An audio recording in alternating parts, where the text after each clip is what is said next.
Thank you very much. Please feel free to return to your baby jam at your own leisure.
Good morning and welcome back to the MODUS Super Series. Henry Deacon alongside me to discuss what we've already seen this week and, of course, look ahead to Groups B and C, which get underway today. Henry, Graham Usher, the first player through to finals night. Just sum up how impressed you were with him. Very impressed. I mean, we looked at the averages from Monday to Tuesday, and he upped the average by 9 points from Monday going into Tuesday, but yet got 2 points less. And we were sat here, or I was stood here with the two Chris's yesterday and said if he can play to a similar level to that, he's going to give himself the opportunity. Well, he played to that level, and he got 5 wins out of 5. That is what he had to do. That was a minimum requirement, I thought, at the start of the day for him to get through. He did that, and credit to him.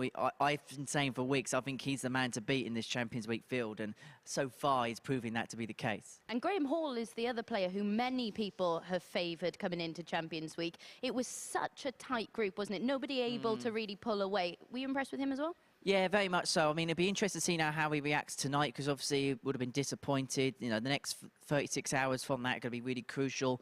What I would have done is I would have maybe spent a little bit of time away from the ball, maybe have a little bit of a practice in the evening, go to bed early, maybe do just something this afternoon, maybe go around the city, something like that, just relax, and then get your game face on ready for tonight, just to take a little bit of a break and a sting from things. And Robert Owen is someone who's been in the headlines this week. He's got his tour card back. He's looking forward to that next year. He's back in action this morning.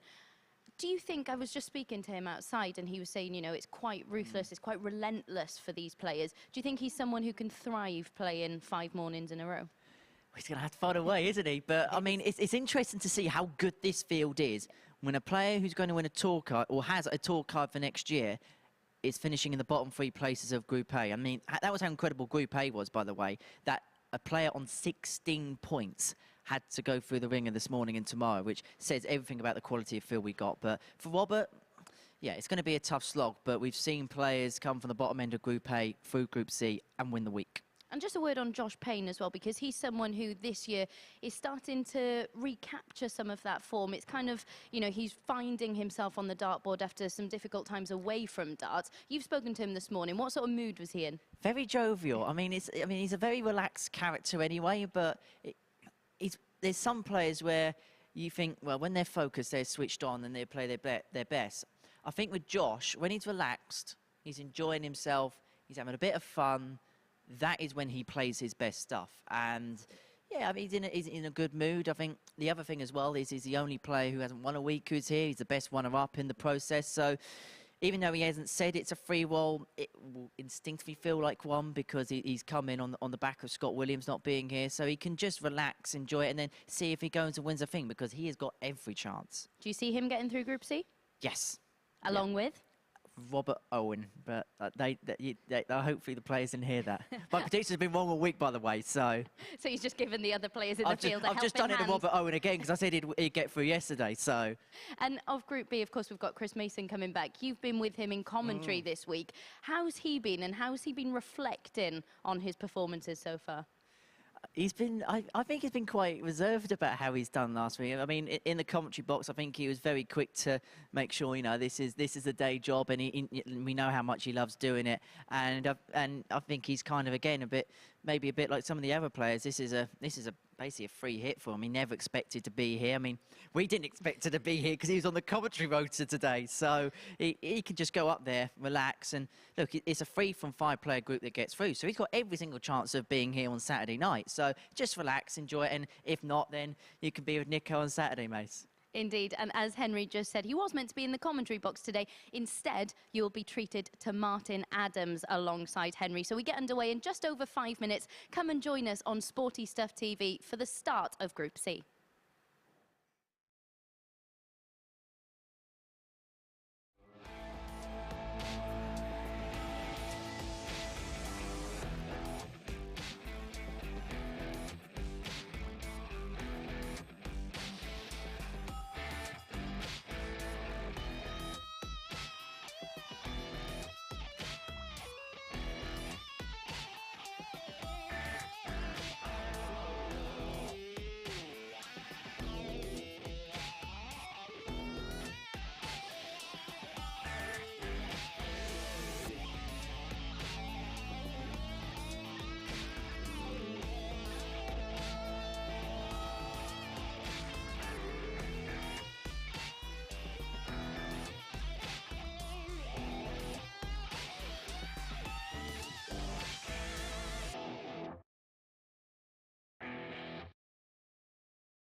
the MODUS Super Series, brought to you in association with Bet365, Betfair, Betfred, Coral, Ladbrokes, Paddy Power, Unibet and William Hill.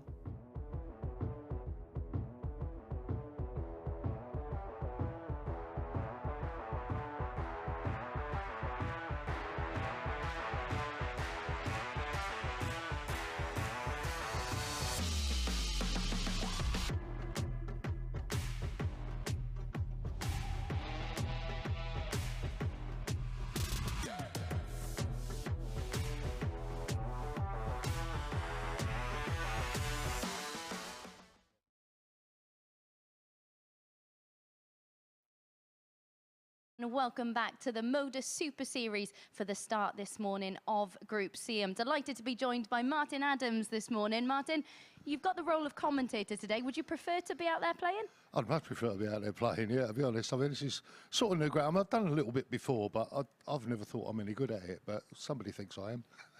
And reflecting on your last performance, of course, on finals night, how do you look back at that weekend now?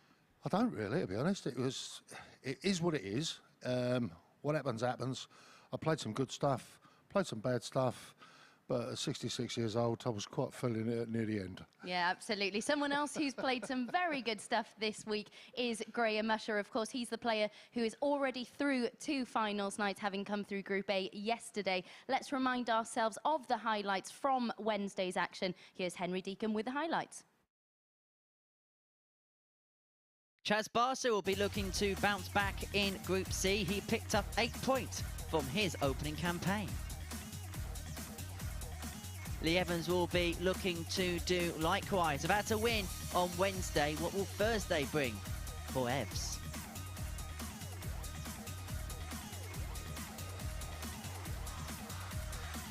As for Robert Owen, he ended on 16 points but will still have to come back for the morning campaign. He missed out to go 3-1 up against Graham Hall, and his chances of winning the group scuppered from there.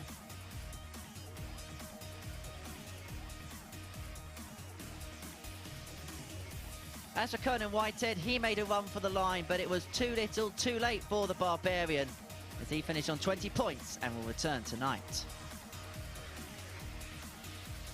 Graham Hall was so close to qualification, it was into his hands.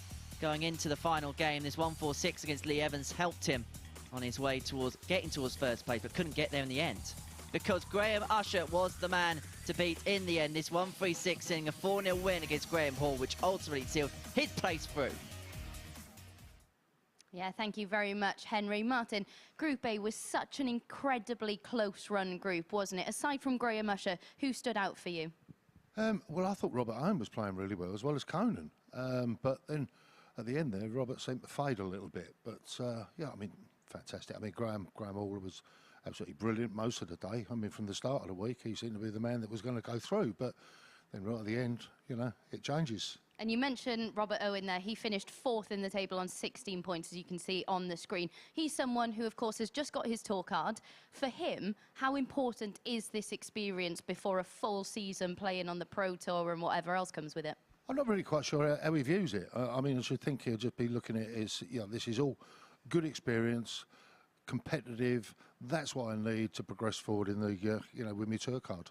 And if you're Lee Evans, of course, finishing bottom of the pack there, but his finishing is an aspect that really needs to improve today, isn't it? Well, it is, yeah. I mean, we can all sit back and say that, you know, we need to sharpen up on my finishing. But it's one of those things. You get good days, you get bad days. And for Lee yesterday, it was pretty much a very bad day. Yeah, it was indeed. We can have a look then at the draw bracket and see how things are going into Group C this morning, of course, and then Group B, which gets underway at 10 p.m. this evening. Chris Mason, of course, comes into action in Group B. Looking at Group C, Barstow, Gav Carlin, Josh Payne, Lee Evans, Peter Jacques, Robert Owen. For Josh Payne, someone who is here because Scott Williams, of course, had to withdraw because he's played in the Pro Tour. For him, do you see it being just a free run? It's a free hit for him? He's going to be taking it seriously, though, of course. Oh, without a doubt. I mean, he's probably counting his lucky stars, thinking to himself, well, thank you very much indeed, Scott. It's very kind of you, giving up your place so that I can have a crack at this. I mean, when I watched some of his games, you know, before, he played really, really well. And there's no reason why this guy can't get in the top 2 of this table. And he's somebody who darts has had to take a bit of a back seat for him over recent times because of things away from the hockey. But this opportunity, this year is really about reinventing himself, refinding himself on the dartboard. So this could be the perfect opportunity for him to really push on. Oh, exactly, yeah. I mean, he's got to be sitting there thinking, yeah, I'm really grateful for this one. Thank you very much indeed, Scott. I know I can now move forward. Indeed. Let's find out how grateful he was to have to speak to our very own Henry Deacon this morning. Here he is when he caught up with him this morning. Josh, welcome to Champions Week. You got in via the best runners-up spot, so how do you feel this week's going to go for you? Yeah, I got through the back door, and I'm going to treat it as any other week. I feel like I deserve to be here. I feel like I probably should have won 2 of the weeks, but it's my own doing, really. But no, new week, and I'm looking forward to it. Do you feel as if you're on a bit of a free roll this week because you came in via the best runners-up route as opposed to winning a week here? No, I don't really. Like I said, I feel like I should have been here, but I'm good enough to win these, and I'm going to treat it exactly the same. I see what you should say. I mean, it looks as if the expectation is to go and win. It's not as if you're here to, free roll and have some fun, just going to go out and see if you win the 20k. Yeah, I'm not that sort of player. I don't just turn up to just make numbers or, plod about and do my best. I want to win, so... I'll be trying my hardest. Where would winning Champions Week rank in terms of things that you've won in your career? It'll be up there because it's, it's a very new thing. It's a big thing now as well, very big thing.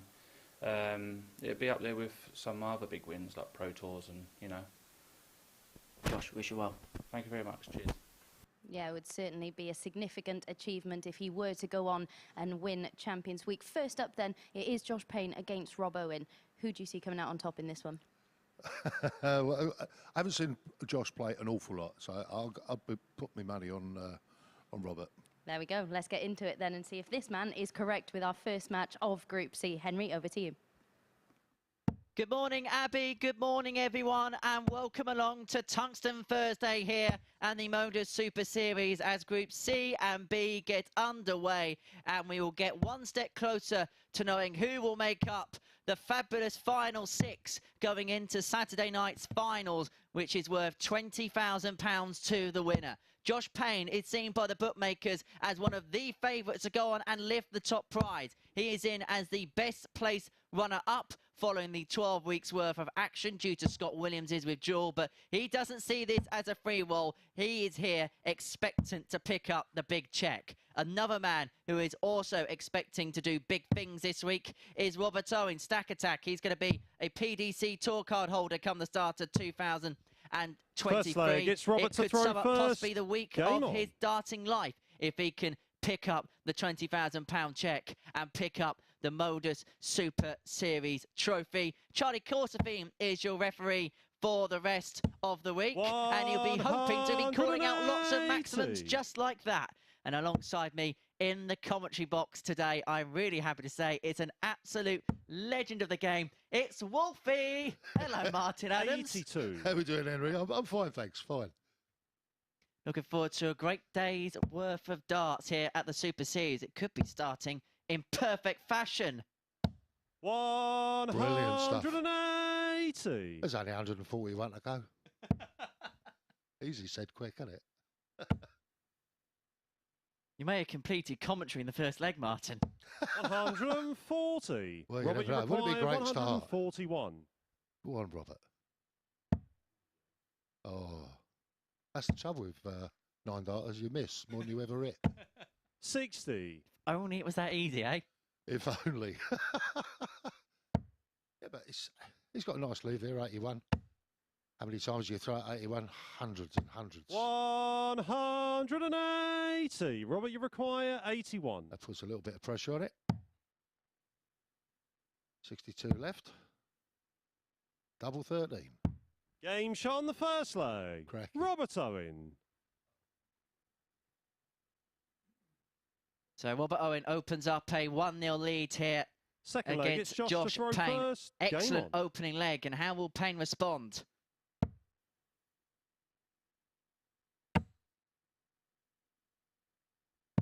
$139. That's a pretty good response. Well, we're a leg and a bit in, and we've already had 3 maximums. 81. 140 and a 120. A 12 darter there for Owen to kick off the Group C campaign. 57. That's the bit you don't want to do, is miss a treble with all 3 darts. But it happens. It's one of them things. Robert's going to take a little bit of advantage. 140. Yeah. Just get his nose in front. Do you find with this format that you've just got to try and find a middle ground? Because you're going to have one really good game in the day, maybe one not so 97. good, and just try and find something in the middle that's a good enough standard to keep you ticking over. Well, yeah, you have to find that little something to keep you ticking over. A lot of it all comes down to your mindset 180. and how you're seeing the game. And you know, Robert's obviously full of confidence this morning. That's his 3rd 180, and he's left himself 100.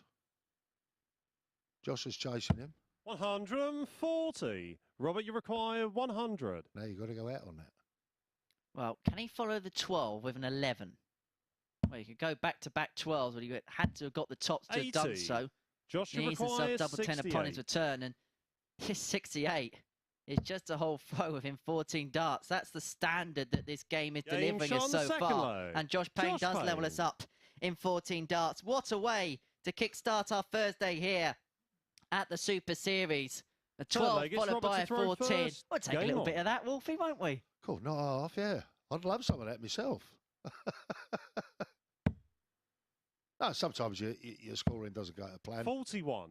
and then your opponent does the same thing, and you're sort of following, and it's really weird. And you're trying your hard. I think sometimes you try too hard, just to get that little nose in front. 97. Can't show the averages on the screen at this particular second, but the averages at the minute are 113.67 Robert Owen, 113.16 for Josh Payne. 100. That's not too shabby. That's all right, isn't it? I'd be happy with it. Would prefer it was 114, wouldn't you? Yeah, beggars can't be choosers. 96.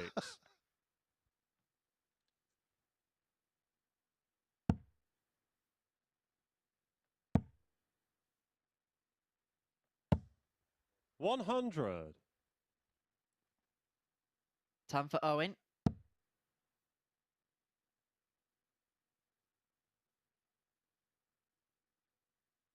And it just shows the quality of this Group C that the first game of the group is Robert Owen 168. against Josh Payne. Well, it is what it is. I mean, you got the draw happens, and you just play for the draw. It doesn't matter who you play first Josh, you game. require you know, 140. You've got to play everybody through the day, so it doesn't matter which order you play 'em in. I think Robert will be quite happy that he had to throw in the first leg. That sometimes can make a hell of a difference. And in some sense, actually having a really difficult game like this first up could actually help you, because in one sense, 44. it means you've got to get in from the get-go, and you hope that one of your opponents, I mean, these two are the favourite to get out of the group. Hopefully, because it's first up, they may get out the traps a bit cold. Well, they may do, but 140. they're not Josh, showing you any level require of coldness at the 96. moment. They're both warmed up. 12 or 20 would be good here. No. 88. Robert, you require 60. So 20 for tops for Owen for a 2-1 lead. It's all gone with the throw so far.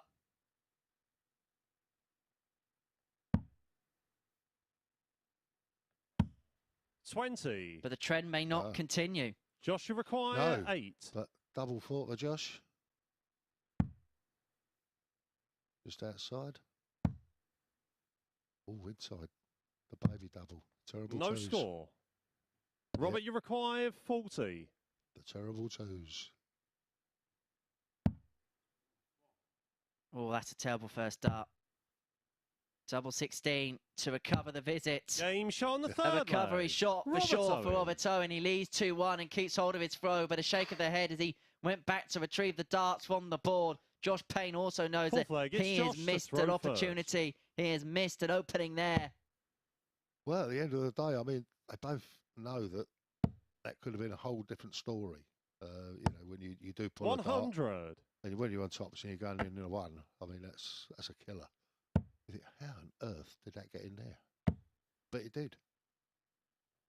Could See, be nerves. Could be 140. a number of things, you know. Maybe you're a little bit overconfident, too relaxed. And on the other end, maybe you're too tense. It's hard to say. You just got to play through it. It's as simple as that. Well, we've got the averages on the screen. They're spectacular as they are, but ironically, it's probably as low as the averages of penal game. That's been the standard we've got. Yeah. Oh, it's a fantastic start. You know, from both players. 42. I don't think Robert was happy with that one.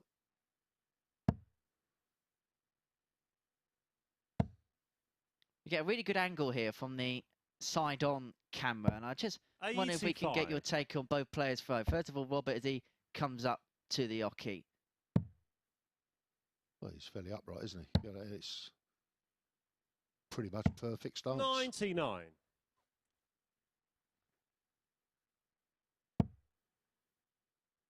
Yeah, Josh is pretty much the same, to be honest. There's not a great deal to choose between them. 81. It's a very relaxed throw, isn't it, that Josh has got?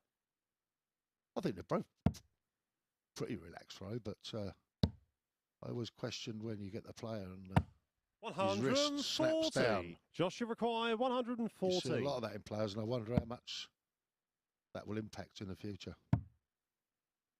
Tops. 94. Just under. Robert, you require 80. And so this is the break chance for Robert Owen to make it 3-1. 2 10s. Game shot on the fourth leg. Beautifully Robert done Owen. for Robert Owen, and now he's a leg away. Yeah, one leg away, yeah. You just see it as another leg of darts. Fifth leg, it's Robert to throw first. He knows he's got Game the on. darts, so he should just build on that position. You know, I'm 3-1 up. I've got the throw. Move forward. 60. I'm actually looking forward to the next couple of days in the commentary box, Wolfie.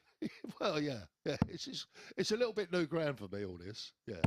I mean, 140. you guys that do the commentary all the time, you know exactly where to look for stats, and you're comparing stats here, stats there. It all goes over my head, I'm afraid. Yeah. For me, it's just a game of winners 100. and losers. Averages don't come into it. Get the winning double or don't get the winning double, that's all that matters. Yeah, exactly, yeah. 121. Was it that good friend of mine said? What was his name again? Oh, that was it. Bobby George, yeah. Scores are for show, the doubles for dough. Thanks, 60. Bobby. And it is so true. It is, yeah.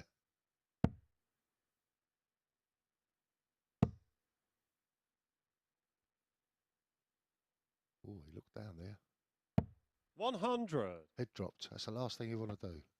Let your head drop. Looks as if he pulled that second dart, didn't he? Yeah, yeah. 121. Josh, you require 140.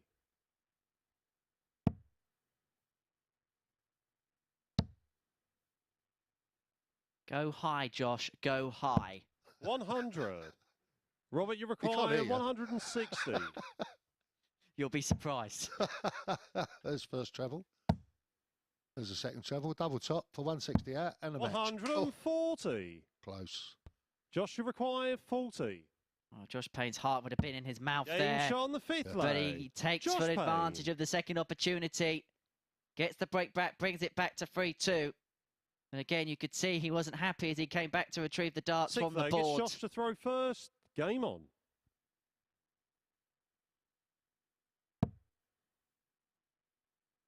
Well, Robert's got to take this one off him, hasn't he? He's got to hope that Josh, 59. yeah, he hasn't got off to a flying start. So you know what you got to do, Robert. And it's not in the 5. That's a bit better. 125. Much better. We'll take that. Yeah, definitely. That's a funny thing, you know, when you're throwing. 43. If you can get into the next street, as a lot of people say, you know, you start off at 501. If you can get down to the 300s and something, makes you feel more comfortable than say ending up 441 or something 81. like that. So if you can get in the next street each time, you should be on for a 15 darter at the end. Working through the different departments within the Yeah. leg. Yeah, without a doubt. 140.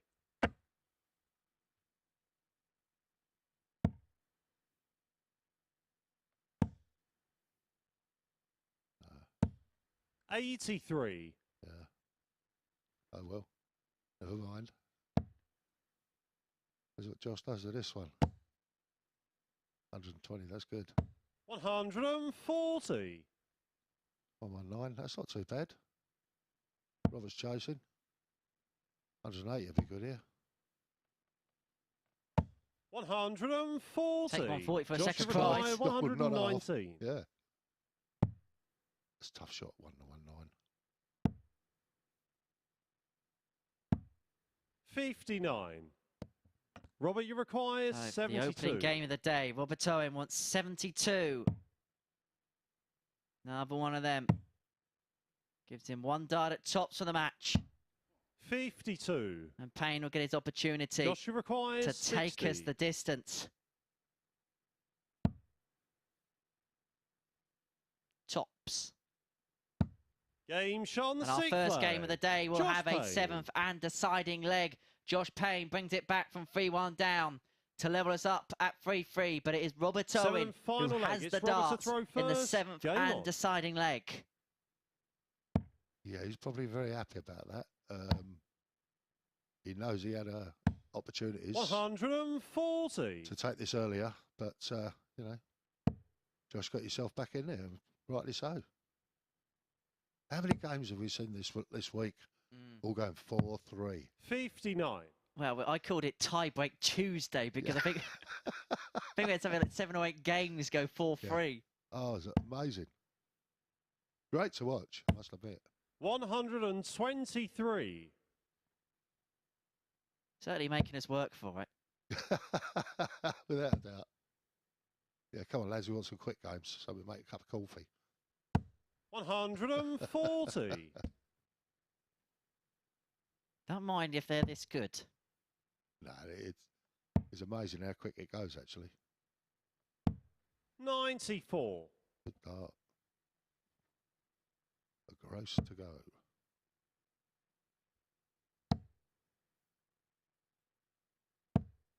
$98. Robert, you require So 144. Robert Owen has 6 on 144 to claim the opening win of the day. Another one of them. Would have left himself a dart at double 12, 4 at 12, but he will take that as a second prize, leaving double 8 after 12 darts on for 13 darter to win the match. 78. Robert, you He won require the first 16. leg with a 12. Will he bookend the match with a 13? No. Double 4.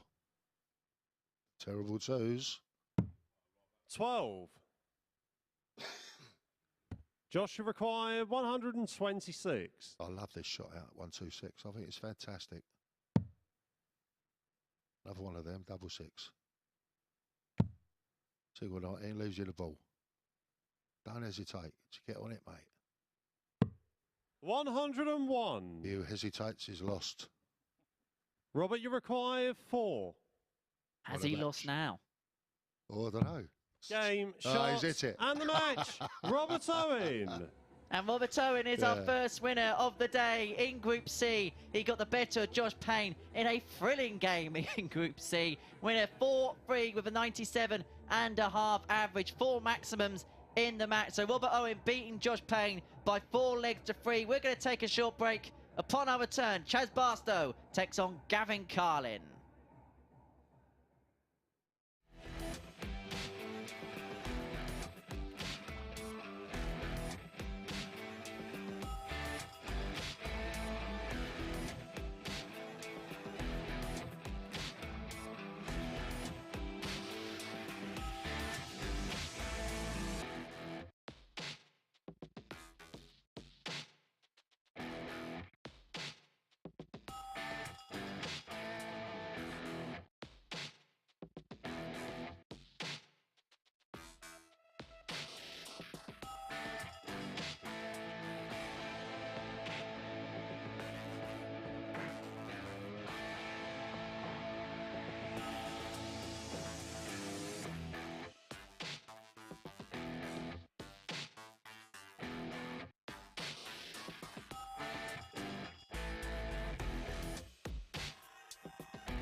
Welcome back to the MODUS Super Series and your daily dose of darting drama, where Robert Owen has just come through in a last leg decider to get the better of Josh Payne. What a high quality start to the morning session from both players after Robert Owen teased us in the opener, starting with 6 perfect darts. No perfect leg to start Group C, but a very tidy 12 dart leg nonetheless. Payne's head didn't drop though, and from 3-1 down he forced a decider. Owen's finishing just deserting him slightly. 5 missed match darts in that one. He thought his chance had been and gone, but pinned 2-2 to finally get over the line. Now you can see 30% on his doubles, a 97.5 average for Robert Owen. Josh Payne up near 100. Superb standard from both players to start this morning session in Group C. Next up, we've got Chaz Barstow against Gav Carlin. It is Gav Carlin who's favourite with the bookies at 4-6 to get through in this one.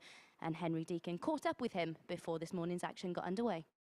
Well, Gavin, the last time we spoke, it was on the big stage when you won your week. How do you feel now being back here for the big one? Oh, that feels good being back. Definitely does. Hopefully I play a bit better this week. What's your expectations this week? Is it to go out and win the big one? Of course it is. Has to be. How big a week is this for you and your darting career? It's massive. Can't really put it on the words how big it is. Because there's an opportunity here to win career-changing, potentially life-changing money. Yeah, without a doubt. Well, Gavin, we wish you all the best of luck. Thank you very much. Of course, one of the notable meetings between these two was at Q School in 2019, and it was Gav Carlin who came out on top in that meeting. Let's find out whether it's the same or whether Chaz Barstow can get revenge for that one in our next match, and hand back over to our commentary team. Thank you very much, Abby. Game 2 of our day sees Gavin Carlin make his debut this week in Champions Week. His first foray in the big occasion is up against Chaz Barstow, who we saw in Group A on Monday, Tuesday and Wednesday. It's a new day, a clean start for Barstow, who finished 5th in that particular group, but won his last match on Wednesday against Lee Evans in that basement battle. He takes on Carlin, the 37-year-old from Derry in Ireland. Made the last 64 of the UK Open 3 years ago is the cannon. Will he be firing on all cylinders though, Wolfie? That's hard to say, isn't it, really, at this stage? I would hope so. I would expect that to be the case. 81. We have to wait and see. Always interesting, these first games, aren't they? To see how the players are settled in. 140. I think he's Well, there's the answer. Yeah, he's firing. Don't worry, I've got those gags lined up for the whole day.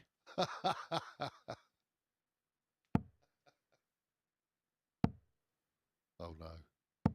100.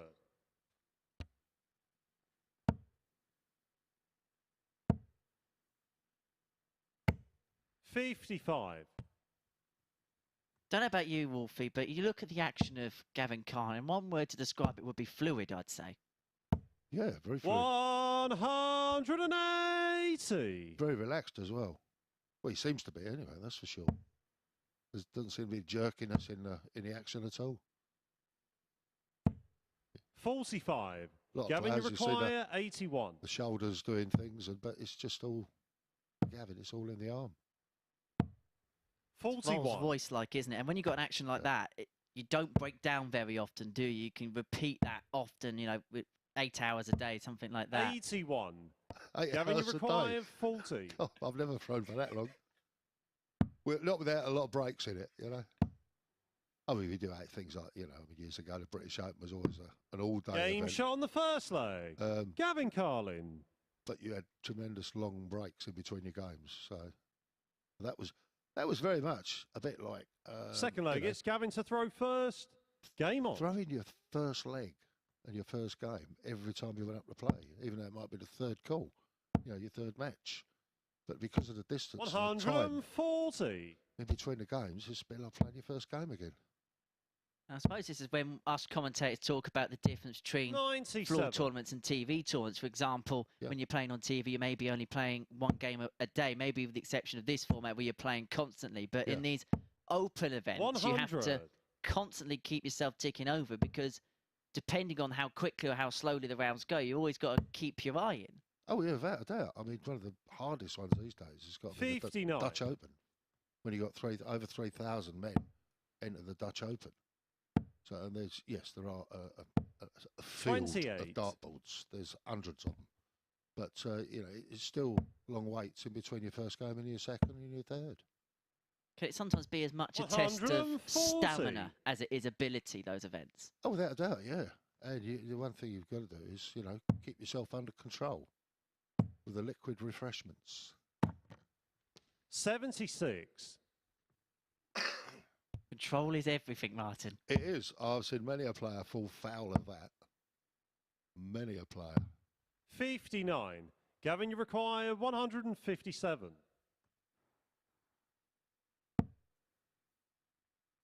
No, not the start he wanted, but he's got rid of the odd one. We've made it an even number again. Yeah. 81. And a great dart. Jacques, you require 146. Been a really good start this from Carlin. And Barstow can't take out the 146, and it looks as if the woes that he suffered on Tuesday and Wednesday may be beginning to continue into 90. Thursday. Carlin then Gavin, you require 76 to open up a 2-0 lead here, averaging 92.6, double 8. 60. Ooh, that's unlucky. Jacques, you require 56. 16 for tops. 16. Ooh, he's done it again. Over the top and over the Gavin, top. you require 16. Double 8. The 2-0.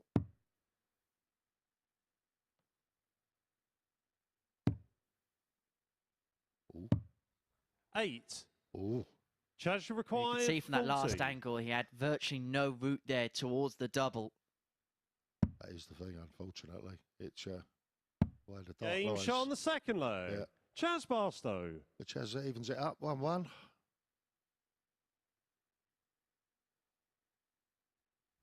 Third leg, For it's Chaz. Chaz, to he'd just throw be happy first. to win that leg because Gavin was streets in front and he's just managed to find a way to go and nick it in the end. And it might just give 42. him that little bit of a spark to light himself up. Well, it may do, yeah, but it's you just have to keep plugging. And hope that your 135. opponent, continues to miss. It's not a very nice thing to say, but that's what you're thinking in your head. Well, I hope you keep missing it and give me a chance. When the chances come along, 70. you've got to take them. Competitive sport isn't nice at times, though, is it? No, definitely not. Because, I mean, any sport, you're always hoping, 180. particularly with a 1-to-1, you're hoping that your opponent makes a few mistakes and errors. A lot of them, can be 44. what they call unforced errors. But, you see it loads in tennis, don't you? So, 1-to-1, you just hope that the guy you're playing has a 140. few unforced errors. If you're playing Eddie Murray, you might get a few. We didn't really mean it, Andy, honest. 96. Gavin, Judy's you already require sending 46. a letter off to us at the Super Series. 6 for tops. Game shot on the Yeah, third leg. Sweet. Gavin Carlin. That was an 11 dart leg for Gavin Carlin, average of 95.5. He's got going right from the get-go here. And Fourth leg, it's Gavin to Chaz, throw although he won first. the second leg, is Game on. still struggling a little bit to get going. Now he had a couple of troubles getting in this morning. Traffic on the 57. roads and delays on the trains and things like that. He is travelling to and from the venue back home 60. this week, being Winchester-based, whereas most of the other players be staying in hotels and B&Bs and things like that. Yeah. Well, at least he gets the benefit of sleeping in his own 58. bed. So that can always be a bonus. None of the hard beds that you get at 60. certain hotel chains that we won't name. Well, yeah. Yeah. Oh, this is excellent from Gavin Carlin. That's his 180. third max of the match. And if he upped the doubles percentage from 2 from 9, 140. he'd probably be teetering around the ton at this present moment. Oh, without a doubt.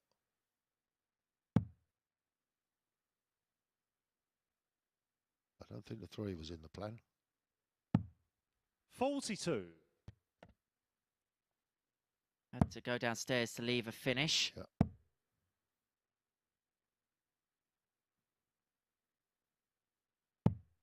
59. Gavin, you require 164. He's got 6 from here for a 3-1 lead, so he didn't have to go for it if he didn't want to. 64. Squares it up for a ton. He's just in full command, and 44. when the darts Gavin, go you low for require Barstow, 100. because he's got a big barrel, they can be a bit of a struggle for him to find and pitch something over the top. It can be that way, yeah. I don't know how you get around that, really. 60. Chaz, you require 138. 138. 77 scored. 61. 102. Gavin, you require 40. It should go straight out. Game shot on Puts the the fourth pressure leg. on, and Yeah. Gavin Carlin's up to the task. Yeah, he seems to be at the moment. Fifth leg, it's Chaz to throw first. Game on. Well, there we see the averages, Martin, and Yeah. the reason why it's 3-1, because you can see the disparity there. You're talking 20, 85. 20 throw difference, and that's quite massive, really. Jazz is constantly a throw behind if you look at the stats like that. 44. Yeah, indeed. Yeah.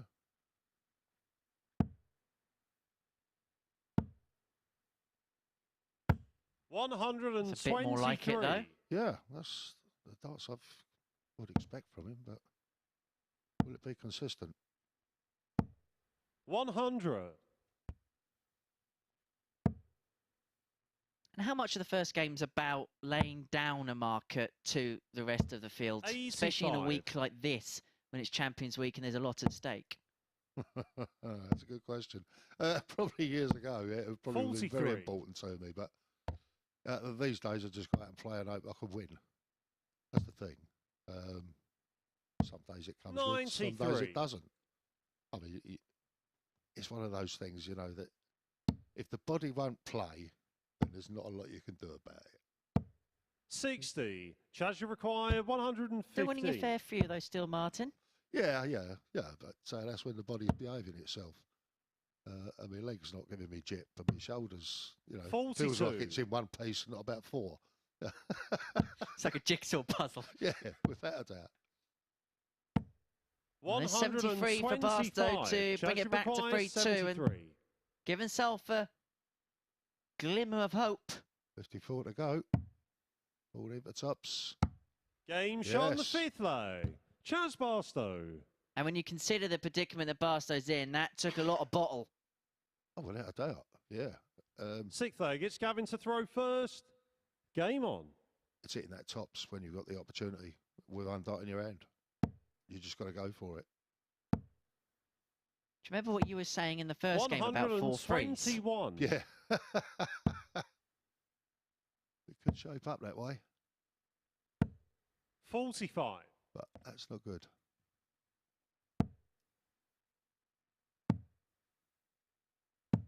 $96. Of course, now we can add you to the list of 134. greats that have been in this commentary box over the years and over the last few weeks here at the Super Series. Yeah. 60. Yeah. I'm not sure whether that's good or bad, though.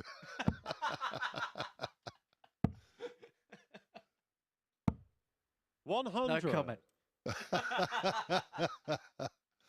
Playing is so much easier.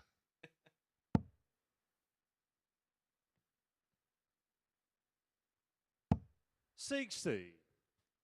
I remember doing just the punditry thing for Eurosport a few years ago, and it's amazing how 44. much you have to concentrate on Gavin, the you games, even though you're require not playing on them. 164. But you've got to see what's going on and follow the game through. Otherwise, you can't comment on it, really. That's the thing.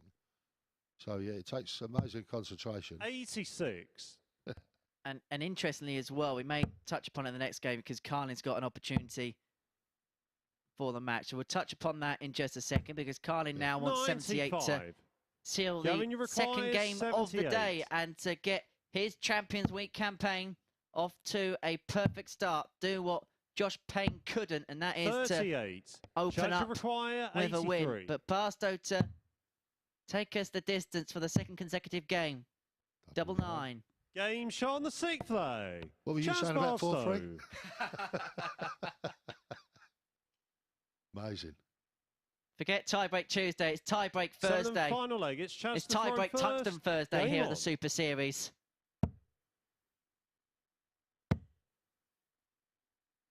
What a tungsten turnaround it would be for Chaz Barstow. I'll try and say a sentence without using the word tungsten in it soon. Well, he's found his mojo, that's 100. for sure.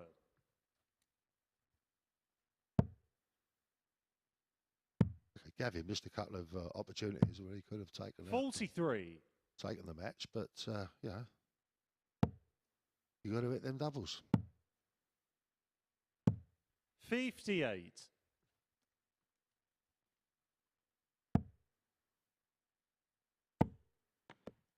Oh, that's unlucky. 79. And that's the size of the barrel that's not helped him on that particular occasion. Yeah, it's a unfortunate thing. Sometimes that happens. 140. You hit the flight, barrel, it just takes all the pace out of it, and it just touches the board and falls down. 41.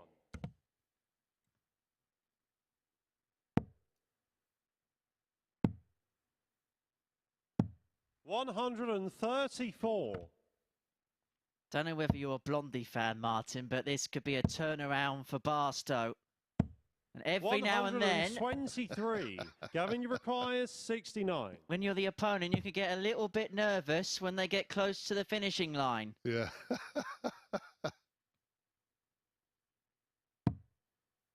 One dart at tops for the match for Gavin Carlin. 29. And it doesn't go. And so Barstow has the opportunity 75. on 75 to turn this game around. Oh, that was a slip. So double 11 for Barstow to secure the 4-3 win. To turn this game around. 53. And get on the board, but he can't. Gavin, you require 40. So Carlin wants tops. He has been the dominant force in this match. Double 10. Ooh. The cricket umpire would have just signalled a wide on that one. 35. Chaz, you require Pulled that 22. last dart as Carlin, and Barstow will get another opportunity. Double 4. Game, And he doesn't shots, pass this and the one match. by. Chaz And Barstow Barstow secures the comeback win against Gavin Carlin by 4 legs to 3. That is now 2 wins in succession for the man from Winchester with a 75.27 average. 3 maximums for Carlin. He got out the gates quite quickly, but Barstow kept him on it, kept him on his heels and managed to catch him right on the line. So it's victory for Chaz Barstow in his opening game of the group. After the break, we would have seen all 6 players in action as Lee Evans takes on Peter Jacques.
This is the MODUS Super Series.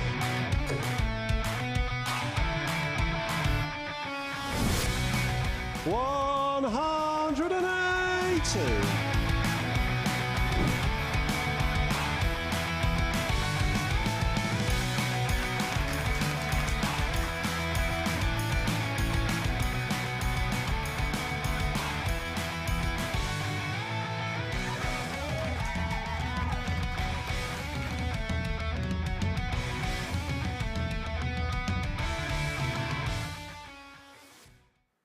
Welcome back to the live lounge here in Portsmouth, where we've seen two intriguing ties to kick-start this Thursday morning's session. Another last leg decider, Barstow coming through 4-3 in that one, coming from 3-1 behind in that match. Gavin Carlin scoring heavily early on with 3 maximums, an 11-dart leg in there as well, and it looked as though he was going to run away with that tie at one stage. Barstow had other ideas though and forced a last leg decider. Both had chances to get over the line, but it was eventually Barstow, who looked dead and buried in that one, who was able to get over the line with 4 out of 9 on the outer ring in that one to get his first 2 points on the board in Group C. Next up then, we've got Lee Evans up against Peter Jacques, and Henry caught up with Peter just before this morning's action got underway.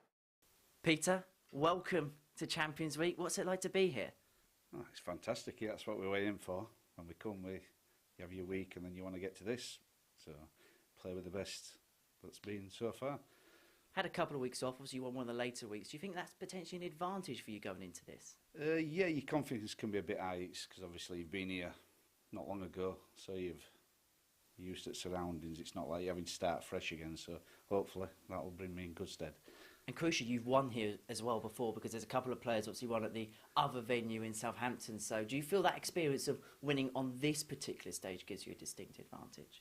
I wouldn't say an advantage because they can all throw, but yeah, it's in your head. You know you can do it on this stage. Like the other one were no good to me. I lost in final. So yeah, this gives you good memories. You know you can win games here, so that's the main thing.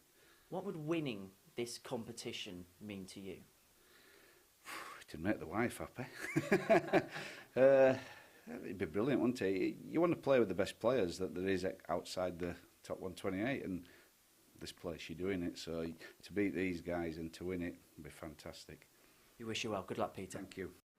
Of course, these two players have met before in a Euro Tour qualifier in 2018, and it was Jacques who was the 6-0 winner in that one, a real convincing victory for him in that one, and he's the 4-7 favourite to come through in this one as well. Lee Evans, of course, has played 15 games already in Group A this week, winning 3 of them. Will he be able to get off to a winning start this morning? Let's find out and hand back over to our commentary team.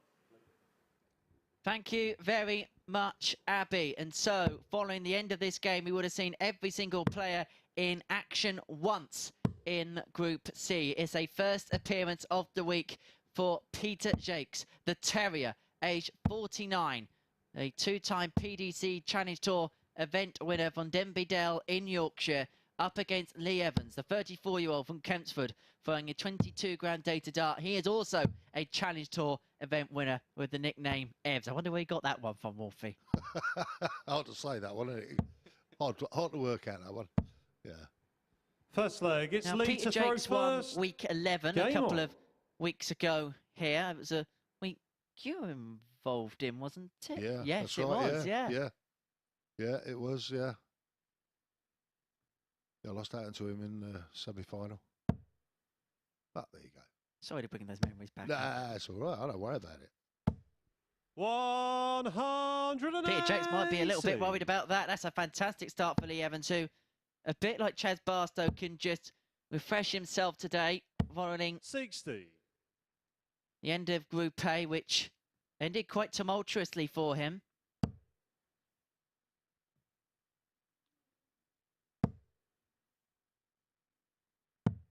$91. It was a good recovery.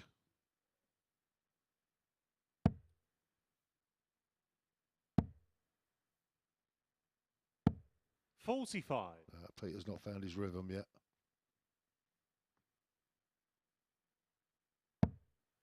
Winning week 11, it's one of the closer weeks towards Champions Week. Do you think that's an advantage? Because he hasn't had time to 85. kind of dip in and out of form. Whereas, of course, the players who won week 1, week 2 of the process, that would have been in July and August time. So there would have been time for them to kind of maybe fall off the form that got them here in the 58. first place, potentially. Lee, you require Well, that's fair. Every 145. possibility, but it depends on your practice regime and what other darts you're playing throughout that period of time.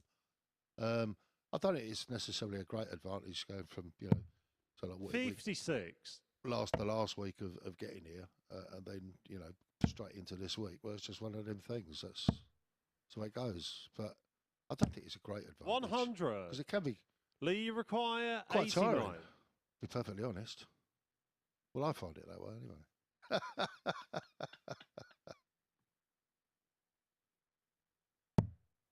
You always seem fresh as a daisy, Wolfie, so I don't believe that. 2-8 for the opening leg for 73. Evans, and Jacques is all the way back on 2-3-8.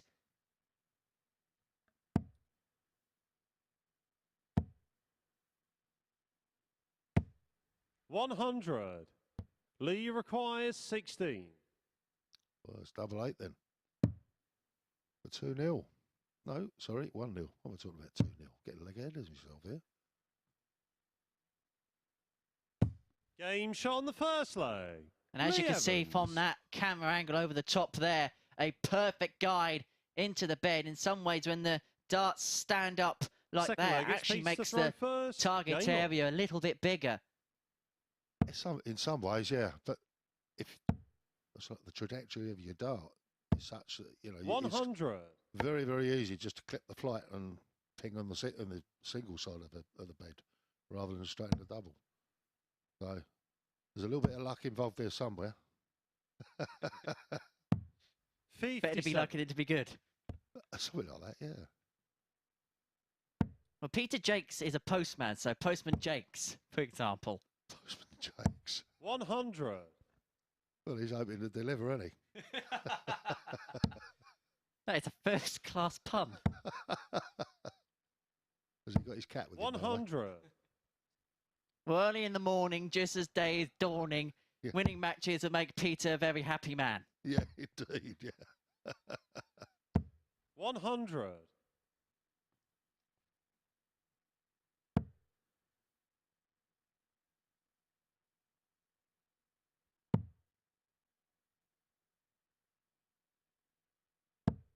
$80. Well, he's stamped his authority over this leg, hasn't he, Wolfie? He certainly has at the moment. I mean, yeah, he's, I think he's found his rhythm. That's what it is. and 130. just moving on with it. And sometimes it can just take a leg to set yourself into it, can't it? Oh, without a doubt, yeah. I mean, many a time you lose the first leg. 80. But, don't worry Peter, about you it. require Just carry on. 71.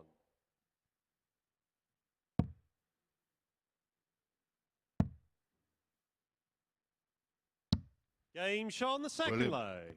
Peter Jacques. A 15-dart leg, and it just felt like bish, bash, bosh, didn't it, for Peter Jacques? Yeah, without a doubt. Third leg, it's Lee to throw first. Straight tons. Game I on. mean, yeah, everybody likes to see the 140s and the 180s and that, but straight tons are just as good as we've seen there. 93. It's a bit like a golfer, isn't it? As much as we like to see the extravagant birdies and albatrosses and things like that, but if you keep holding par, then Yeah. you're going to put yourself up the leaderboard by the end of the tournament. 180. He's definitely found his rhythm now. Will he back it up with another one, though? Now you are teasing us. Oh, yeah. Got to be done. 60. That's unlucky.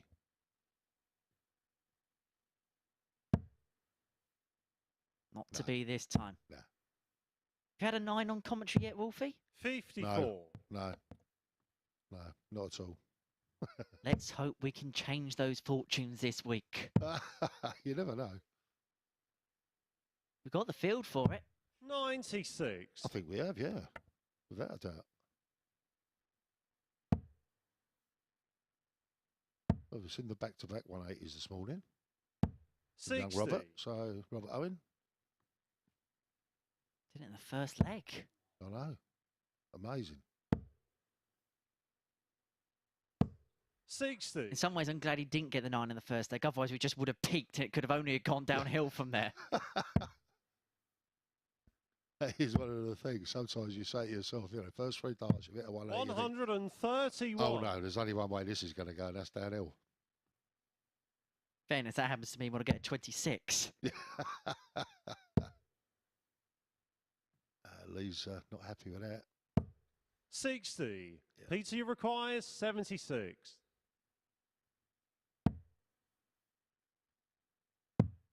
One dart at tops for a breaker throw. 56. Lee, you require 132. Ball, double 16. The route for Lee Evans on the 132. I love the shot out. Brilliant when it goes in. 57. Unlucky, 88 left. 60. Peter, you require 20. Double 10. Game shot on the third leg. Easy, Peter does it for Jacques. Peter Jacques, and he gets the breaker throw and leads Lee Evans by 2 legs to 1. Evans, who got out the blocks firing, got out Fourth the leg, traps it's Peter to throw first. quite Game quickly, on. has just regressed a little bit over the last couple of legs, and it's opened up the opportunity for Jacques, who's averaging 89.02 100. after 3 legs play here, to take full advantage, to take command, to stamp his authority on the game. 57. Well, he seems to be doing that at the moment.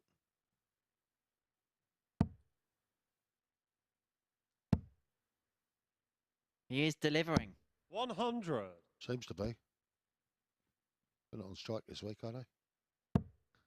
Post office. Maybe that's why he's Well, here. Yeah. And I'm sure he's using up his annual leave.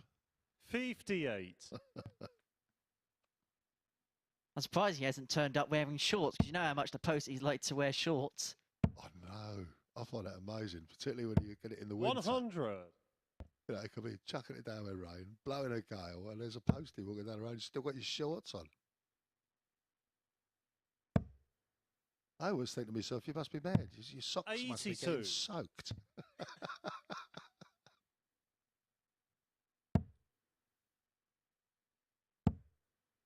But yeah, they wear about 5 coats on top. That's 60. the weirdest thing about it. That's it, yeah.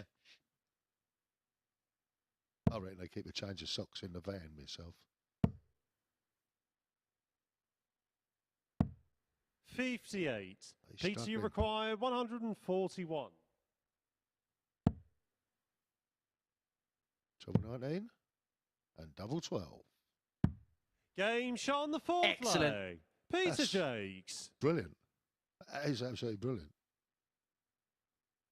Well, that could be the shot that lights up the tungsten blue touch paper Fifth on leg, it's Thursday Lee to here throw first. at the Super Series. A Game on. 1-4-1 for Peter Jacques to open up a 3-1 lead, and Lee Evans needs the lot from here.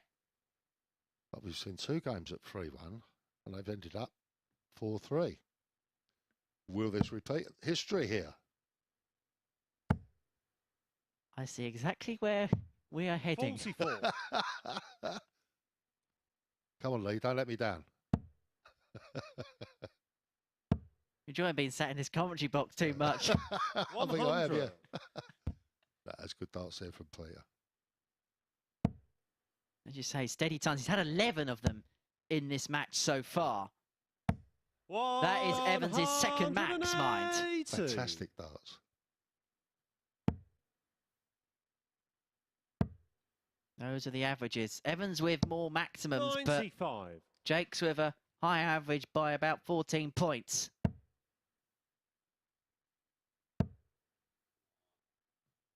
I don't worry about averages.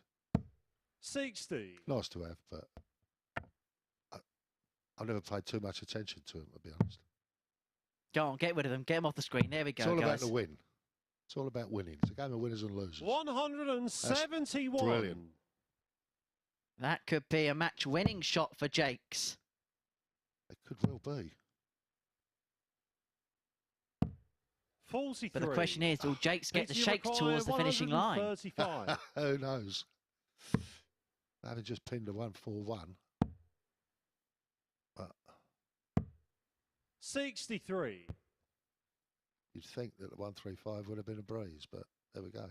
He's got 3 more darts, guaranteed. So There's no need to panic there, not by any stretch of the No. Imagination. 42. PC requires 72. Lee's very unhappy with that. Double 12. Game, shots, There we and have the it. match. To Peter secure a Jacques. brilliant victory for Peter Jacques, and the players are bringing out their best for the start of Group C. The players that come into the group are playing well. A 94.68 average of Peter Jacques in a 4-1 success against Lee Evans. Evans got more maximums in that match, but when it came to the doubles department, 4 from 5 for the Terrier, including that magnificent 141 checkout, which means his campaign for Champions Week is off to the perfect start. That's the end of the first round of fixtures for Tungsten Thursday. And after the break, we're going to see Josh Payne back in action. He lost 4-3 to Robert Owen up against Chaz Barstow, who's going to go 2 wins from 2.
Welcome back to the MODUS Super Series here at the Live Lounge in Portsmouth, where we've just seen Peter Jacques get his first win in Group C. It was a 4-1 win for him over Lee Evans. Jacques really showing his quality in that one, a game he always looked in control of, and a superb 1-4-1 out to put himself in a commanding position and move within one of the match. Really saw him take control of that one, and that dominance from Jacques highlighted there with the 20-point difference in the averages. Just shy of 95 from Jacques in that one. 80% checkout success for him. It was a superb start to Group C for Jacques in that match. Next up then, we've got Josh Payne against Chaz Barstow. Now, as we've already mentioned, Josh Payne coming through into Champions Week because Scott Williams has had to withdraw. But as we can see, this was in the semi-final of the finals night that he played, and he came so close to qualifying by his own right in that one, of course. Now then, these two players had very different fortunes in last leg deciders in their opening games of the morning session. And it's all three have been very close matches, haven't they? Except for that last one, of course, where Peter Jacques coming through 4-1. It meant to say that the first two games were very close encounters. Who will come out on top in this one? Let's find out and hand back over to our commentary team. Thank you very much, Abby. And so round two begins here at the Super Series. It's Josh Payne up against Chaz Barstow for the man they call the maximum. He'll be looking to respond to that 4-3 defeat to Robert Owen in the opener, up against Chaz Barstow, who got the better of Gavin Carlin 4-3 in a really intriguing battle. Carlin was 3-1 in front. Barstow brought it back. And it looked as if the Cannon was going to secure victory in that one, but Barstow just found another gear towards the end and carved the victory out. He's going to have to do something likewise against Payne, who, despite losing that first game against Robert Owen, averaged 99.65. So game on. He plays like that for the rest of the day. He is most definitely going to win more than he's going to lose. Oh, without a doubt, yeah. But I think Robert, you know, he had, in some ways, you know, the little bit of luck around the doubles. So, yeah, Josh just missed out. But he's clearly playing well. 100. You know, 99 average. It shows he's playing well. Well, even the doubling stats in that first game for Payne, 3 from 8, and that was what ultimately cost him the game 89. In the end. But even then, we've seen double stats much worse than that with matches here, so... Yeah, that's true. 140. Probably some of mine.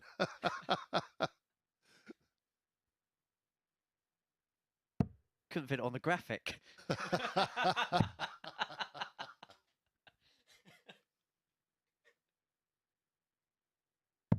96.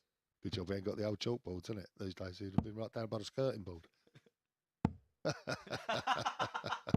60. We have someone called a scalper, a guy by the name of Taylor, who logs every single dart into the board, and basically he watches every single dart off a big screen. He has a full board view, and every single 60. dart that goes in, he'll click a button. It's done brilliantly by a system specific to this tournament, and that is how all the scores are inputted, and the players will, and you can testify being here. Players will then look at a screen to the left as they throw, and that is how they get the scores, as opposed to a marker as you'd see in some other events. All right, I've learnt something new there. 100. Charge you require 141. My word, that sounds very complicated. But there you go.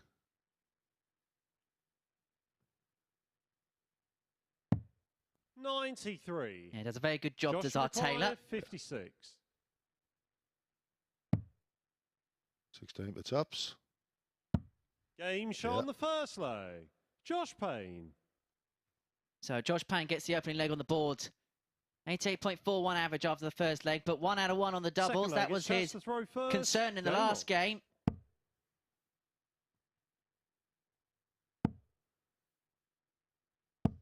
$100. But it does look like Chaz has just gone back to the drawing board overnight and just forgotten about what happened over the first 3 days and has refreshed himself for the Thursday and Friday charge. And usually when we see him go through to the finals, it's usually in the Thursday and Friday groups as well. So he likes this particular format where you've got 2 days and you've got to be at it from the get-go. Well, yeah, indeed. But you know what you've got to do, that's the thing. You know, you've got no wiggle room, shall we say. Yeah, you've got to be up there challenging for the 2 spots to go through. If you're not, then you relax too much then and you think, oh, well, that's it, I'm done. I can try and be a spoiler and that's about it. 100.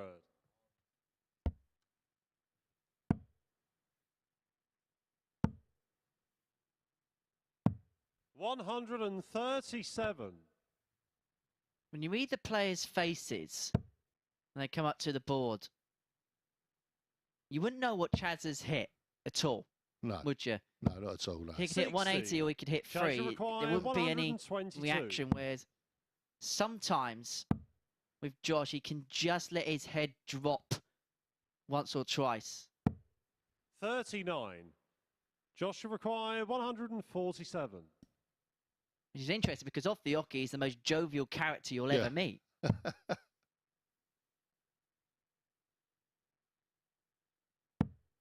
95. Charge require 83.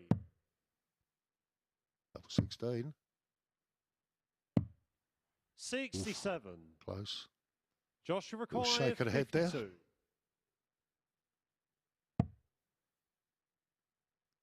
Tops.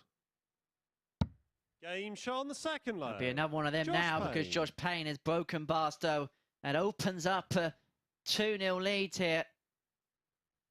Next Third to leg, no it's Josh time to at throw all. First. Game on. 2 out of 2 on the doubles. Chaz Barstow's missed 2 at double.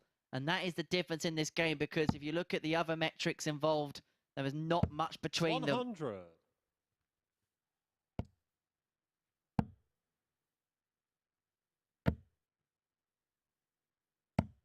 100. And Chaz is one of those players that this tournament has unearthed. Yeah, that is very true. 97. I mean, I'd never met Chaz until, we started playing when we were over in Southampton. So I'd never actually met the guy. So, I didn't really know 99. what sort of player he was. But, yeah, he's a tidy player. I mean, last year, I like to use the example of Connor Scott, who just came bursting on the scene at the Live League in Southampton and then 56. goes on to win his PDC Tour card. He was actually the bookmakers' favourites to go on and win the Lakeside tournament in April. That was how much of a darting rise he had, 98. courtesy of this competition. If you are watching Connor, good morning to you. Yeah, morning, Connor. What happened at Lakeside, mate? Oh, I was gutted for you, mate. Gutted. He's a South London boy like myself, you see. 134.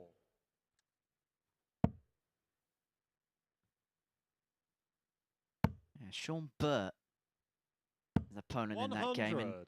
he Joshua had match required darts to beat Thibaut 140. Trico. The whole French story that week at Lakeside could have been so different. Thibaut, yeah. He's a great player, that boy. As is Josh. He wants tots for 114. 94. Pitch just Just below. under. It's the first he's missed in the match. 104. 104 to get one leg closer to him. No, not happening this time. 88. Joshua required 20. Double 10.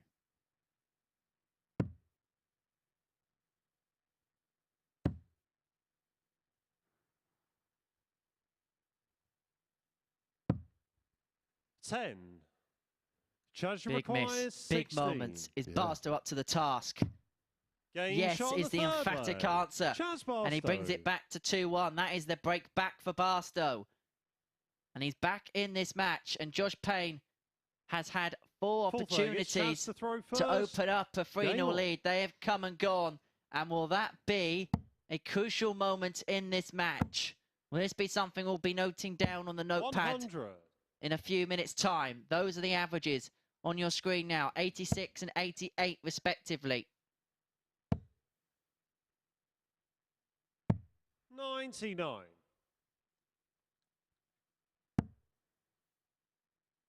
Pretty close overall on the scoring front. 136. Pretty much even.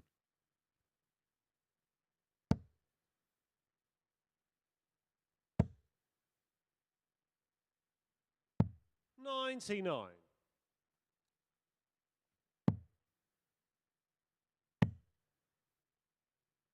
Excellent setup play. Perfect setup play 171. for Chaz Barstow, leaving himself on 94 after 9.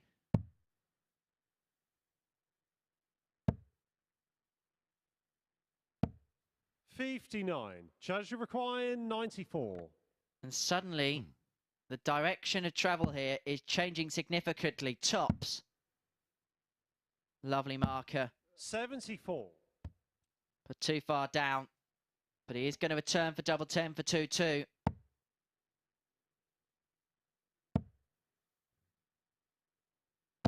$100. Joshua required 20.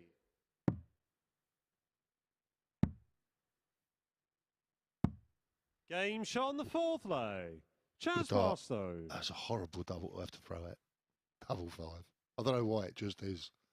It's so easy just to drop Fifth into leg, the it's single. Josh to throw first. To leave Game yourself 5. It's horrible. And is it because as well you've got to readjust from the 10s up to the 5s? It's not a nice switch across the board, is it? 41.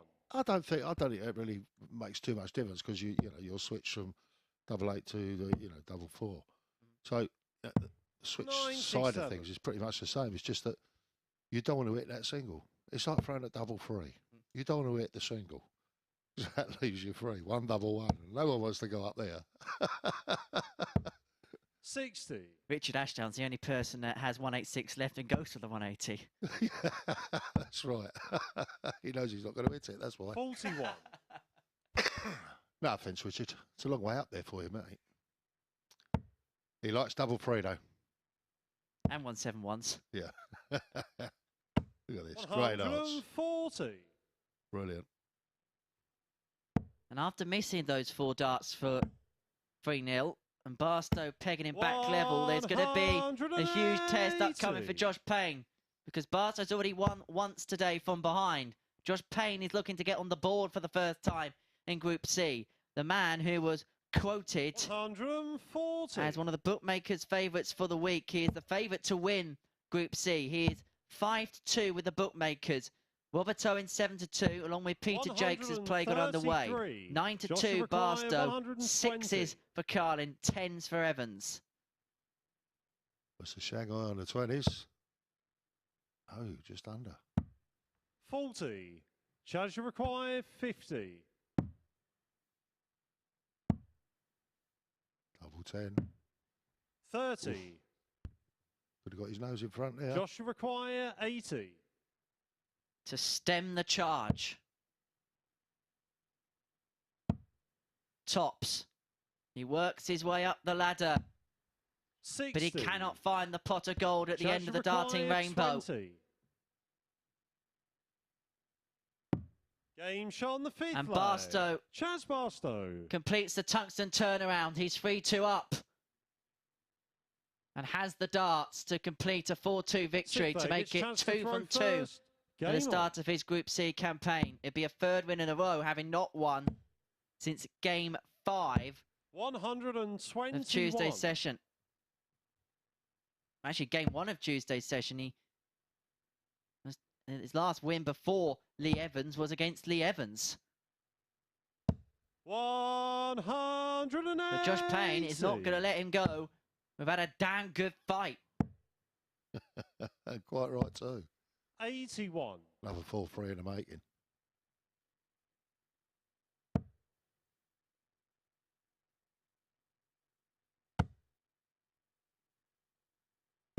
97. Good Carry on recovery. with the 4 threes. We'll have to get a lunch reservation. Oh, too right. 81.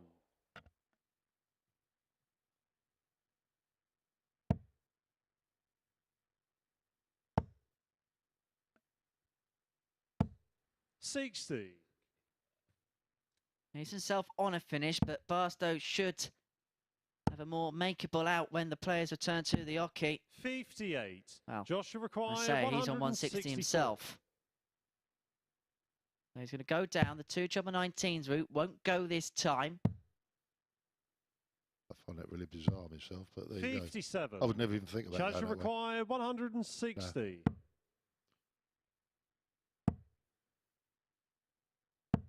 60. Old school, Joshua that's me, that's require the trouble. 107. It's interesting. We were having the conversation last week, me and Chris Murphy in the commentary box, when we had the legends in last week, and how the way that players go for certain outshots has evolved from generation to generation. Yeah, that's true. 83. Joshua require 100. Some of the shots that these guys go for, these days just amazes me, but double 10. 90. Oof. Joshua required 24. Double 12. Game shot on the 6th leg. Josh And do you know Payne. where we're heading, Wolfie? Told you it'd be 4-3, didn't I?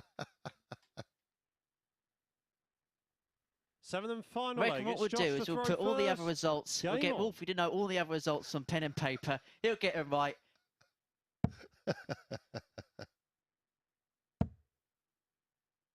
Mace did give us some aces earlier on this week. 95. He's in action tonight in Group B, and you can get him as the 9-2 outsider to go on and win the group. Graham Hall, the favourite, at 99. 9-4. Del Pilgrim 3-1. Kieran Tian and Conan Whitehead are at 4s.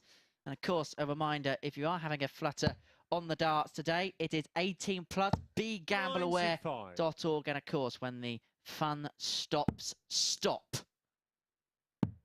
Indeed. 60. Good news is, in the commentary box, the fun never stops, does it, Wolfie?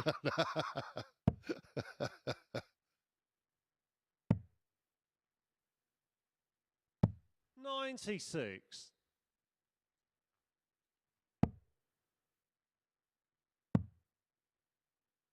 I just stayed upstairs. 57. But that's me.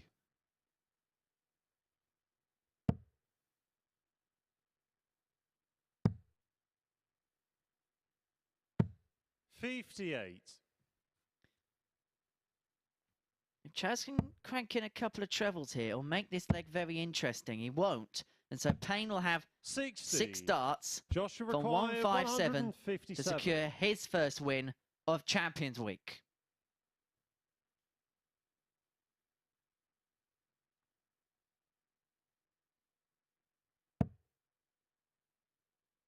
It's the luxury of time. 91. Leaves 66 upon his return, but under what pressure? 140. Joshua requires 66. Which way will he go? 51 Number there. 15, 36, double 18.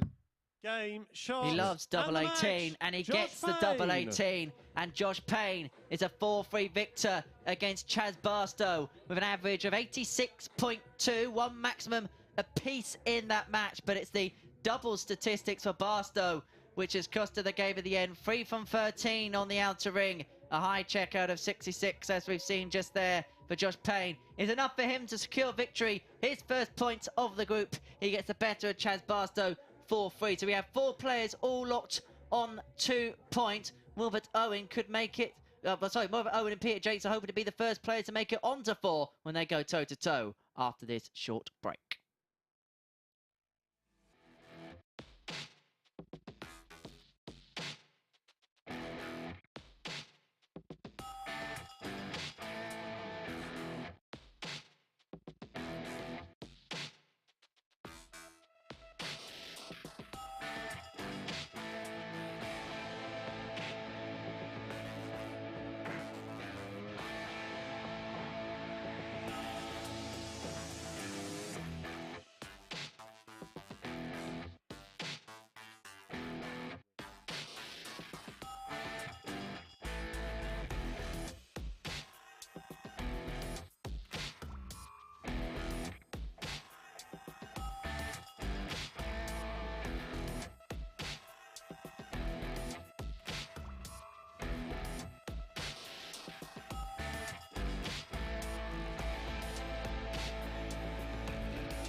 Welcome back to the MODUS Super Series. 4 games in, and we've already seen 3 last leg deciders so far this morning. Josh Payne coming through the last one, 4-3 to get the better of Chaz Barstow. Both players performing at a very similar level in the scoring phase of that one. It looked like there was going to be a real turning point when Josh Payne had multiple opportunities to take a 3-0 lead, couldn't take them, and Barstow hauled himself back into the match.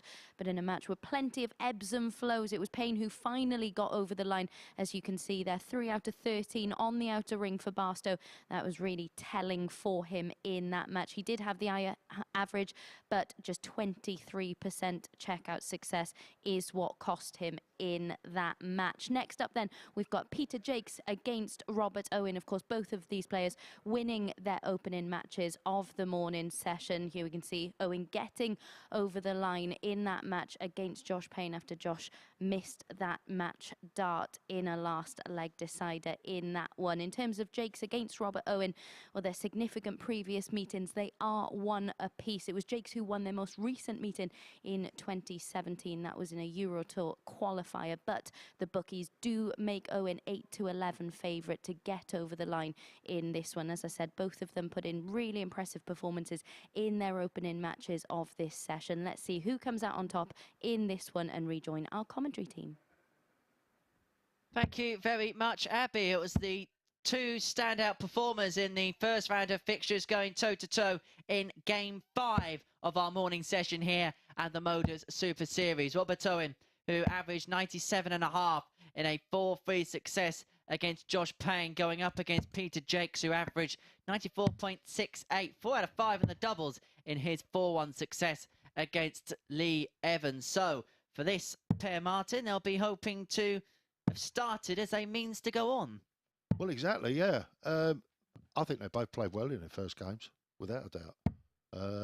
This one could be another really close game. Dare I say it? I dare. 4-3. 2? I don't know. I wouldn't want to pick the actual winner, to First be perfectly leg, honest. I think they're very even. Even in ability, even in the scoring. Not quite sure about the checkouts, but they're either in or out on the doubles. Come colour coordinated as well, haven't 60. they? Colour coordinated, yeah. Well, Robert Owen will be quick to remind me that this is a battle of England against Wales. 100. Oh, of course he will, yeah, yeah.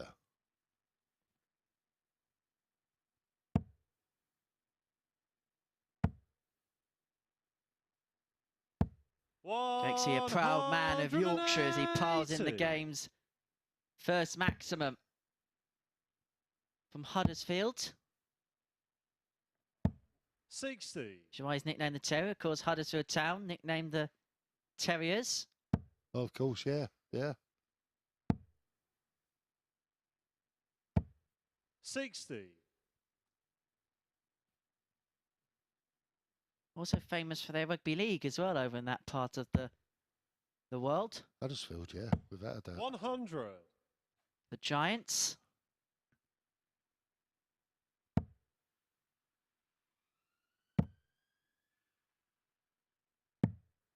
129. It was a shame, but could have been better. But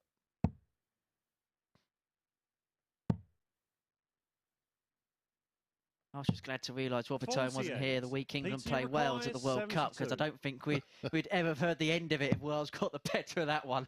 No, of course you wouldn't. Robert does like a chat. Game shot on the first leg. Peter Jacques. Yeah, one of the friendliest characters on tour is Stack Attack. Second leg, it's Robert to throw first. Game on.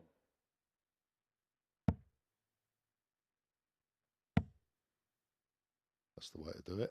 140. Yeah. At the minute, he's letting his darts do the talking. Well, exactly, yeah. That's what you got to do. 41. Ooh. Bit of a slip there from Peter. We know Robert's going to be playing on the tour, the PDC tour, as of next year. Congratulations 35. to him on winning his tour card, courtesy of the Challenge Tour. And how do you think he'll get on over those 2 years in the PDC? I'm sure he'll do quite well. 59. Yeah, I can't see why not. You know, he's been around the game, you know, enough, and he's got the experience. There's no reason why he shouldn't do well. You know, as if it keeps scoring like he scores here, 100. get his checkouts, good checkouts as well. Then there's every chance he'll make a raging success of it. Got every single component, hasn't he? Yeah. 100. It's the only thing will be the travelling that might wear him down. From what I understand, there is a lot of travelling involved. So 40. that can wear you down. And being away from home, away from the wife and kids, that can make a big difference as well. Because I suppose you just feel as if your life is constantly 100. revolving around darts and you just never get 5 minutes peace. Well, that's right, yeah. Yeah, I sort of worked it out years ago. You know, I was away from home roughly 6 months of the year. 43. Yeah, with the time you had in your county games, your Super League games, you know, all the different events you went to, plus your exhibitions and so forth. You're away from home. 81. Roughly Robert, 6 you months of the require year. 143. Frightening. I suppose that's why we're seeing players now manage the schedule a bit more. Well, yeah, I suppose so, yeah. 45. Peter, you require 120. But you wondered what home was during lockdown, weren't you? Yeah, I quite enjoyed it, actually. Yeah. 60. Owen wants 98 here Robert, you to require 98. level this game up at 1 apiece. Double 19 down the bottom of the board. And that's a nice marker for him. He can Game's lay on one the over the second top. lay. That's Robert exactly what he Owen. does. And Robert Owen levels this game at 1 apiece. I would expect Third no leg, less. it's Pete to throw first. Game on. Both 50% on the doubles, 1 from 2 to get their respective legs on the board. 100.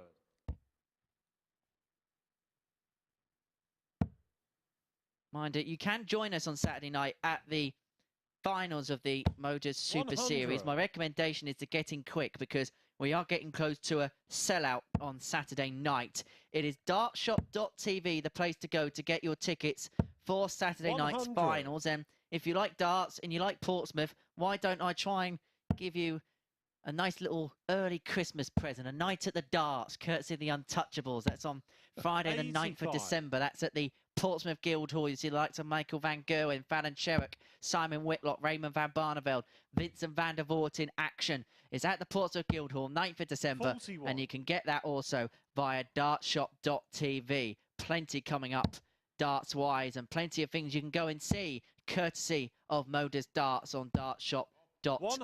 It's a busy time of 123. year for you darts players. Yeah, very, yeah. Yeah, there's always lots of exhibition work going on. You know, you tie that in with a few events, just playing here. 180. I'm sure the Challenge Tour's got quite a few on between now and Christmas. So, yeah, it is a busy time of year, yeah. And leading up to the PDC's World Championships, 140. which, as Peter, I you understand require it, starts 80. around the 17th of December, is it?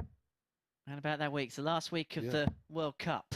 Yeah, there we go, yeah. So, all busy, 60. busy. Robert, you require 53. The more the better. That's a slip. Ooh. So 47 left now for Owen. Tops for 2-1. Break of throw opportunity 13. has come and gone. Peter, you require 20. Frustration. A look of frustration there. Game shot on the third leg. Peter Jacques. That's What- what you would expect from Peter, straight in. It wasn't exactly a look of elation, though, from PT. He feels it Fourth leg, maybe it's he's Robert to throw got away first. one. He shouldn't. It was a Game on. 16-dart leg, but it's interesting how the psychology of the game can be read at times. Well, yeah, I suppose so, but 41. he's just happy with getting a win there. He doesn't show a great deal of emotion at all. They must be the hardest players to play because you can't. 55. If you can't read them, then you can't see when they're up and when they're down. And when they're down, that's when you look to pounce. It depends on what they do when they're down. I mean, I've had players that... 99. There was one specific player. If you got him kicking the hockey before he threw, you knew you got into him. You were in his head. 48.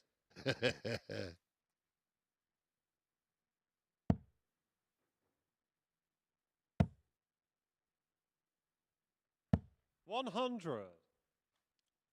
Yeah, missed doubles builds a lot of frustration for a lot of players. You know, you think, oh, they should have gone in, you know, how did I pull that one over there? And then if that carries on throughout the game, then that frustration just builds and builds. Because it moves into the scoring game as well, doesn't it? Yeah, without a doubt. No doubt about that. You think it's quite simple, 100. just throwing that dart straight. And then they go, over there, up there. You think, what's going on? You guys make it look so easy. I suppose it's a bit like Tiger Woods, the way he tees off at the 18th at Augusta. It makes it look so effortless, but yeah, the mere mortals will just shank it somewhere, probably in the bunker or in the water. 90.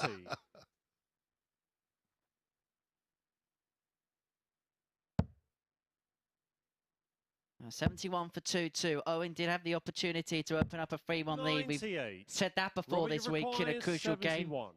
And the opportunity to go 2 legs clear against Graham Hall, and how everything could have changed yesterday as a result of that. And so the bullseye to level us up. 46. But the opportunity comes and goes, and Jake's Shanghai for the break.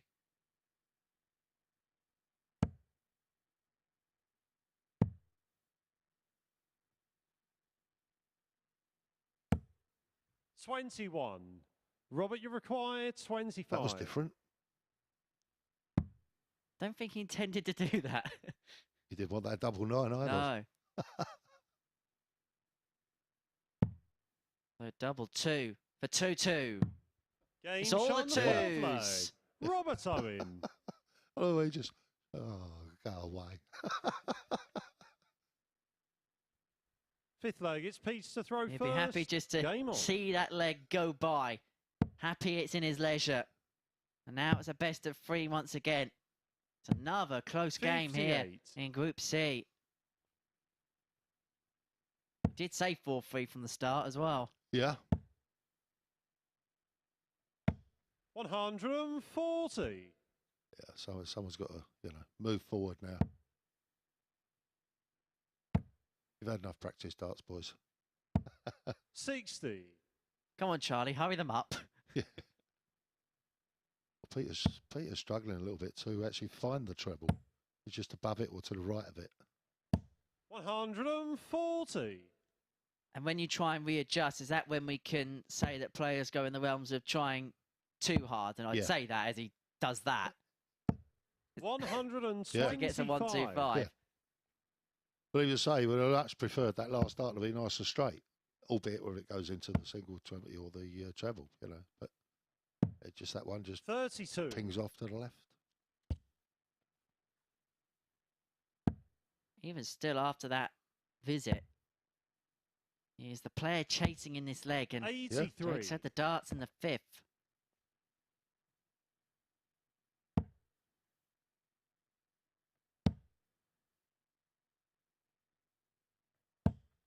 $81.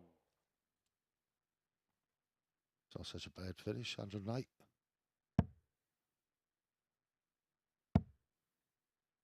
May have to go. 137. Probably will have to go now. Robert, you so. require 108.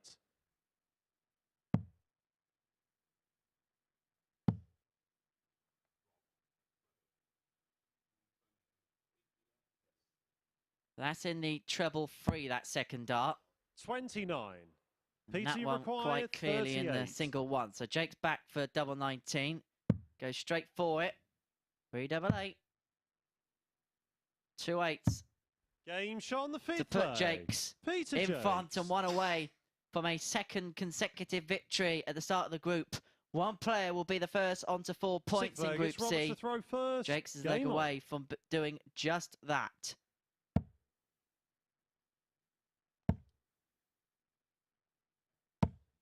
$100. I think Robert's getting a little frustrated at the moment.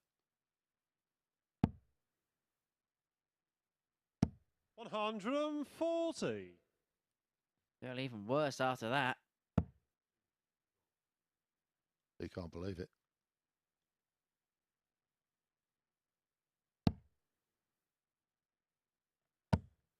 $121. Great readjustment there. Well, those are the stats in this game. 84 average for Jacques, 80.47 for Owen. The Yorkshireman with the game's only 2 maximums thus far.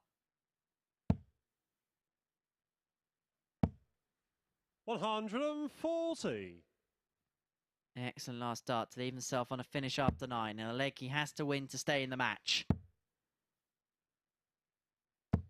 60. Robert, you require 140. So 6 at this 140. May only need the 3.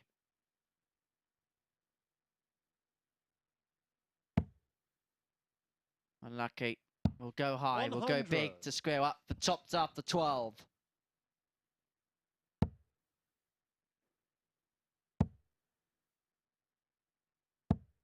100. Robert, you require 40. 3-3 again? It should be. Game shot on the 6th leg. Robert Owen.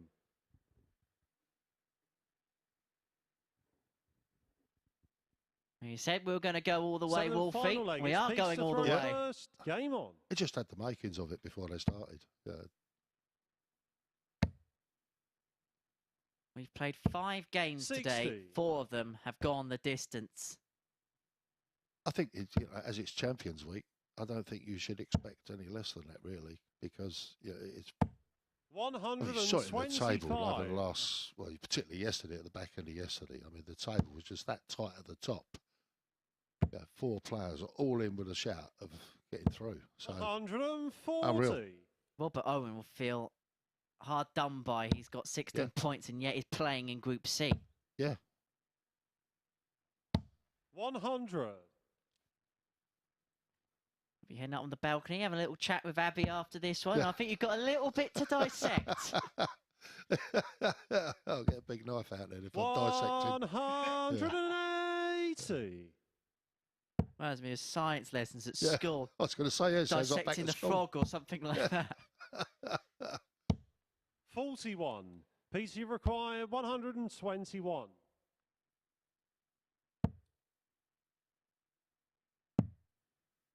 Tops for the match, for the win. And it would have 101. been in some style for Peter Jacques.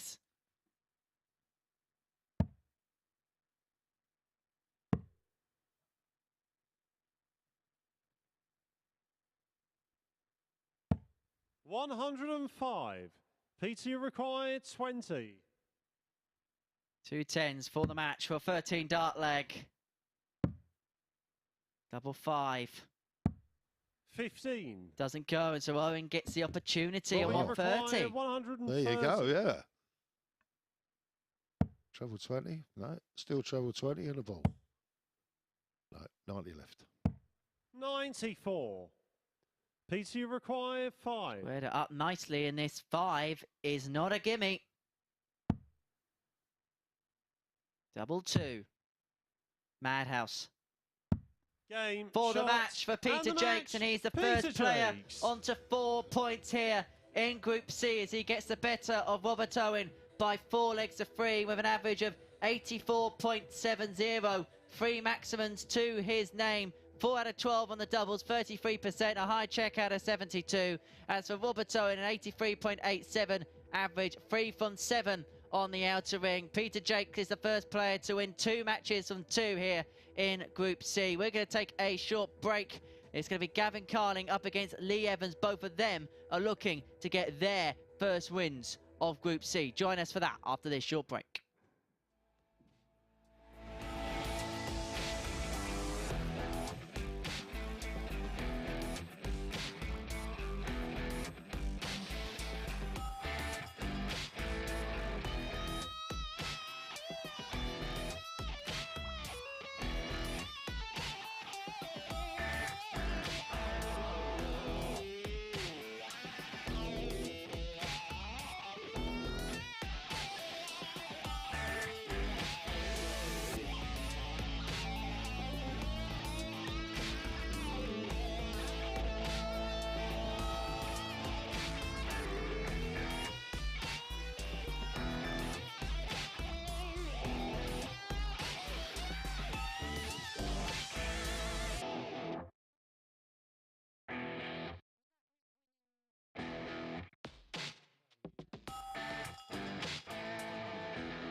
Welcome back to the live lounge here in Portsmouth. 5 matches played, 4 last leg deciders. Martin Adams, what have you made of the first third of the action here? I think it's been absolutely brilliant. I mean, you can't expect anything sort of like different than 4-3, 4-3, 4-3. I mean, you're going to get one or two that go a different way, but you know, these Champions Week, so they all know what it's all about, and you are always going to get close games. And we mentioned that Group A was incredibly close. Group C seems to be following in that same pattern. Do you see anyone pulling away, or do you think it'll be incredibly tight for the 2 days of action? I think it's going to be tight for the 2 days action, without a doubt. I can't see anybody sort of pulling away and getting sort of head and shoulders above the rest of the field, you know. And Peter Jacques, of course, the first player on to 4 points. He and Robert Owen have probably delivered the standout performances so far, haven't they? Yeah, I think so, yeah. I mean, Peter seems to, I mean, despite his very first leg, where he just didn't seem to find anything, I thought he's not found his rhythm. But once he found his rhythm, he's straight in there scoring well. And Lee Evans is somebody who hasn't quite found his rhythm so far, I think it's fair to say. When you've ended Group A, bottom of the table, and then you lose your first match with an average in the 70s, how hard is it to keep going and pick yourself back up? Well, it is hard to keep going. There's times where you want to go, I'm just fed up with darts today, I'm going home. But no, you have to keep going. I mean, that's what it's all about. And you want to be competitive. You don't want to get, you're fighting for that win. I think, well, if he can get a win underneath his belt, I think he'll play a lot better. But it is that relentless nature of the Super Series, isn't it? Not half. He's very relentless.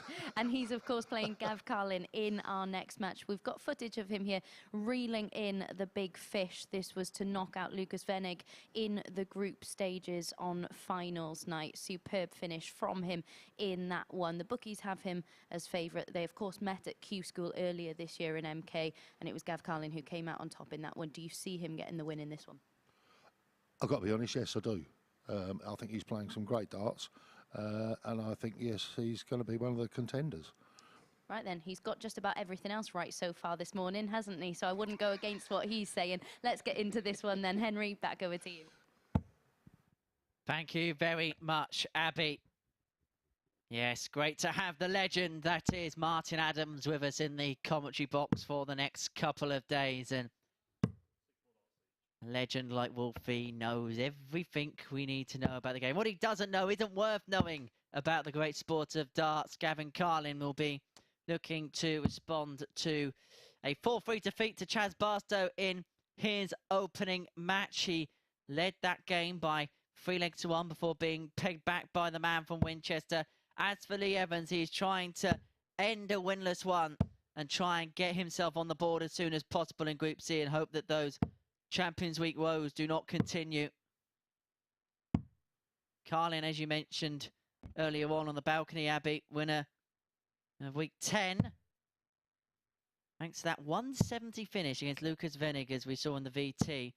And that knocked Thibaut Tricol, or helped Thibaut Tricol through, not Lucas Venig out, and helped Thibaut Tricol through. And it did literally come down to that leg. If Carlin lost that leg, Venig would have gone through. Tricol would have been eliminated. That was the drama of that 45. particular night. And Carlin got the better that week of Josh Payne. That battle will take place later on today, and we look forward to that one a great deal. But all focus here is on the battle of the Northern Irishman 42. and the Englishman.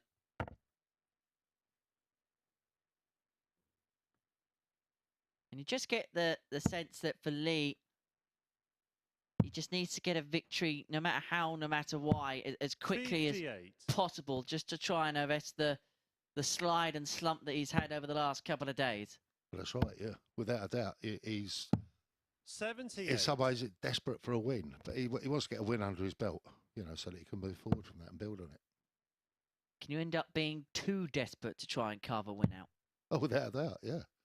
Yeah, that's when you end up trying too hard. 90. And then nothing seems to want to go right. Yeah, and that's when you start making silly mistakes. Even when you get down to a finish and you throw out the wrong treble. And 123. And you stand there and you think, why did I do that? Mm-hmm. And you don't know the answer. It just happens. Pressure, I guess. Plays mind games, doesn't it? 180. Right darts. Can the real Lee Evans please stand up? 58. Lee require 82.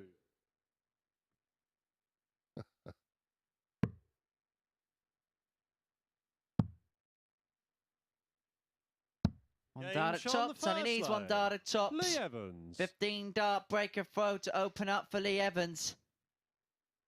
And suddenly here, Gavin Carlin might have some questions to answer. Lee to throw first. Game on. On the back of that opening defeat to Barstow, where he did lead and he gave up that advantage to end up losing 4-3. 58.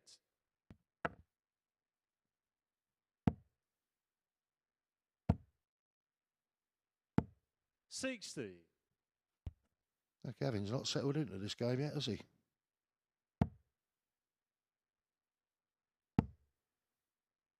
I wonder whether what happened in the game against Chaz may have translated over into this. 100. Welcome back.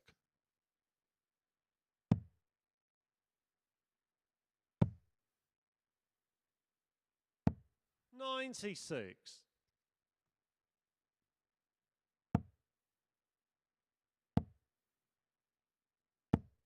45. Interesting.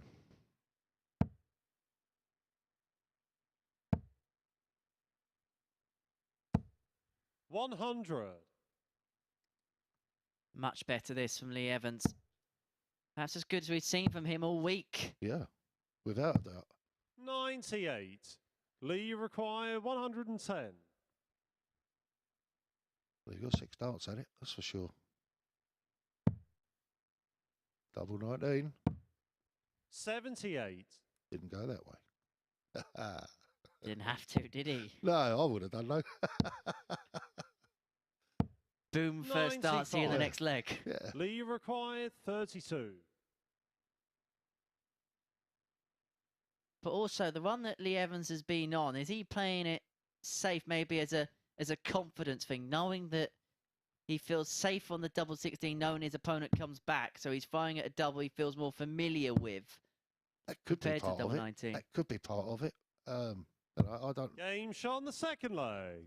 Lee Evans. You can't get into another dart player's head, you know. But at me, I'd have just gone straight for the double 19. Third leg, it's Bang, Gavin thank to you very throw much. first. Game on. Thank you, ref. Give us the call. Yeah. Start the next leg. Yeah. 83. Charlie Corsafina, official for the rest of the week. Owen Binks has made the trip up to Barnsley. We've got Charlie with us for the rest of the week. One of the best officials we have in the game, Charlie. 96. It's part of a good team of referees. It was nice to see Marco refereeing last week. Or was it the beginning of the week? 59. No, last week. Last week we had Owen here this week. Yeah.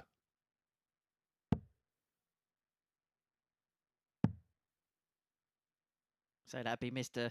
Big and Mr. Small, wouldn't it, comparing Marco and Owen? 134. Absolutely, yeah. And of course, there's the man from Scotland, Anthony Dundas, another great 100. referee. Hello, pup, if you're watching. How you doing? Sure he is. 95. But it is our big stage ref, Charlie, with us today. Refereed at the UK Open, of course, earlier this year. 137. Yeah, indeed. There we go. Oh. Yes, because that showed a different...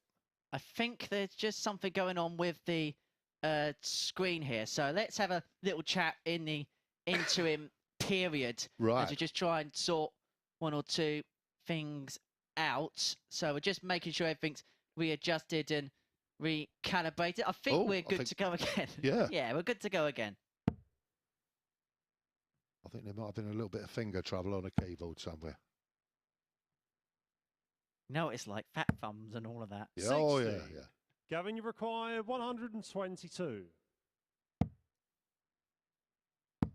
Okie doke. Well, The cardinal sin. Yeah. Well, some people say that, but I don't. But dropping it in the 4 is not a good plan. 106. That's a good one, though. Lee, you require Yeah. 116. He's worked that out well as well to go that particular route. Double 18 for the double break for 3-0. Game shot on the third leg. And the blue Lee touch paper Evans. has been lit for Lee Evans. 3-0 up with the double break of throw, and he is a leg away from victory against Gavin Fourth leg, it's Carlin, Lee to throw first. whose concerns Game in on. Group C begin to mount.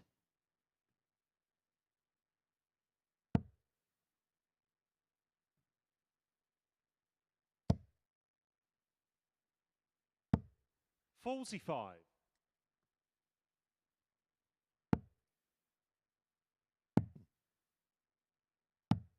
84.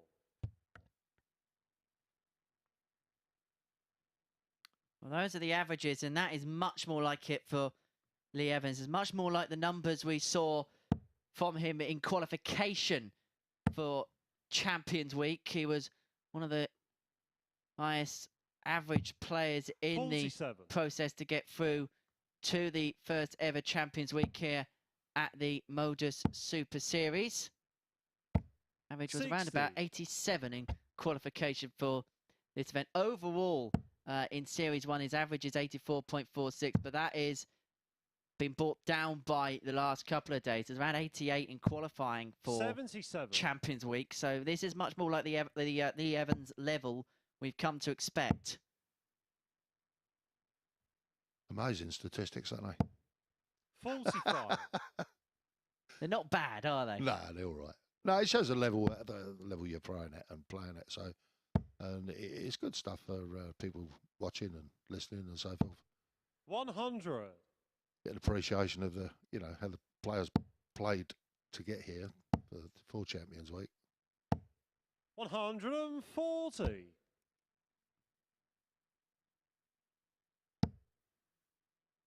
Of course, Josh Payne has qualified here for having the best average as a runner-up. That was in week 10. That was the week 95. Gavin went on to win. Won that final against Josh by 4 legs to 3. He actually lost 2 finals by that scoreline, did Josh. He actually lost out 60. Del Pilgrim Lee require in the final by 137. that same particular scoreline. So has earned his opportunity back.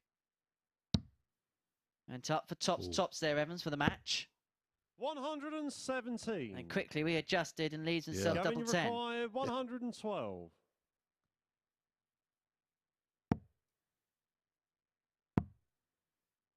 Tops again. Game shot on the fourth leg. Gavin Carlin.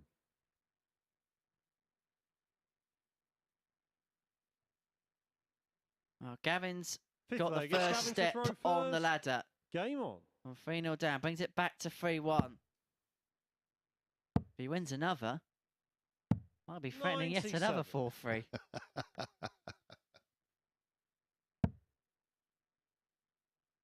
We'll have to call you 4-3 Wolfie. 131.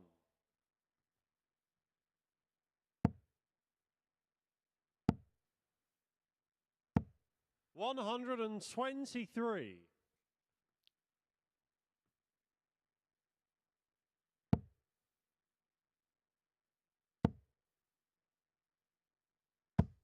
60.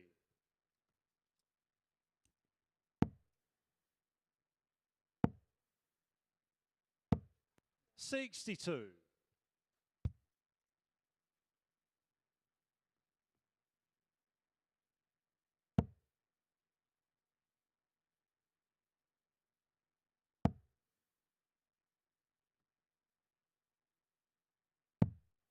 59.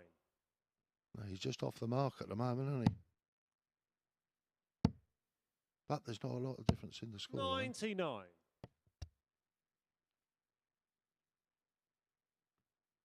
Big one here will make a lot of difference, I think. It's been the big moments where Evans has come up trumps. And he does so again. 180. Gavin, you require 120. Oh my, this would be magical. Tops. 80. And so Evans now has 71 Lee requires to win the match. 71. To get his first win on the board since Tuesday. Double 16 to end the Baron run. Game. And Lee Evans is a victor. He beats Gavin Carlin by 4 legs to 1. He picks up his first 2 points of Group C, courtesy of that success against the Cannon with a 93.19 average, 2 maximums to his name, 4 from 6 on the doubles, a 116 high out. Gavin Carlin himself got himself a 112. So Lee Evans, a 4-1 victor against Gavin Carlin in that one. That is the end of round 2. It's going to be seconds out, round 3 after this short break. It's Josh Payne against Peter Jacques after this short break.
This is the MODUS Super Series.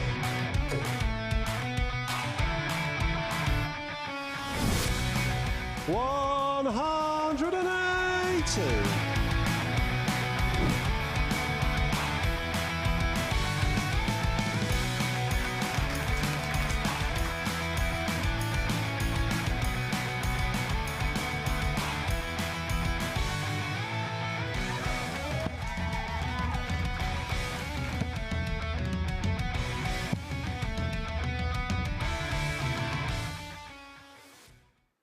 Don't forget, you could be here yourself. Tickets for finals night are free.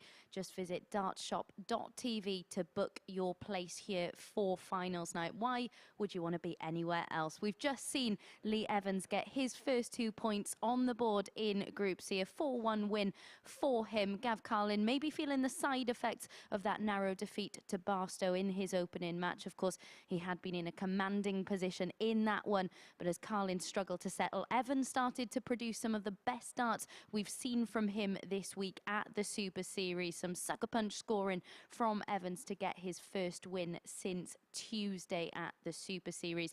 That as well, that 93.19, his highest average of this week, and some superb finishing from him as well. It was probably his most complete performance of the week. Next up then, we've got Josh Payne against Peter Jacques. Jacques, of course, beating Robert Thornton to qualify through to Champions Week. Here he is pinning the winning double to get through that one. Now, Josh Payne is actually the bookies' favourite to get through this next match and get the points on the board, despite Jacques winning both of his opening matches. But much like in that week that Jacques qualified for Champions Week, we've seen a mixed bag from him in his opening 2 matches. Some really clinical finishing in his opening match, but then squandering a few opportunities in his second, despite getting the points on the board. So what will we see in this one? Let's hand back over to our commentary team to tuck into the next match.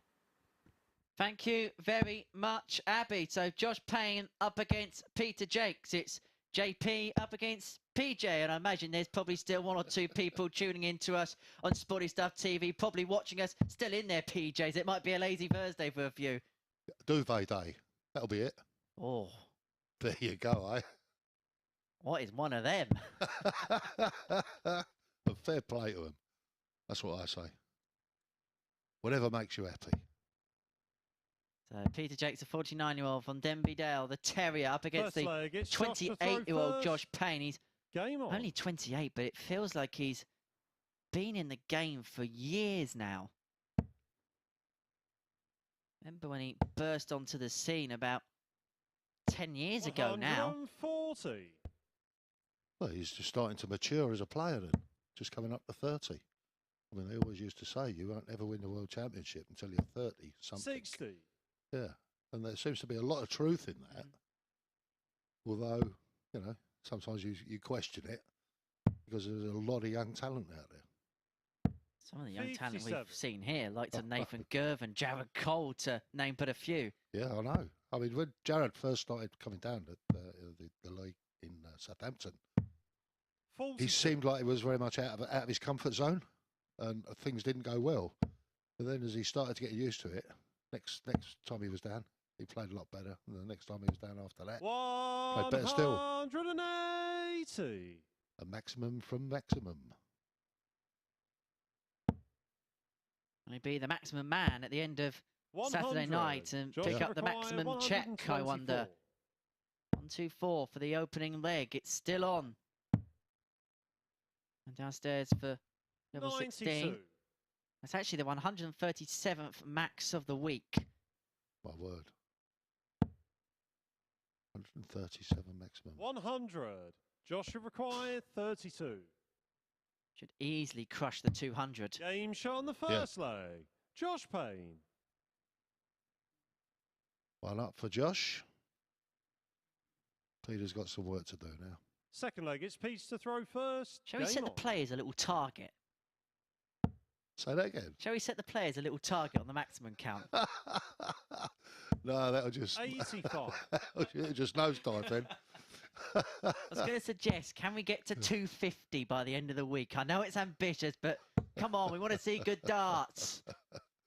I think it'll nosedive now. That's it. 84. Might get 1 or 2 now for the rest of the day. In this series, over the 13 weeks, this is staggering. We've had 2,679 maximums over 13 weeks play. It's incredible. Absolutely incredible. 177. I've seen a fair few 177s as well. Well, we should get past 2,700 by the time we're 140 done in this phase. Be an excellent achievement. Just shows some of the great darts we've seen over the past 3 months here at the Super Series. Now, if we've had that many maximums, I wonder how many 140s we've had. 140. Because the 140s come along more frequent than the 180s. I'm sure that we've got 1 or 2 people we have in the stats cave that can probably find that for us. 100. Just a steady ton for Josh for a potential 11 dart leg. Tots for 12. Not to be on this occasion. Jacques is back for 110 60. to level us PT up at one require apiece. 110.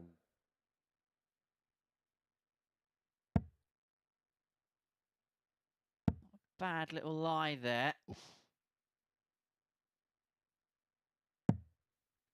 29. Joshua require 40.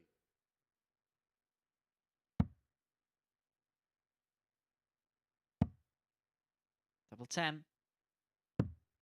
20.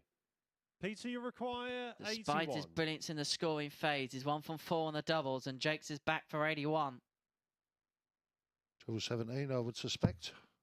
Or treble 19, rather, not 17. Game shot on the second leg. Peter Jacques. And so Jacques, he levels us up, and Josh Payne, who had the opportunity to win the leg in 12, Third doesn't leg, win the it's leg Josh to altogether. throw first. Game on.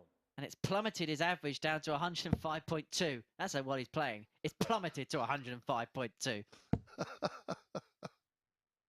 Sounds terrible. Plummeted. 59. I think most dart players will be quite happy with 105. I would, I know that. 45. It's funny how the stats change in the opening few legs, isn't it? Oh, I know, yeah. But I think when I was down here last time, I think I had one match I had 107 apparently. 59. Didn't seem like it, but there you go.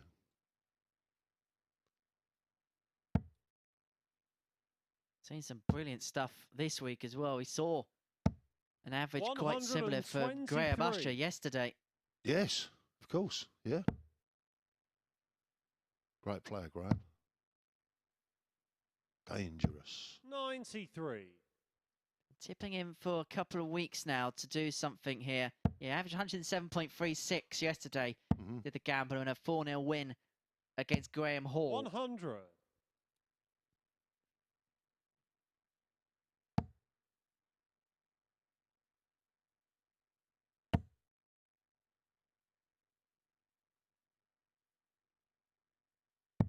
$177. Clock that one up then. I think I've counted that as his third in this game so far. Yeah. 42. Joshua require 113. 113 for 2-1. This really has been an excellent performance. Tops. 73. Ooh. Can't believe it.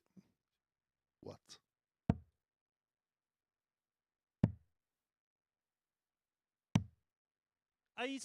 Only concern to his game so far, he has missed 4 at the outer ring. He will not make it 5. And yes, Josh, that's where the double is. You found it, my friend. He leads 2-1, and fourth leg, it's Pete's to throw first. He can banish the doubling demons.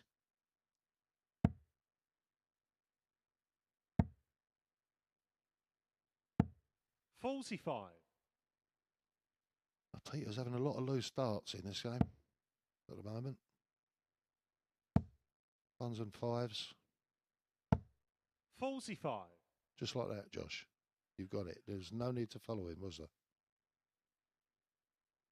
See, the good thing about great punditry is you get to describe it as it happens, and Josh is just helping you out in that path. Yeah, without a doubt. Yeah, that's very good of him.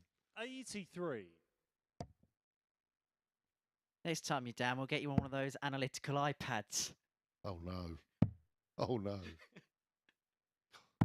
134. That'd do me head in, that would.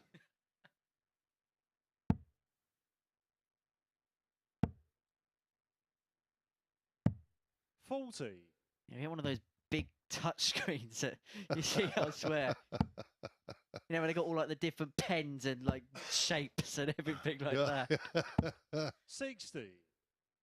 Yeah, I know. It's an built-in algorithm. Yeah, I know. Yeah. The algorithms.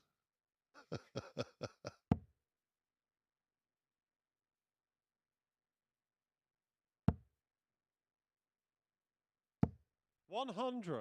That's better. Much straighter. Because if you look at the scoring visits for Jacques, He's had 40, 83, 45, followed by an 80, 42, 98. 1, 2, 3, 45, 26, and 85, 42 in this match. Well, it's weird, isn't it? 133. Joshua require 164. You know, when you see him throw so solid and then you get a game like that, it's odd. But there's no explanation for it. It's just one of them things that happens in darts. 42. I think that's why we keep TC coming back to it. require Because we 100. always feel there's room for improvement. You never know how it's going to go. This is very true. 60. Joshua require 122. There's that 4 again. 42. PT require 40. Despite a 14-point disparity in the averages, No score. Peter Jacques has had 3 darts to level us up, and so this Joshua is the require opportunity 80. for Payne to take full advantage.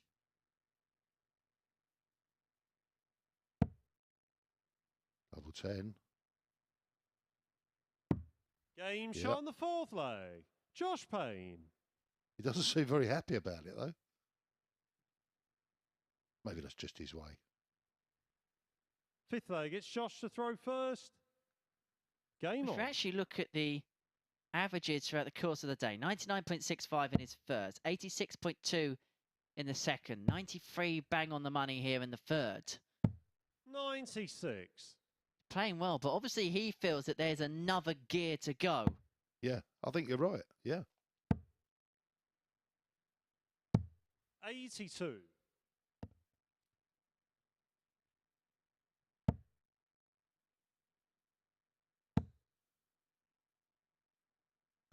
100.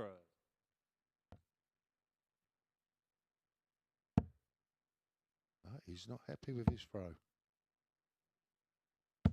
180. Wouldn't have been happy seeing that either. No, definitely not. But it's cheered Peter up, I should think.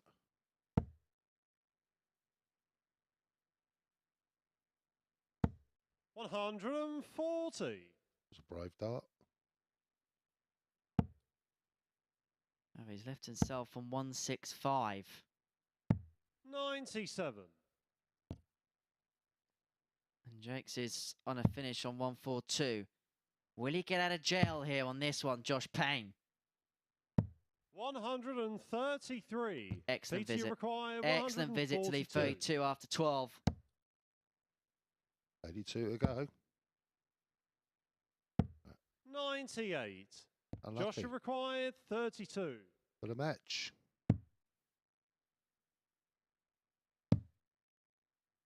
Double 8. 24. Now, his These darts stand up to require attention. I 44. think those first 2 darts, then going up for the double 8. I think the bed was blocked. So this is for 3-2. Game shot on the 5th. And on the other hand, that was Peter probably as good a Jacques. marker as it could have possibly be for Peter Jacques there. So brings it back to 3-2.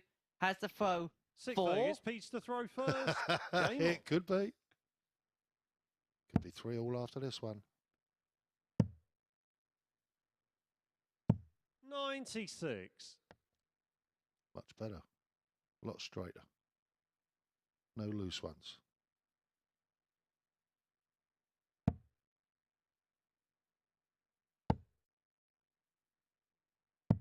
82.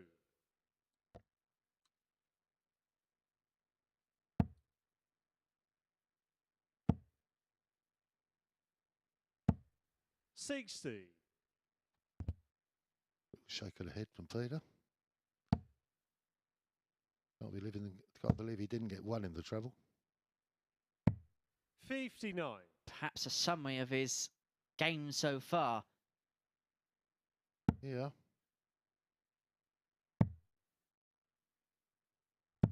96. Of course, if Payne wins this, he will join Jacques on 4 points in the group. 42.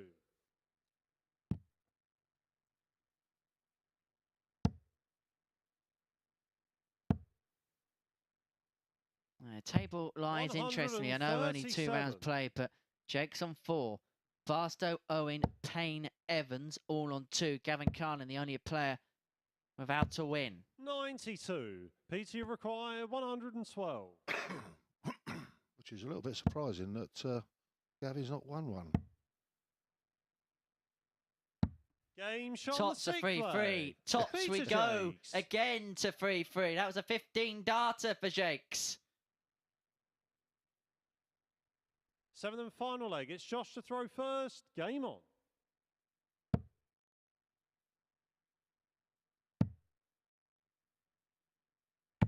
$134. 6 games, only 2 have not gone the distance so far. Yeah. 100. I think it was always going to be like that, to be honest.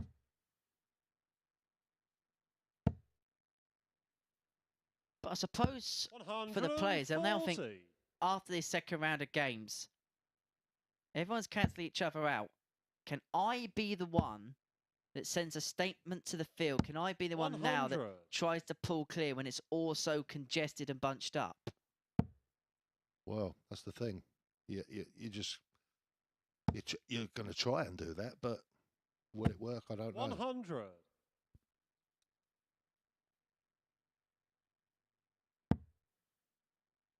But Josh is in a good position in this leg. Gonna be throwing 59. 127. Josh, you require 127. Doesn't have to go for the ball. And so 87. 10 there, leaving himself tops after 12 for the match. A brilliant last leg to round off what would be a brilliant victory for Josh Payne to make it 2 wins in succession. 81. Josh, you require 40. And it would put him tied at the top with Jacques. Double 10.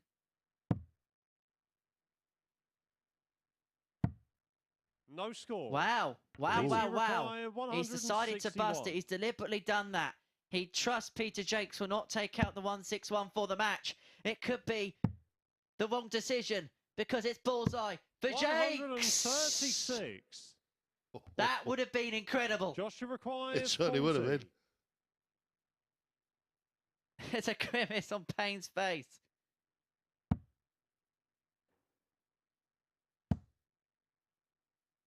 Double 10. 30. And has Jacques' Peter, you go at the require bullseye 25. Ooh. forced the issue. Do you remember Sid Waddell back in '83? Bristow played the percentages, Della did the business. Well, it Yeah. could be something likewise here. Yeah, Keith's not let us forget it. 17. Bless you, Keith. But Jacques hasn't taken advantage of the opportunity and Payne returns. Josh, you require 10. And now he's up for double 5, which he decided not to take out a couple of visits ago. Double 2. To end a strange game of darts. But Josh Payne is the victor in the end by 4 legs to 3. But Josh Payne decided to bust the double 5 with his opponent on 161. Jacques missed the bullseye for that finish. Then it got a little bit scrappy. But Josh Payne gets himself over the line by 4 legs to 3 with an average of 87.13. Realistically, because of those missed doubles at the end, it was around about a 92. 4 from 17 on the outer ring. A high checkout for him of 80. Peter Jacques, 3 from 10 on the doubles. 112 being his high out. And so we have 2 players tied on 4 points at the top of the table. Jacques and Payne following that win. We're going to take a short break. Upon our return, it's the second game of round 3. It's Chaz Barstow up against Lee Evans.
Welcome back to the live lounge here in Portsmouth, where we've just seen our 5th last leg decider of this morning's session. All 3 of Josh Payne's matches so far today have gone to last leg deciders. He's won 2 of them. The 28-year-old has played very well indeed today. He actually put in the highest average of the day in defeat to Robert Owen in the opening match of the session. And in that last match, his scoring was certainly a high point for him. His finishing leaving much to be desired early on, but having been pegged back and taken to a decider, we saw something quite remarkable in that one, didn't we? Payne busting his score on purpose. Jacques had a dart at bull for the 161, missed it, and Payne finally mopped up on double 2 to get the points on the board in that one. So he moves level with Peter Jacques on 4 points in the league standings at this very early stage. Next up, we've got Chaz Barstow up against Lee Evans. These two, of course, have already met 3 times this week. When they met yesterday, Lee Evans took out this 103 checkout, but it was in vain because Chaz Barstow went on to win the match. Barstow has won 2 of the 3 meetings this week, but we did see this wonderful 103 from Lee, as well as the 114 checkout in the previous meeting on Tuesday. Who will come out on top in this one? The bookies have got Chaz Barstow down as favourite, but given Lee Evans' performance in his last match, I don't think this one is a certainty at all. What do you think, chaps? No such thing as a certainty here at the Super Series. And if we've learnt one thing from this group so far, it is difficult to prize these 6 players apart. These 2 met in the last round of fixtures in Group A yesterday. Both players were looking for a win to springboard themselves into life going into Group B and C respectively. And in the battle yesterday, it was Chaz Barstow who got over the line by 4 legs to 3 over Evans. As the 43-year-old from Winchester, nicknamed the Prince, played at the PDC World Championship, gave Michael Van Gerwen a scare back in December, takes on Lee Evans, who we've seen on our TV screens before at the UK Open a few years ago. First leg, it's Chaz to throw first. Into Champions Week, and now looking Game to on. kick on after getting that win against Gavin Carlin last time out. So both players will now feel more confident than they did the last time they met each other. I would think so, yeah, without a doubt. But it'd be an interesting game, I think. You would expect it to be close. 43. But, you know, it all depends on how things go. It's a crazy game, darts. 59. That's something Jimmy Greaves used to say, wasn't it? It's a funny old game. It's a funny old game. That's the one, yeah. 96.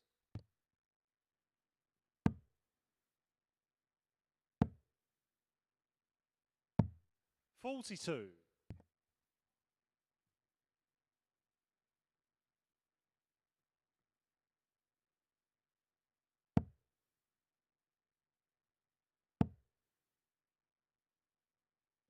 125.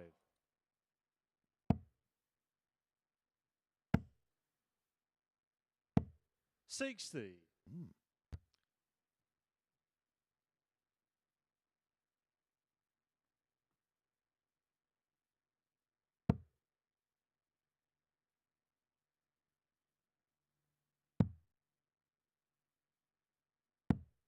57. Both players just struggling to get out the traps at the minute, aren't they?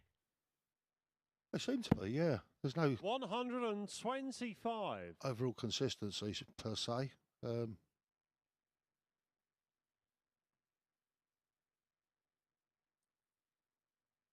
plus a piece, but that's the rest of it's been, you know, average. Some match legs go like that. Not anyone's fault. It's just the way sometimes it goes. 50. Yeah, that's right. Chaz, you require 190. Yeah, 94. Lee, you require 130. We all like a little bit of bully. Absolutely. Lee Evans won't 65. See it in this leg. At least a Judge finish required anyway. 25. 25 for Barstow. Double 10. He likes this route. Up for double 5. 20. But that drags just underneath. And Lee so Evans requires returns for the 65 to break the throw in the opening leg. And it will be back down to the ball. He wants the 25 for tops. Game shot on the first leg. 1-0 lead. Lee Break Evans. a throw for Lee Evans. You sense it was a leg that someone just wanted to win. It didn't matter how, just get it won. Second leg, it's Lee to throw first. Game on. I mean, they're both in the averages in the 70s there, so I mean, they know they're not, you know, cooking on all cylinders. So hopefully this leg will liven up.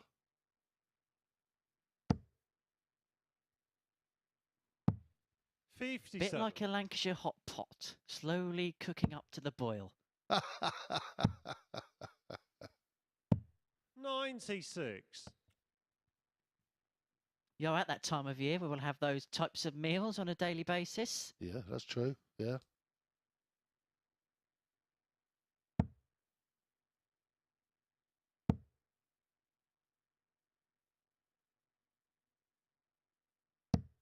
$94. I think that with the price of energy these days, there'll be a lot of people 82. experimenting with the slow cooker. Do like the slow cooker. Oh yeah. I'm not the world's greatest cook, I'll be honest, but spag bowl, chili con carne, that's my kind of remit. Put it in the, you know, fry off the mince, put it in the slow cooker, let it just do its thing. Oh yes. Nice beef stew and dumplings. Oh. 80. My word. Go to the butcher's, get it all cut up into nice little bits, put it in the slow cooker, away we go. So right. Let it simmer for the day. Oh yeah. 139. Shouldn't really chat about food around lunchtime, should we? That's livening up a bit now. 54. Lee required 167.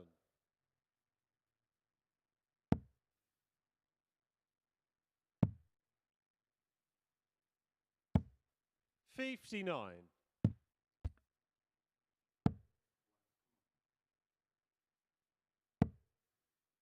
Well, they get 3 more at the 108, that's for sure. 44. Lee required 108.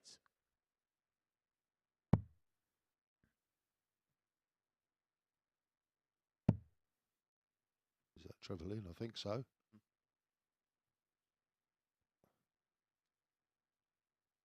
Yeah.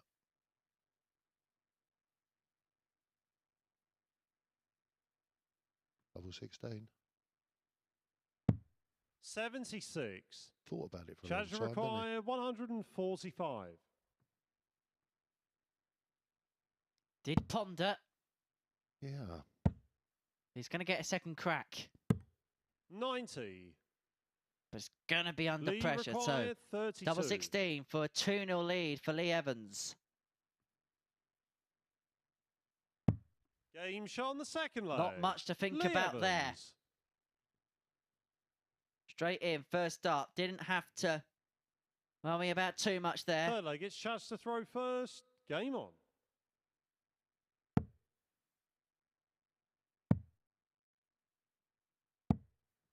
44. It's like at times Lee can be found guilty of perhaps overthinking things.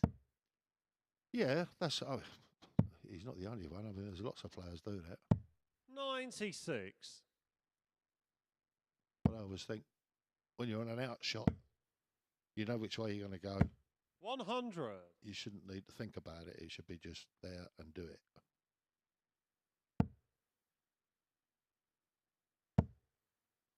They sometimes say that the brain is the worst tool in a dart player's arsenal. 140. Absolutely. Quite so.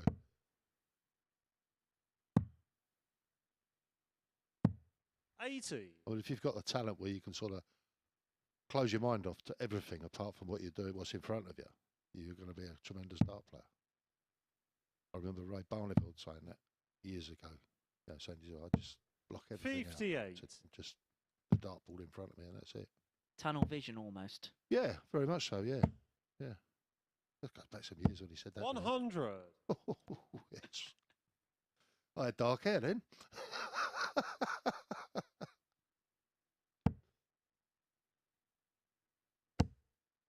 Bringing all of your experience and your stories to the commentary box. We're absolutely loving every second of it, Martin. There's a lot of stories you won't want to know. 137. Great darts, 137. Lee requires 70. 70 thrown. He uses a lot of that powdery stuff, doesn't he? Yeah.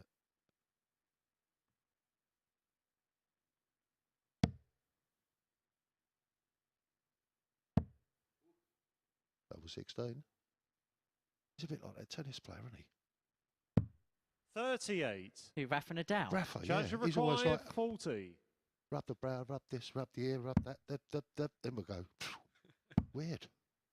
But if it works for you, 30. can't fault it, can you? Lee required 32. And it may work here because he may open up a 3-0 lead. Yeah. Game shot on the And there's third the leg. double break. Lee Evans. He's happy with that. I think Lee Evans would actually take the compliment of being called Rafa Nadal. Fourth I don't leg, think it's it's a bad Lee to thing to throw be known as, first. is it? No, it's just the way. Game well, on. It was the way he was, you know, with the, and he was a blush in the hand and blush in the hand again. Just reminded me of Rafa. 96. If it's a routine you get into and it works, you stick with it. 60. Simple.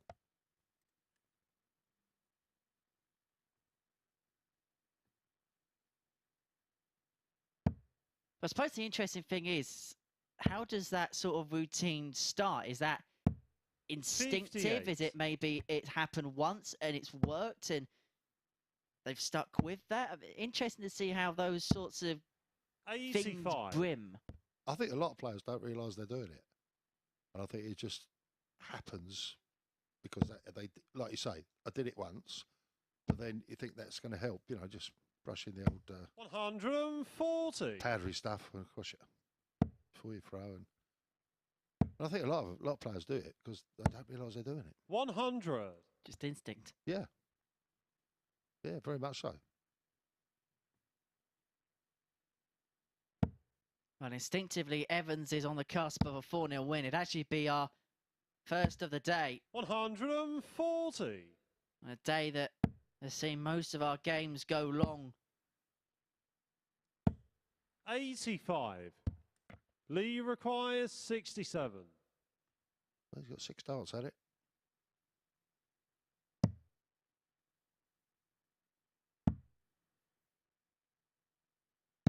Game shot. Double and the 16 match. seals a Lee 4-0 win Evans. for Lee Evans against Chad Barstow with an 85.89 average, a performance watertight for Lee Evans.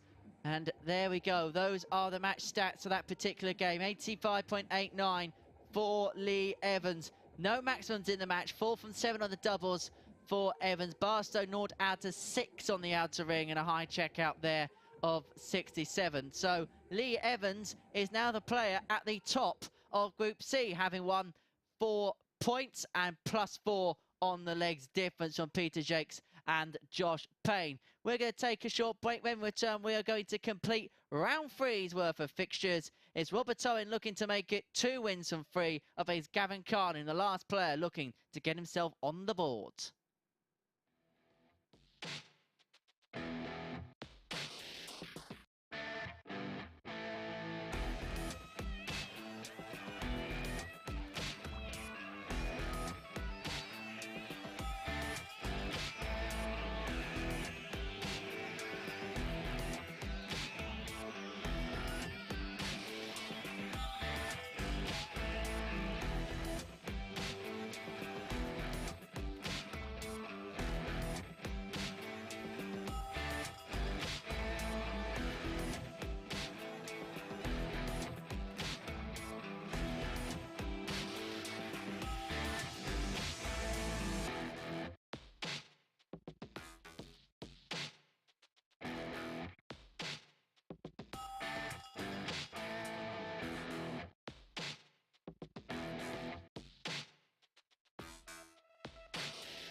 Good afternoon and welcome back to the MODUS Super Series here at the Live Lounge in Portsmouth, where we've just seen Lee Evans complete our first whitewash victory of this session in Group C. A 4-0 win for him over Chaz Barstow in that one. Both players struggling to settle into their rhythm early on.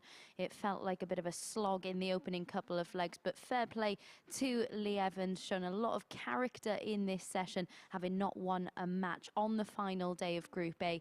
He then followed that with a below-par performance in his opening game today, but he's responded incredibly well and averaged just shy of 86 in that one. 57% checkout success in that one as well. As I said, that makes it 2 wins from 3 for him on this opening day of Group C action. We can see then what that does to the league table after 8 games have been played so far. It is Lee Evans who sits top of the table thanks to his superior leg difference over Peter Jacques at the moment. Of course, Robert Owen has the opportunity to join them on 4 points in the next game. He takes on Gavin Carlin, who is yet to pick up a point in Group C. Of course, Robert Owen was defeated in his last match to Peter Jacques. He did take out, though, this superb 98 checkout in that 4-3 defeat. Of these 2 players that are up next, then, they've met 9 times in the competition previously. The Welshman winning the first 5 encounters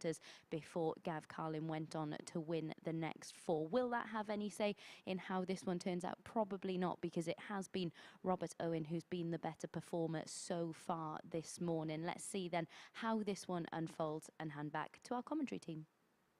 Thank you very much, Abby. But this is the interesting thing about the Super Series. Yes, the stats will point in the direction of Robert Owen, but anything can happen.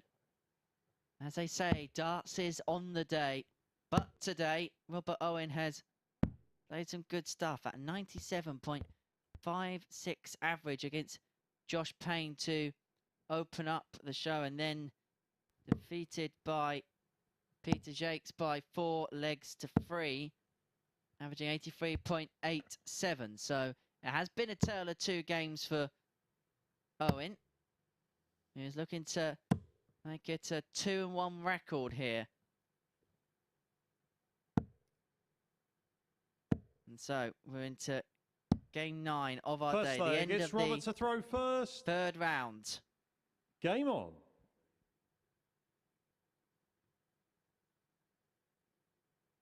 And if you're in the FA Cup, the 3rd round usually signifies the big guns strutting their stuff.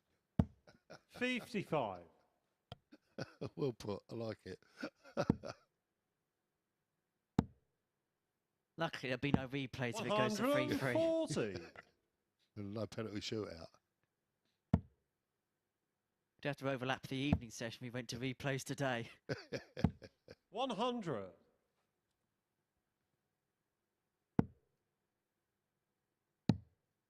What do you think Gavin Carlin would have done 96. in the break that he's had between games to get himself ready for this one? Because he has had a couple of struggles to begin his Group C campaign. 140. Well, it's like any time that you feel there's something not quite right, then you get on that practice board and try and work it out what's going wrong.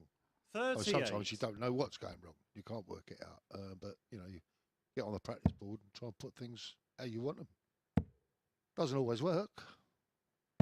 140. Just try and fix what goes on. Yeah. I mean, he's clearly not hit the mark as he would like. Robert, so you far require today. 66. We've still got this one and got 2 more games to play after this. So, yeah, anything can happen. 34. Gavin, you require 127. So 127 for Carlin for an opening leg break. Won't be done on this occasion. So Owen returns for 32. 30. 2 loose ones there. Robert, you require 32. Double 16.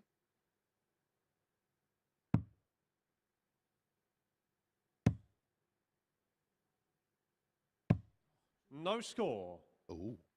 No, 3 well thrown darts. Gavin, you as well. require 97. They don't go much closer without going in. 21. 76 left.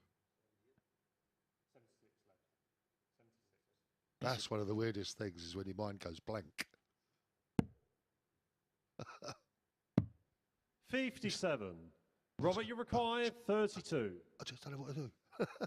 32, here we go. Double 8. 24. Gavin, you A cry require of come on 40. Rob there after he missed that double. He Yeah. knows it. We should be in the second Game leg shot by on the now. first leg. And it should be Gavin 1-0 to Carlin. Robert Owen. But it's neither. Gavin Carlin takes the lead with a break of throw. He's in front against Robert Owen. Second by a leg, leg it's Gavin to 0. throw first. Game on.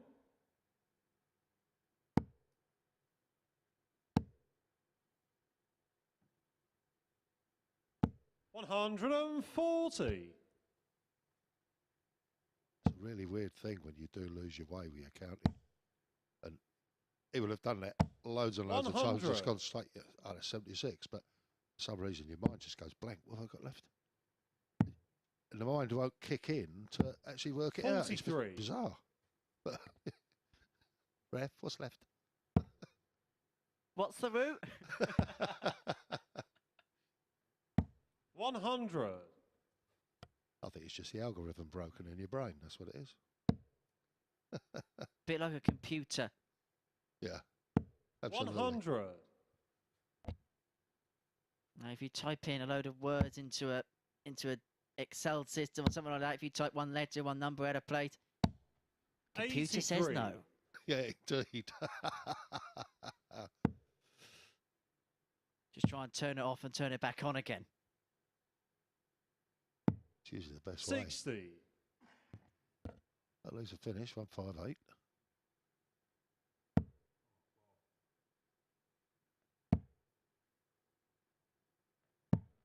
$40. Gavin, you require 158.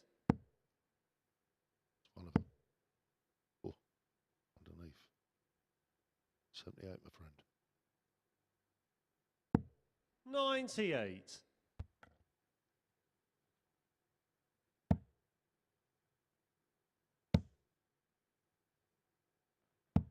$138. What a Gavin, you lead. require 60. But how this game may have changed courtesy of those missed starts at double 16 and double 8, because Gavin Carlin here, double 10 for 2-0 lead.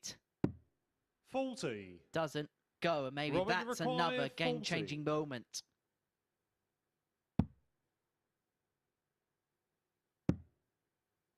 Oh, that's well below. 30.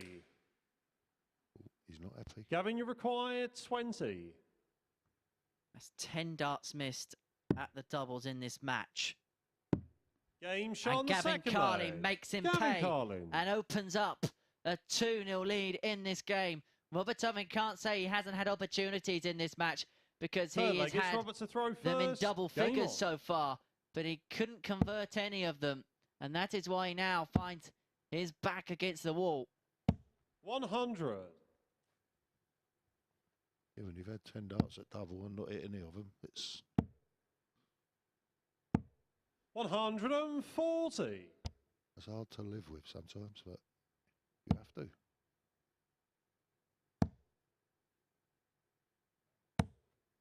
$55. This is what we were mentioning earlier about in a day you're going to get a game like this at some point. It's just the law of averages suggests. 140. Oh, absolutely, yeah. These are the games where you think, well, it's not going all that well, but if I can just nick it, yeah, if I can nick it, I'll be a bit of a burglar. 100. Happy days. But some days that don't work either. It's just one of them things. That's darts. That's why darts is darts. That's why we love it, I think. Anything can happen. 41. Be like a darting skunk. You know that it's been a bit smelly, but you just try and find a way of getting over the line. That's right, yeah. 81. It's like wins, you know, any win. It don't have to be pretty, just as long as it's a win. 160. I might use it on my Tinder profile.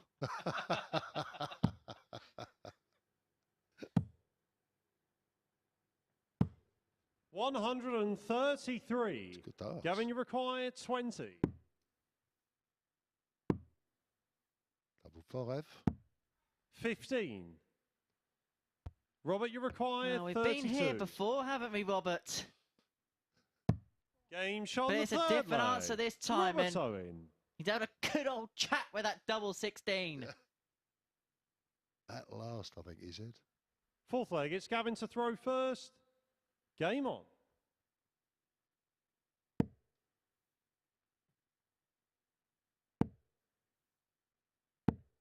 That's his 26. first dart at double converted from 11 attempts. How this game could have been so different. Oh, yeah. 61.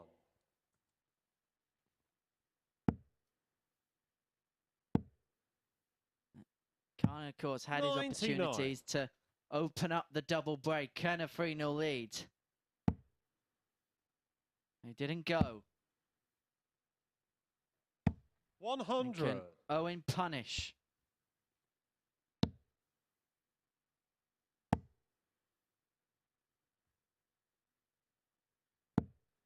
55.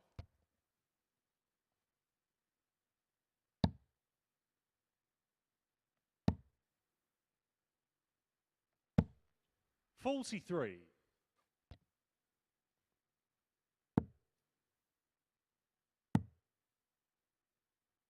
134. Just ended a little bit of a stalemate there.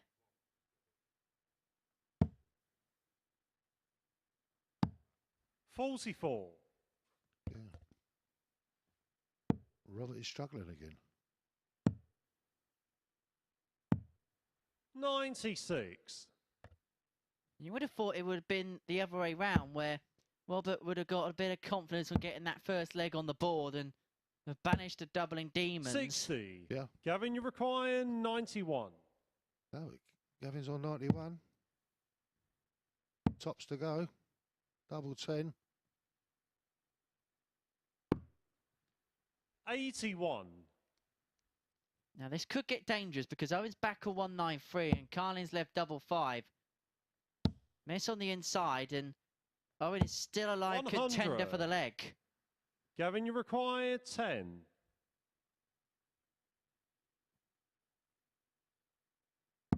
Game shot on the fourth leg. But that's academic. Gavin Carlin. Yeah. No messing with that one. Straight in. But I think that's the only way you could be in that situation. Don't Fifth leg, it's think Robert to about throw the split, first. don't think about Game anything on. else. Just go straight for it, attack the double. No messing about. And there we go. Gavin Carlin, a leg away from victory 60. here against Robert Owen, who, after that sensational win against Josh Payne, 97.5 average, 3 maximums in the match, as Gavin Carlin gets our first of this. We thought, well, he is playing at the standard that we're kind of expecting here in this 90. Group C, and he could become the man to beat. Well, he's regressed from that point. Yeah. 41.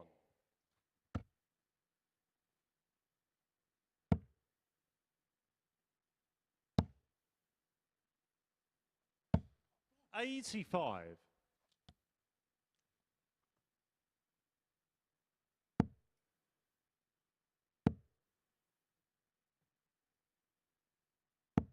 60.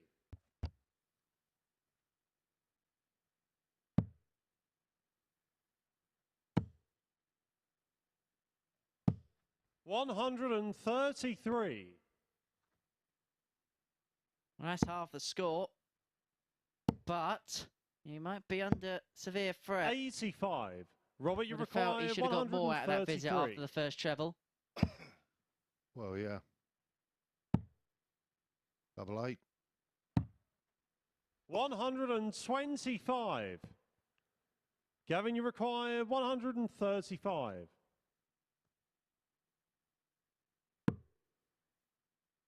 Won't be this time. At least he's smiling. 34. Robert, you require 8. And after that dart, he won't if this goes in. That's an awkward Game first. shot on Is the it fifth awkward? Of course leg. it's not awkward. Robert Owen. And Robert Owen brings it back to 3-2. I don't know anything, Wolfie. Well, Sixth leg, it's Gavin to throw first. Game on. one of those situations where you think it's all going to go one way and then yeah, it turns and changes. 77.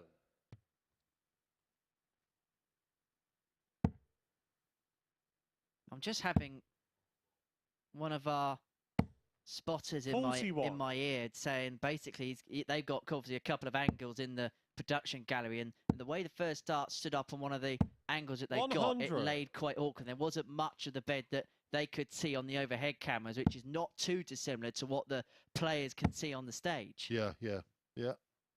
180. His first max of the match. Those are the averages, 81 and 82 respectively. 85. Not been too much in this match between the pair. 2 from 14 on the doubles for Owen, 3 for 11 for Carlin. 100.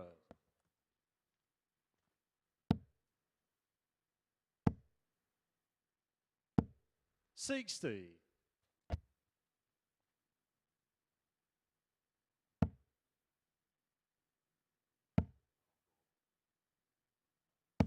121. 59 to take us the distance again. Did you expect anything less? 59. Absolutely not. Robert, you require 59. Big 19. I feel it needs to go. Game shot on the sixth leg. Robert Owen. And so we go the distance once again. A sporting acknowledgement between the pair. Seventh and final leg. It's Robert to throw first. Once again, game on. We have a game that goes the full 7 legs here in Group C at the Super Series. Yeah, let's scrap tiebreak Tuesday. It's definitely tiebreak Thursday.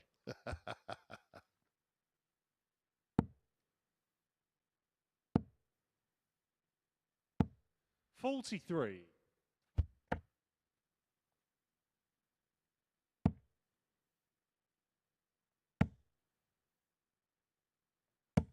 180. Excellent darts and an excellent time from Robert Owen. In the deciding leg. 55. Puts himself in control on the back of that ton start.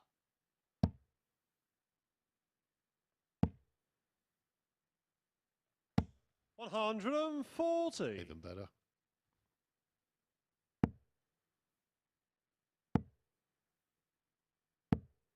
41. Robert, you require 81. On an 11 dart leg to seal victory. Triple 10. These 32. He had troubles 49. on this to start.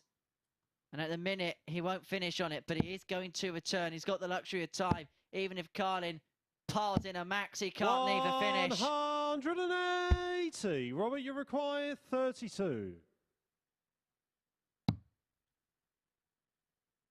Double 8.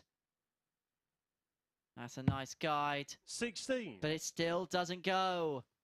It's unbelievable. All the time in the world. And then it just doesn't go in for you. 100. How cruel is Robert, that? you require It's 16. a cruel game, this darts. Double 8. Double 4.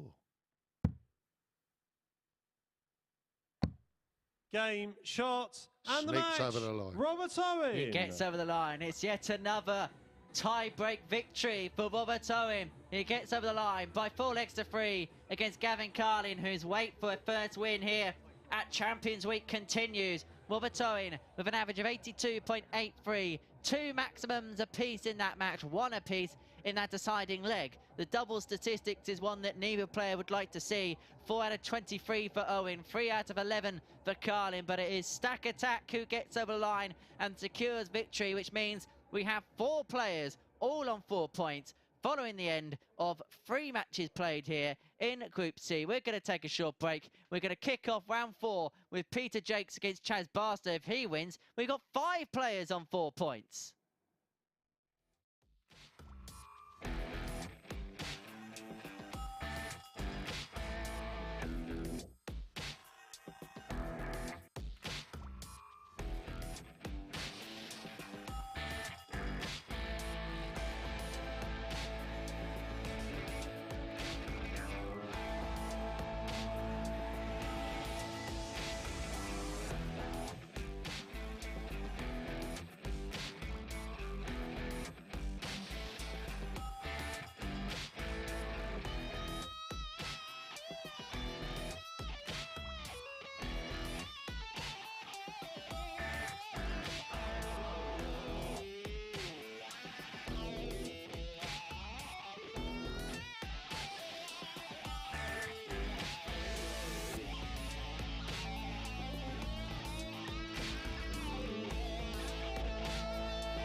Welcome back to the Live Lounge here in Portsmouth. 9 matches played, 6 last leg deciders. Robert Owen coming through the last one in that 4-3 victory over Gav Carlin. There you can see the averages, 82.83 for Robert Owen in that one. Owen in the early stages growing increasingly frustrated with his finishing. He was presented with glorious opportunities but just not firing at the back end of legs. With 10 darts at double missed in 2 legs, he pinned his first attempt at double 16 in leg 3 to halve the deficit, but that didn't really ignite a fire in the Welshman, who then struggled with too many trebleless visits. But despite Owen's level dropping off, he found enough to force a decider and limped over the line. As you can see, neither player will be overly pleased with their finishing stats in that one. Just 17% checkout success from Robert Owen in that one, but crucially he managed to get the 2 points on the board to move himself onto 4 in the table at this very early stage in Group C. Next up then, we've got Jacques against Barstow. Peter Jacques taking out the highest finish of the day so far. Here it is, the 1-4-1 in his win over Lee Evans earlier on. Jacques has won 2 of his 3 games so far in the group. We've seen a bit of everything from him so far today, haven't we? We've seen some good scoring, some bad scoring, some fantastic finishing and some below par finishing from him as well. These two met, of course, at the Challenge Tour earlier this year in Hildesheim. It was Jacques who came out on top in that one. He is 4-6 favourite to get the win in this one as well. Will he come out on top? Let's find out in the company once again of our commentary team. Thank you very much, Abby. And so, Peter Jacques up against Chaz Barstow is the beginning of round 4 of 5 for Thursday here in Group C. And for Barstow, if he can claim victory in this one, he'll give us a 5-way tie at the top on 4 points. That sounds so weird, doesn't it? A 5-way tie at the top. Bit like golf scoring, you know. All in players, you know, all on the same points, as it were. First leg, it's Par Pete's to throw first. -1, -2. Game on. Whole bunch together. You wouldn't expect it, really, you know, in darts, in the Super Series. But it's just proof, living proof, that it can happen once you get the quality. 26. All playing each other. Then, you know, that's what you end up with. No one. Let's 140. put their head above the parapet and say, yeah, it's going to be me. We mentioned off air, didn't we, that this is what we expect. These are basically these are the champion of champions. Yeah, exactly. Yeah, without a doubt. I just had a quick chat with Robert Owen out there, and 83. he said, "I'm just going to go be like playing in my living room now," because he really pleased with that first one he played. And then it's tailed off a little bit. He said, once I find the treble, 100. then I'm in. You know, but as we saw in that last match, start off, he wasn't finding the treble at all. 100. Funny how it goes. Yeah, indeed. It is the way it goes. But it's a great attitude. I'm just going to play like I'm playing in my living room. 85. Barstow on 178 after 9 in this opening leg against the darts. Jake's back on 190. And of course, you are tuning into us on the MODUS Super Series YouTube channel. First of all, very good afternoon to you. And don't forget to give us a subscribe, because alongside the live coverage, we'll be giving you extra bonus content behind the scenes. We'll be giving you the best highlights, of course, all the day's action, such as that double 6 from Chaz Barstow to break the throw and open up a 1-0 lead against Peter Jacques. But we'll be giving you the highlights from the day. All I'll say to our social media team is that's going to be a lot of video editing to do, considering the amount of darts we have seen so far in this session. Yeah, there's been a lot of them. 58. Yeah. Poor guys are working at the back with their iPads and Macs and everything else on, and they're probably going 2 to the dozen for all the great darts we've seen. Well, yeah, indeed. I mean, Robert pointed out, I've played 21 legs today already. You know, 85. That's how tight it is. Best of 3s. Oh, sorry, best of 7s. Best of 7s, yeah. 140. Played every leg possible today, Robert Owen. 140. Yeah, exactly. Yeah.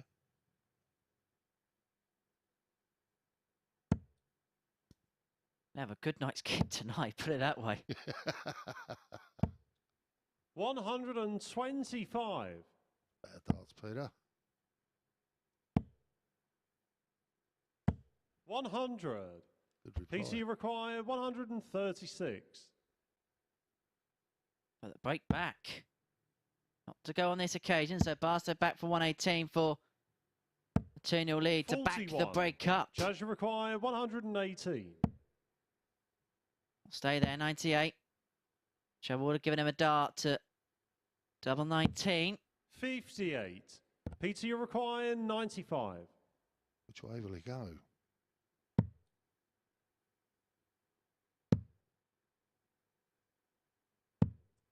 $57. Judge requires 60. That was weird.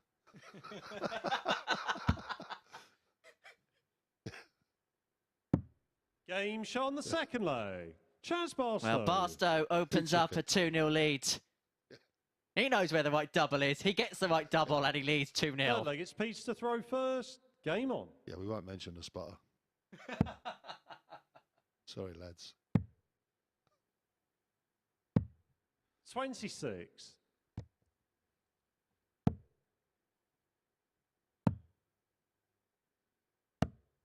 44.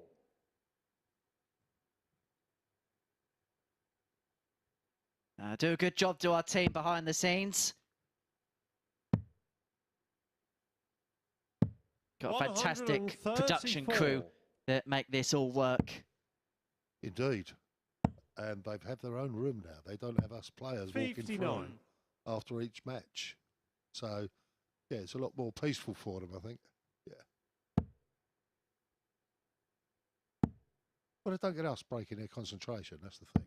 121. When we were at Southampton, we used to have to walk back through the production office, didn't we? So, you know, it's always a bit of a distraction at times. 93. Yeah, particularly if you've got a player who's not very happy with the way he played.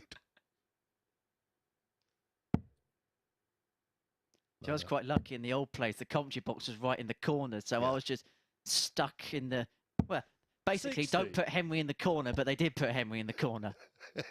It was like a little cupboard, wasn't it? It was. Yeah. Basically, they just wanted to get rid of me. 115. PT required 160. Well, not this time. 80 left. 140. Excellent darts. Yeah.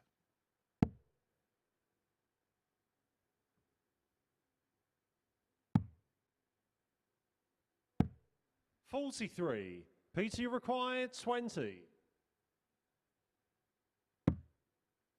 Double 5. Under it again. The amount No of those score. we've seen missed. Judge required 147. Double 5's missed today.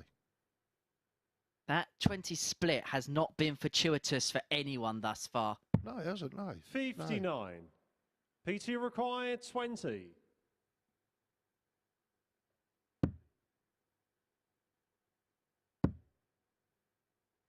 One left. No score. Doesn't go, and Barstow has the opportunity for the double Judge break and a 3-0 lead. 88.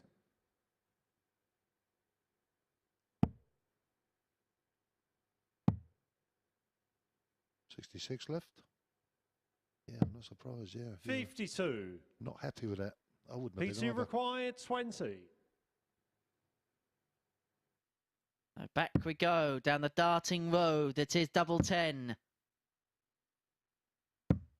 Game shot And on the Peter third Jacques has leg. reached his Peter destination. He gets his first leg of the game on the board. He leads 2-1, but it is still a rocky road ahead. Fourth leg, because it's Chaz to throw first. Chaz Barstow leads Game on. 2-1.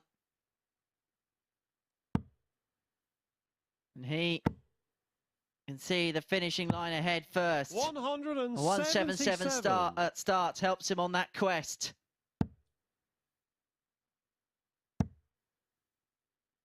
Dare I say it? 80. There's a possible 9 in this. Maybe. Yeah. Not now. Maybe not. 93.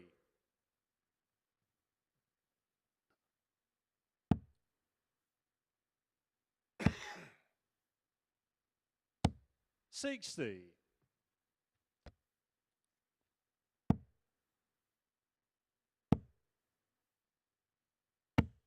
60.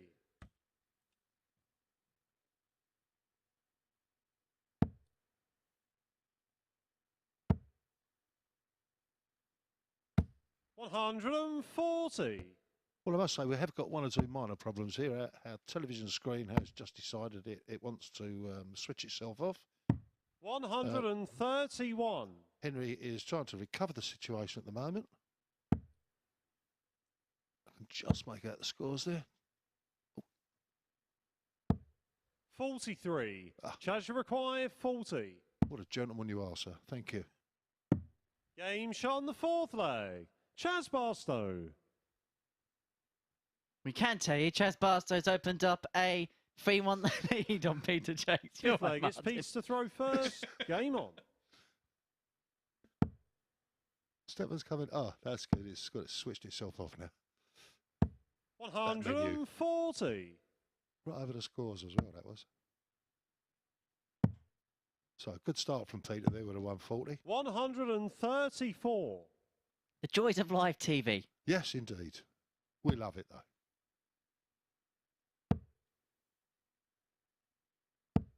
81.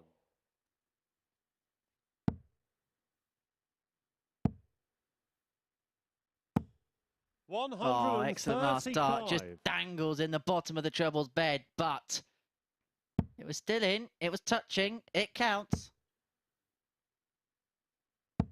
100.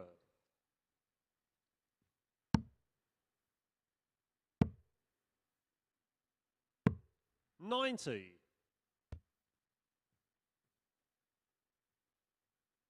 Of course, following the conclusion of this game, you're going to be having a little chat with Abby up on the balcony. Okie dokie. 68. Charge required 142. Could be in a couple of darts time. 40. Peter, you require 112. So 112 to bring it back to 3-2. Double 16. Game shot. Oh, hello, Peter Jacques. An excellent finish, a 112 to bring it back to 3-2. And that just arrests his slide on the doubles. He was 1 from 9 before that. But Barstow has the darts here in the 6th. 54.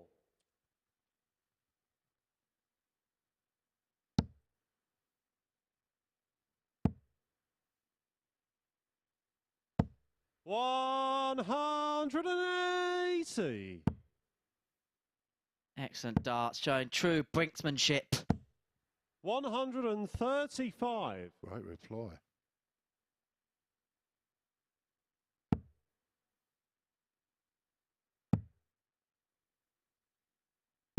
96.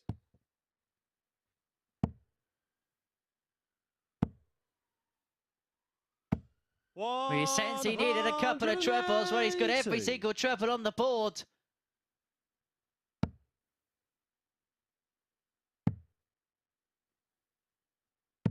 $96. Charge required. Switched that 1 in 3 rounds, and now he wants this for the match. 64. Peter, you require 129.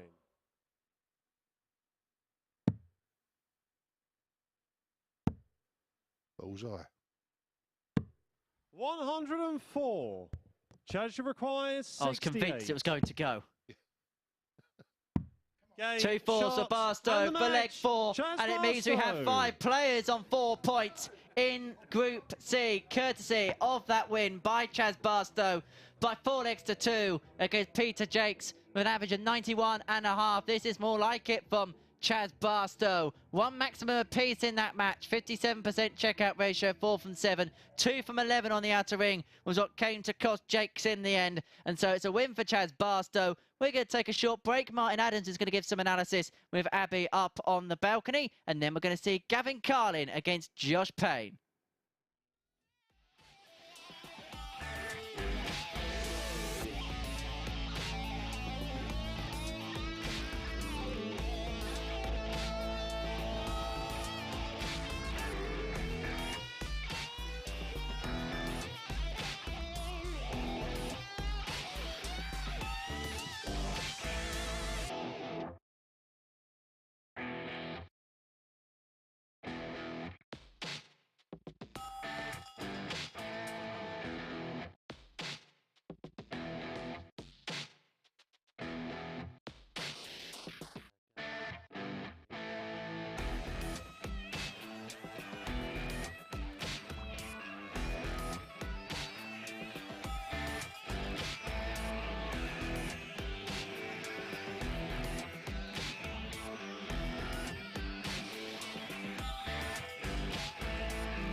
Welcome back to the MODUS Super Series, where Chaz Barstow has just come through the 4-2 winner over Peter Jacques in our 10th match of the day. There you can see the stats from that one, an average in excess of 91 for Barstow in that one. Some impressive doubling as well. Peter Jacques just down at 18% on the outer ring. Martin Adams alongside me.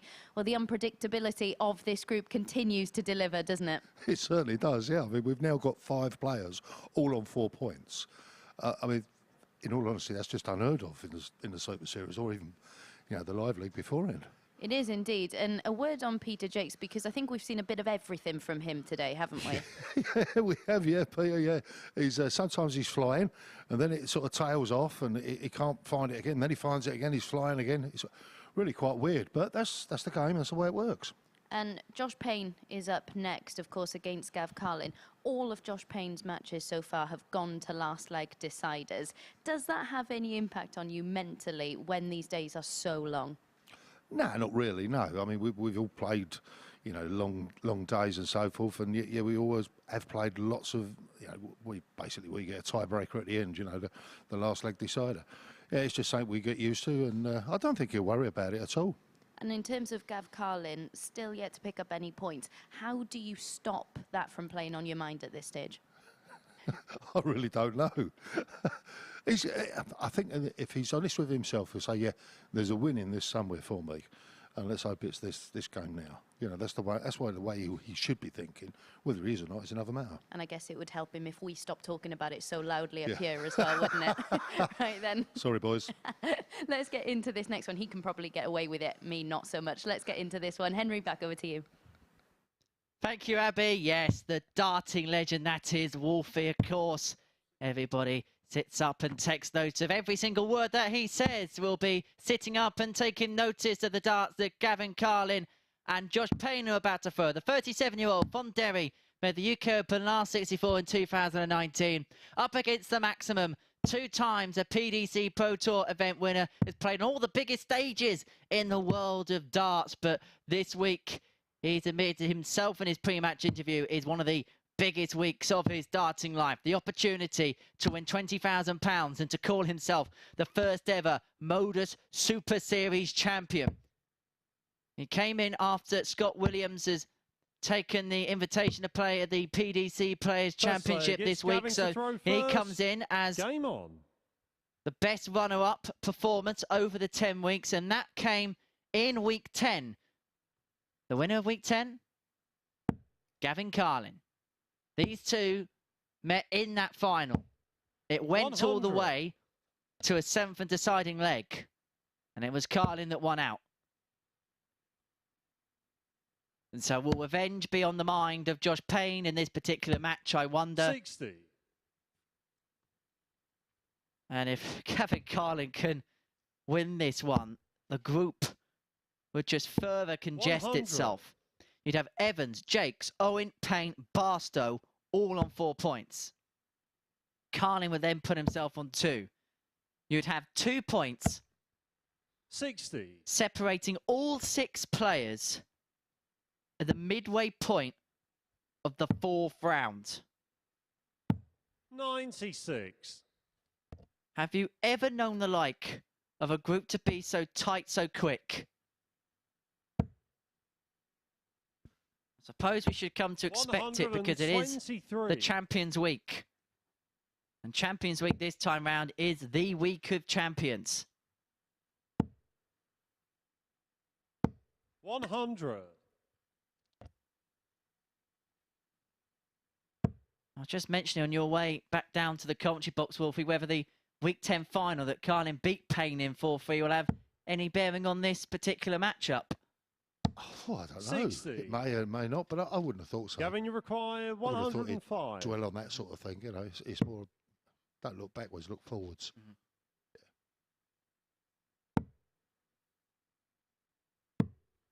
35.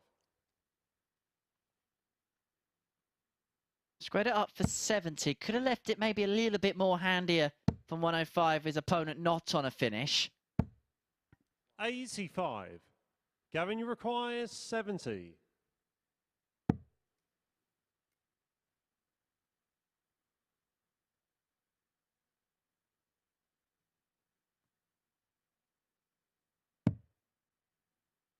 The bullseye for 1-0, and he wasn't too far away. And so Payne returns for 113 to break the throw in the opening leg, a leg that really hasn't been a major player in. And so tops for the break. 93. Would have been for a real steal. Gavin, you require 25. 988, I would think.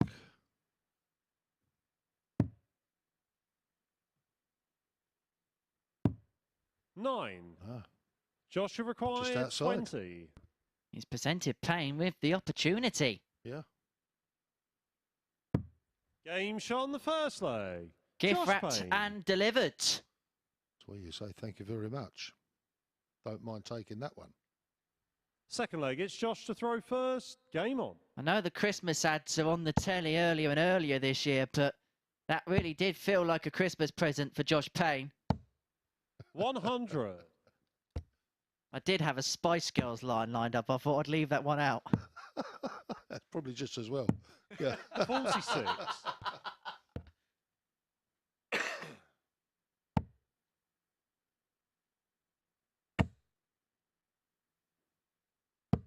$140.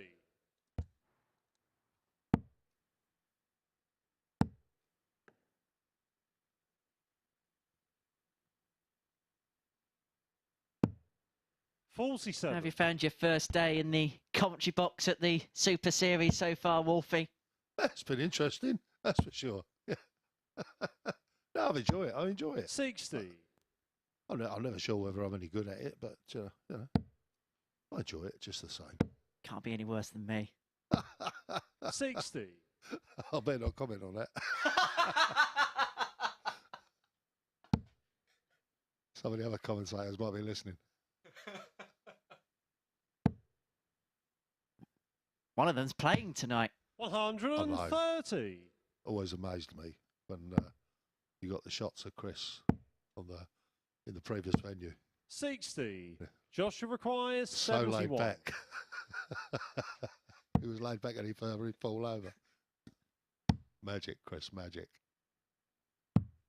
31. Well, that's not a disaster for Payne because Carlin's all the way back on 288, so he can rectify the situation somewhat here.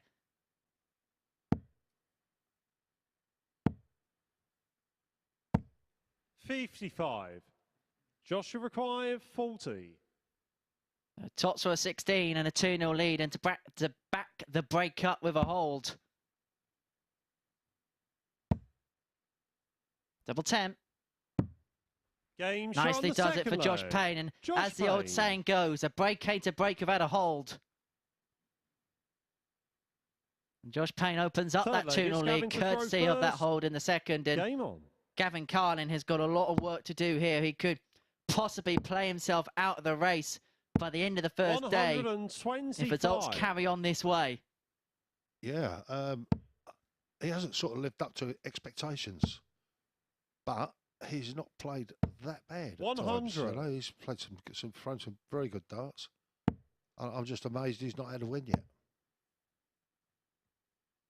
And this is the thing with Championship, and I suppose we saw it with 43. Lee Evans and Chaz Barstow in Group A. Because of the quality that you're coming up against, any sign of weakness gets found out and exemplified even more. 81. Oh, yeah, without a doubt, yeah.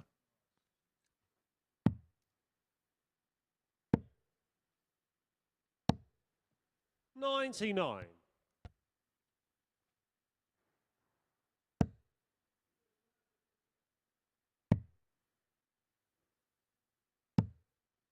$51.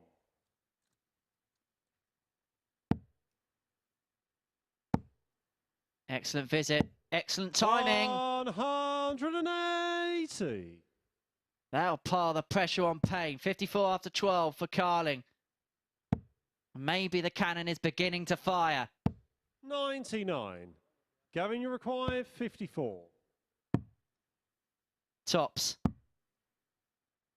Lovely marker. Game shot Lovely on the dart. third leg. And Gavin Gavin Carlin's on the Carlin. board. He pulls one back to bring it back to 2-1, but Payne has the darts to keep that two-leg cushion intact. Fourth And if he leg, it's can, Josh to throw he'll be a leg first. away from Game victory. on.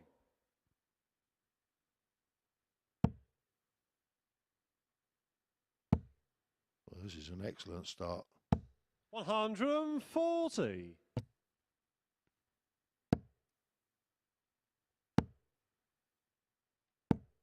$100.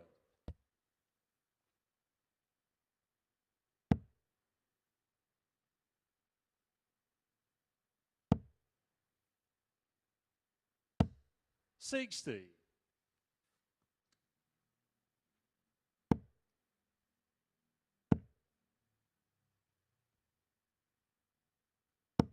$100. Well, one each to be level.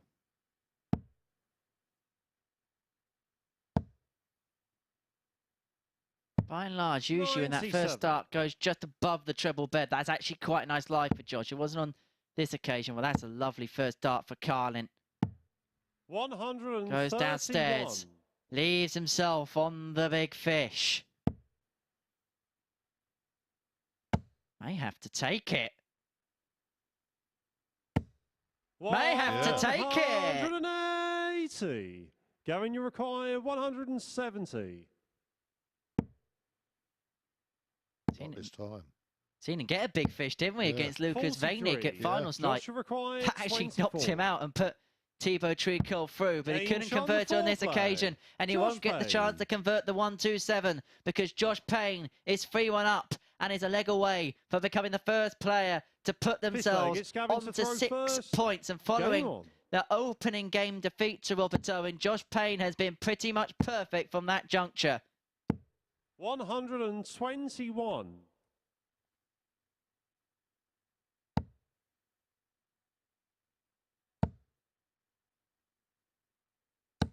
$140. This is boiling up. 125. Quite nicely. Indeed. It was good to see Gavin throwing, throwing great darts again. 98.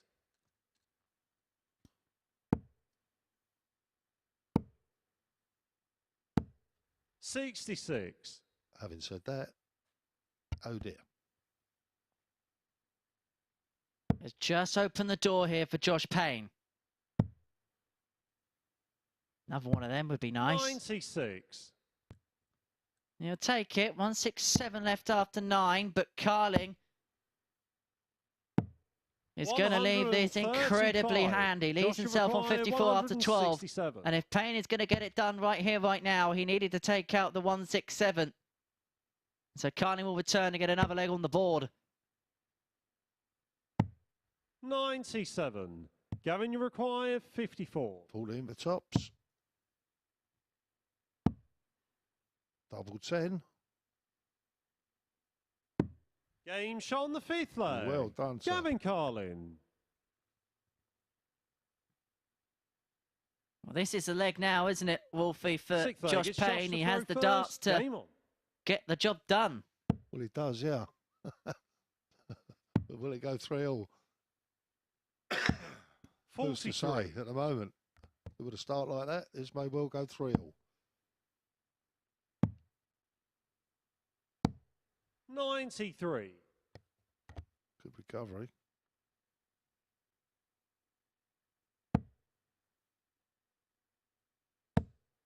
Oh, what timing.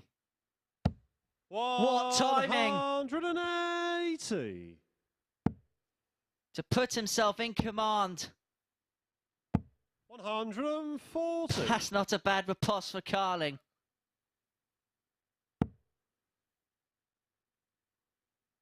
Remember we were speaking about that Lancashire hot pot earlier? Yeah, this is coming up to the boil. 59.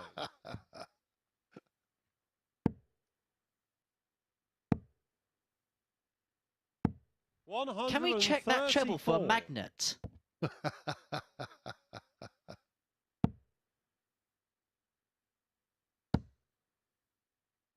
It's begging for mercy. 180. What's going on here? 134.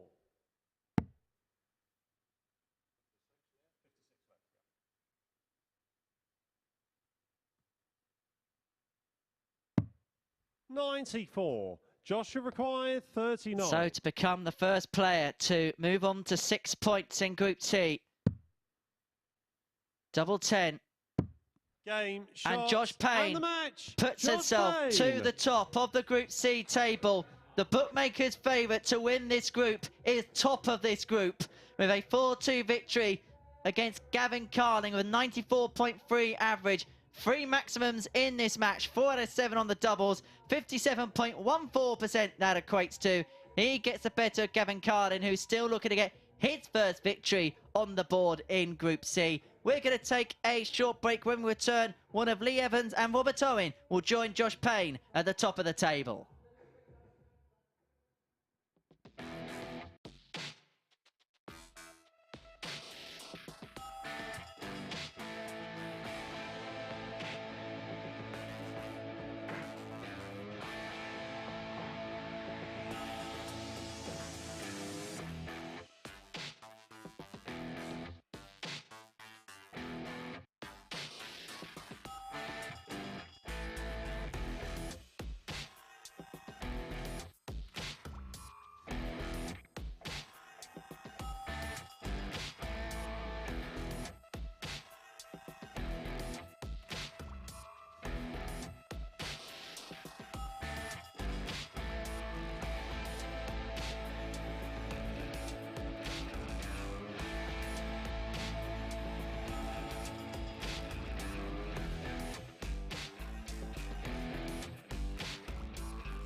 Welcome back to the first session of Group C action here at the Live Lounge in Portsmouth, where we've just seen Josh Payne become the first player to move on to 6 points in the league table with that 4-2 victory over Gav Carlin.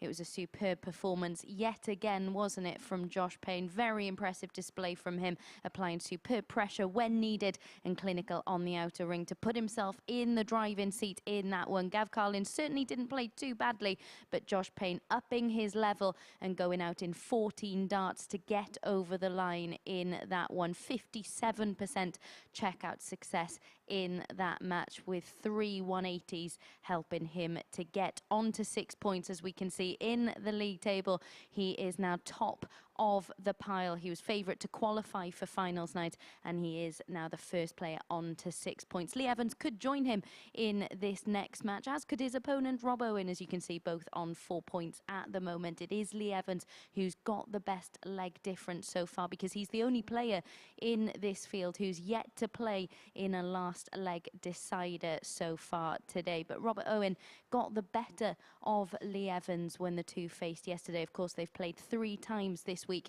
Evans coming out on top on the Monday, Robert Owen winning the next 2, only dropping 1 leg in those 2 matches on Tuesday and Wednesday.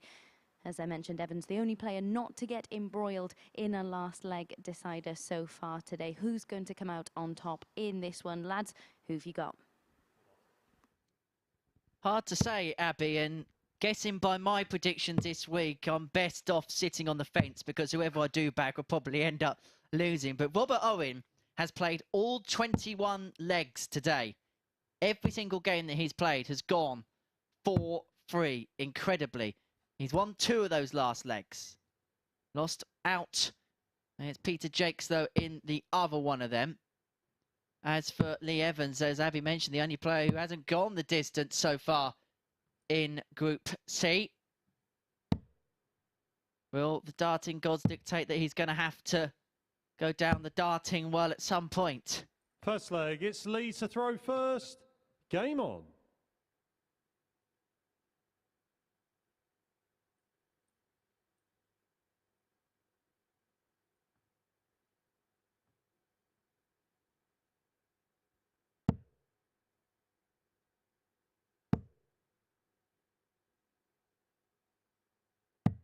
$131. Cracking start. It's the sort of thing you want. Start, you mean to go on? 100. Yeah. Of course, the incentive for the players will be to get through to the final. We will 60. have a crowd here for it, and you've been here a couple of times. You sampled the atmosphere. What is the crowd like here at the Live Lounge in Portsmouth? And they're very good. 125. I've got to admit, the last one I played in, there wasn't so many people because of the train strike. People couldn't get here, and then they found out they asked for taxis. 100. Taxis were like extortionate on price, just. But there you go. So hopefully this time trains will be running, and everything will be good, and we'll have a good 100 crowd. Well, from what I've heard, it's nearly sold out. We are close. So if you do want to go to the Darty Party in Pompey on Saturday night, dartshot.tv, there 60. is not many left. So do get in quick if you want to be here for the finals on Saturday night. And of course, we also have a night at the darts courtesy 71. of the Untouchables in December, one of the big Modus exhibitions, featuring Michael Van Gerwen, Fallon Sherrock, Simon Whitlock, Raymond Van Barneveld, Vincent van der Voort. Friday the 9th of December at the Portsmouth Guildhall. You can also go to dartshot.tv for that. Meanwhile 98. here, Robert Owen left on 105 for a breaker throw in the opening leg.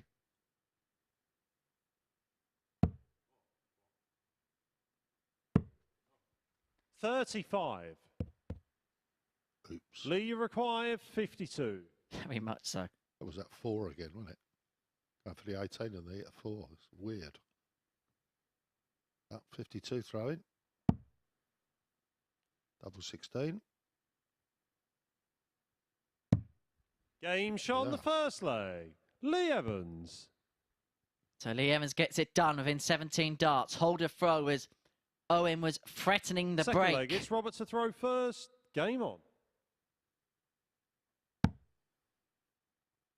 And I wonder whether we get into the point of the day, or at what point with the group so tight, when legs difference could potentially come into play. Well, yeah, well, that's a thing for tomorrow, really, more than today. But yeah, it could well go down that route. I've not seen it yet, personally, but yeah. 100. Could well do. Had that crazy scenario yesterday where Conan Whitehead, if he won 4-0 against Graham Hall, would have gone above Graham Hall 60. on legs won by 1 leg. And it would have been the leg to win 4-0. Hmm. Yeah. Incredible.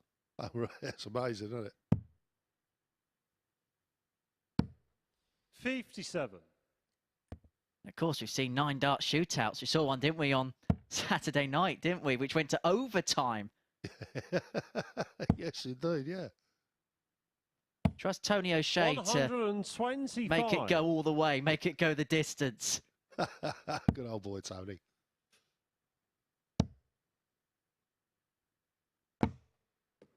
$120. Robert, you require 136. Yeah, cannot account for them. It's unlucky because I think that actually went in the 60 bed and it would have left him on a finish. 55. And as such, it's given Owen 6 on the 136, leaving 81 after 12.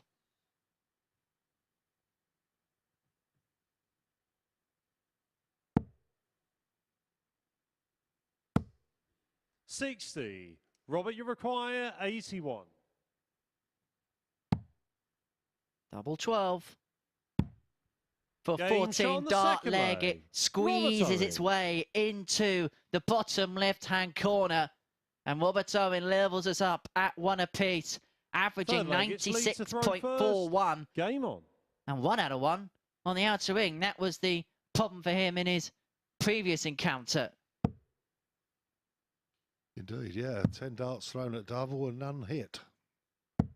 93. So he'll be very happy with it. Sounded like me at the local comp in Southampton on Tuesday night. 60. Did you? I was thankful I actually got 10 darts at double, to be honest.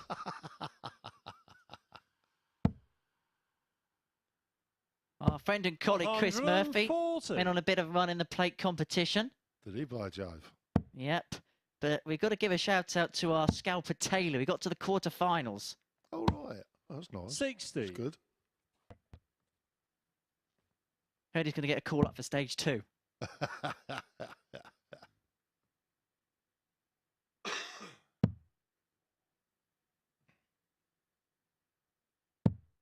$58. To the serious business here. Looked at 1 apiece. Another crucial battle. They're all big ones from here on in. Considering the state of the group. If you have just joined us, first of all, a very good afternoon to you. Josh Payne leads the way.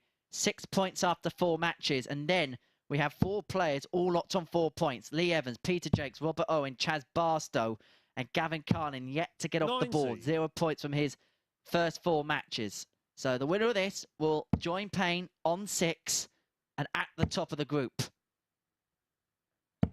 100. Lee, you require 120. Shanghai for Evans.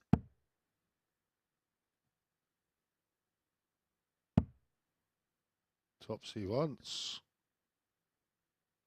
Game shot on the third leg. Lee Evans. Great shot. Absolutely excellent from Lee Evans. Opens up that 2-1 lead against Robert Owen. And that could potentially be game-changing. We actually haven't seen a dart at double missed yet in this match. 60. The average is 91.3 for Evans, 88.1 for Owen. Quality encounter.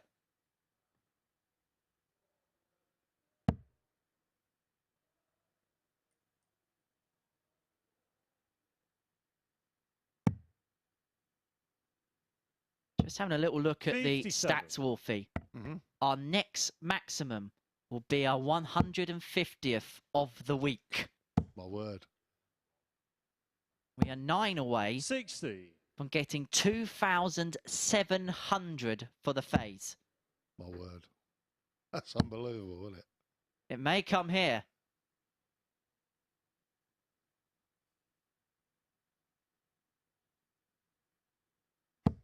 $140. They'll leave us waiting. So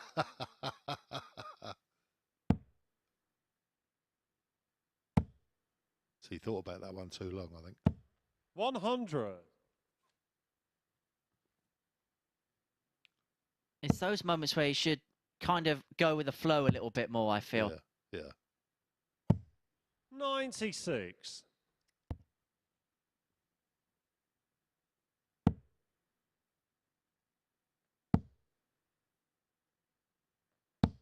60.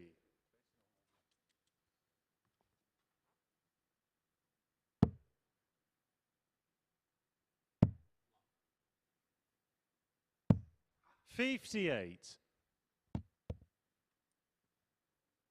Well, he's on a finish now, Lee. 150. 43. Robert can't leave a finish. Lee require 150. So he's got 6 darts at this. Oh, the breaker throw.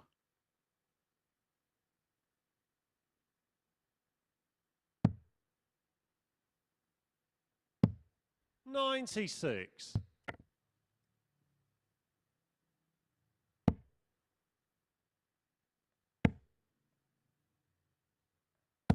140. Yeah. Lee require 54. Pressure's on this 54. Certainly is.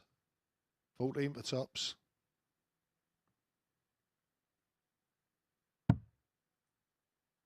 There's the 14. Game shot on the Yes. fourth leg. Brilliant. Lee Evans. Puts him 3-1 up. And one away from victory, and crucially as well, in this fifth leg, Fifth leg, it's Lee he to throw has first. the darts. Game on.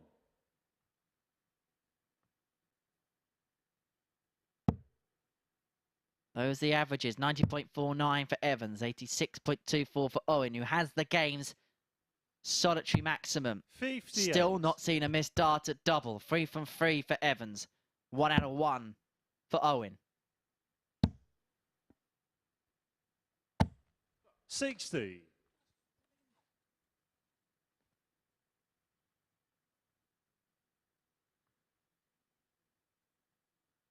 Yes, I think Robert's getting a little bit frustrated with his game at the moment. Standing there, keeps looking at his darts. 100. Must be feeling a case of here we go again, because he played well in Group A. Yeah. Probably didn't get out of it what he should have got out of it. And now in Group C, has played some really good 100. stuff. But again, it looks as if he's going to have to fight for everything he's going to get out of this group. But then it's tough at the top 100. at Champions Week. Well, that's the thing. The players ain't going to give it you. You've got to go out and take it.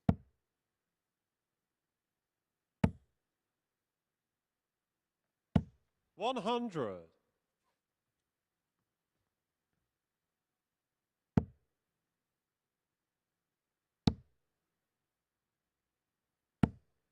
60.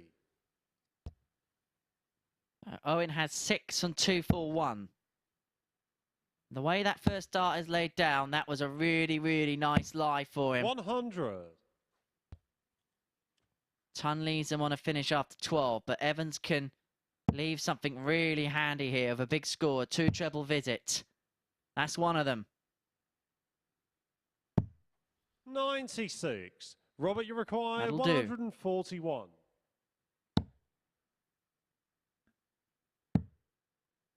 They're in. 129.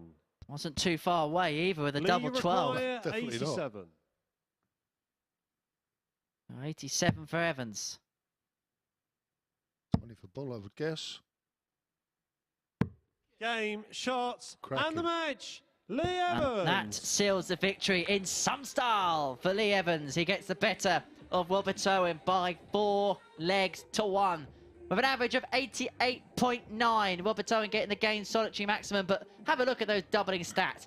4 from 4 for Lee Evans, a high out of 120. And in fairness to Robert Owen, he was 1 from 2 on the doubles. He missed 1 dart at double 12. That was on the back of a 1-4-1 finish, but work for the Welshman to do. So Evans and Payne are both on 6 points. Evans goes top on legs difference. We're going to take a short break. When we return, Gavin Carlin is looking to light up a spark. If he can get the better of Peter Jacques, it'll be his first win of Group C.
This is the MODUS Super Series.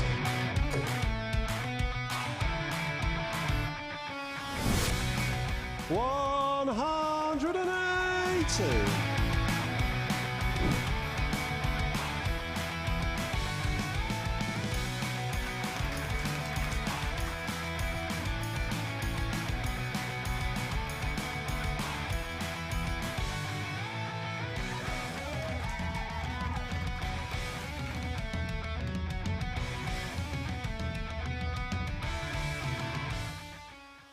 And a reminder, of course, that you could be part of the action on finals night. Just visit dartshop.tv to book your free ticket for the action here at the Live Lounge in Portsmouth. Back to today's action. We've got 3 more matches to bring you, but we've just seen Lee Evans come through, the 4-1 winner over Robert Owen. As you can see, very, very similar averages in that one, but it's the double-in stats that tell the story. 4 out of 4 for Lee Evans, not really giving Robert Owen a sniff in that department. And we said Lee Evans at the start of the day that he might struggle given how yesterday went for him, but after putting in an average below 75 in his opening match of the day, he's found inspiration from somewhere and won his next 3 matches. Superb finishing from him, that 120 checkout, a fantastic finish from him in there as well. We can take a look at the league standing then, with 1 more match to be played for each of our 6 players, and it is Lee Evans who sits top with that superior leg difference. As I mentioned earlier, he's still the only player not to be embroiled in a last leg decider so far today. So next up then, Gav Carlin against Peter Jacques, these two playing in their last match of the day. For Gav Carlin, it's a chance to get his first victory in Group C. For Peter Jacques, here he is taking out that 1-1-2 in defeat to Josh Payne earlier this day. Jacques made a superb start to the day, didn't he? Winning his first 2 matches, but his level has just dipped off ever so slightly since then. Can he get back to winning ways and end his day on 6 points, or will it be Gav Carlin who gets his first victory of the session? The most notable meeting between these two coming on the Challenge Tour earlier this year, it was Jacques who came out on top in that one. Will he get the better of Gav Carlin again in this one? Let's find out. Lads, back over to you. Well, this group has been a little bit like 10 Downing Street, really, hasn't it? You don't know who's coming and who's going, but the only thing you can guarantee is the person at the top of it all probably isn't going to stay there for very long. Anyway, next up for us, it's Peter Jacques up against Lee Evans. It kicks off the final round of matches, and probably by the end of the final round of matches, we'll probably have another coming and going at Downing Street. But anyway, back to the darts. Gavin Carlin, the 37-year-old from Derry, throwing a 24-gram target dart, made the UK Open last 64 back in 2019. That was about 3 Prime Ministers ago. Peter Jacques, a 49-year-old from Denby Dale, 2-time PDC Challenge Tour event winner, is the Terrier. First. But let's focus on the darts. The revolving door that is Group C continues. Where do you think I'm up? Henry, you're doing me in here. 58. They know how Chris Murphy feels.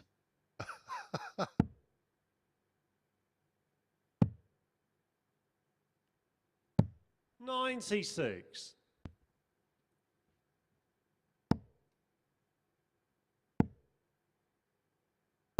125. Still awaiting that 150th maximum of the week. I think one of these two will put that in, I reckon. 100. Gavin seems to be the one that will pull them out of nowhere. 60.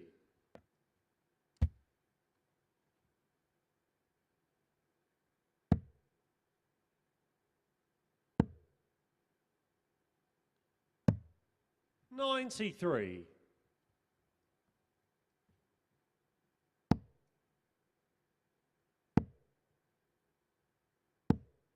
125.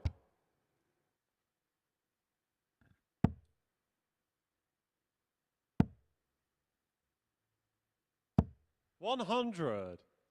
Gavin, you require Time for Jacques, leads him on 112 after 12.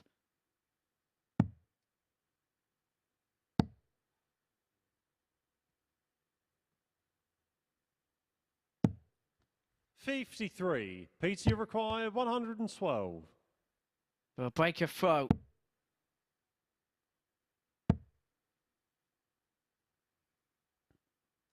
Not this time.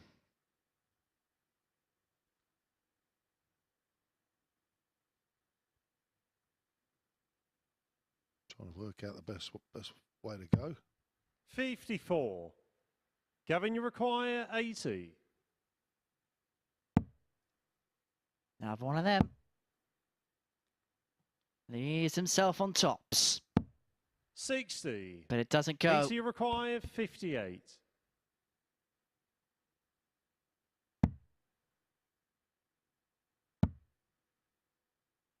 Double 10. 38. We'll have to call that the Liz Truss, Gavin, a mess at double 20. 10.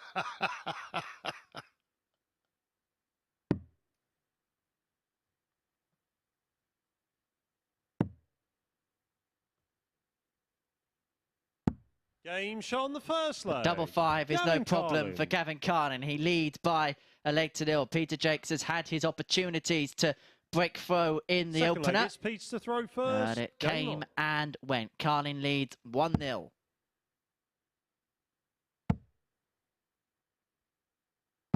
$140.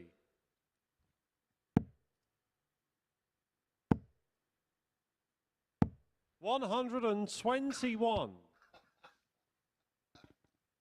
I could see you wishing that one in there. I was ready to go, Martin. Yeah, you were. 100. As commentators, we sit poised, ready to go for the big moment. This could be the big moment. No. Let down again. 140. Even so, there's some great scores coming here. There's no doubt about that. Been a quality match. Quality display. And there's the 150. 180.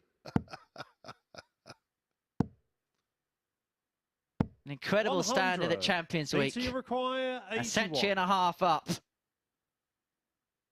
We shall raise our dart to the players. Double 13 to level us up. Game shot. There it is, to Peter Jacques, and it is one apiece in this match. Courtesy of the milestone maximum and a superb 81 out. Third leg, it's Gavin to throw first. Game on.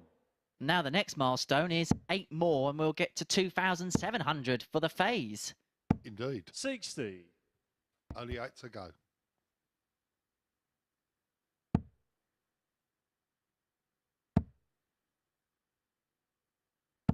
$100.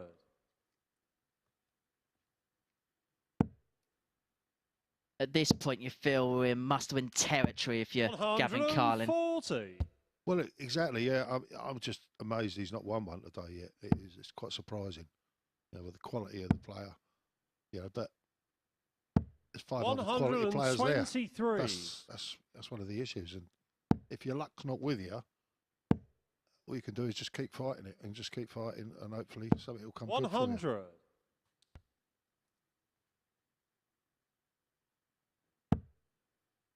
This is the thing with Champions Week. It is all about small margins. Yeah, without a doubt. 62.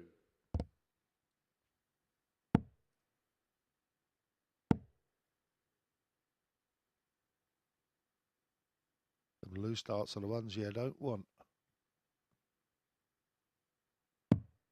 41.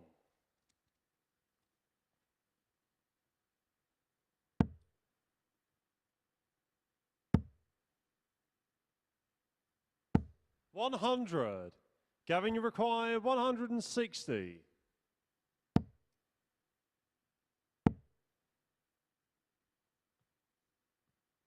He just sense he could have done with a big finish like that, 28. just to Peter, you give him require a bit of a 116. Well, exactly, yeah, yeah.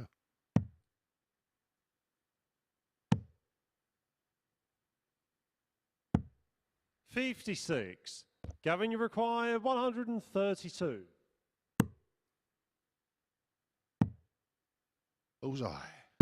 Game shot on the third leg. Gavin perfectly Carlin. pinned in the middle of the bed. A big finish. 132. Brilliant. The champagne Fourth finish leg, for it's Peter to Carling. throw first. Game on.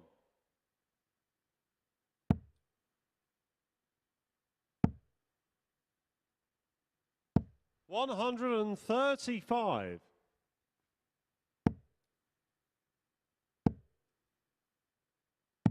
$99.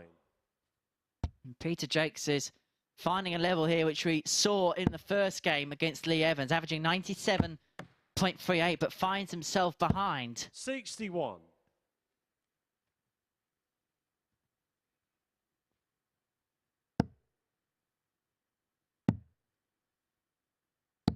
$93.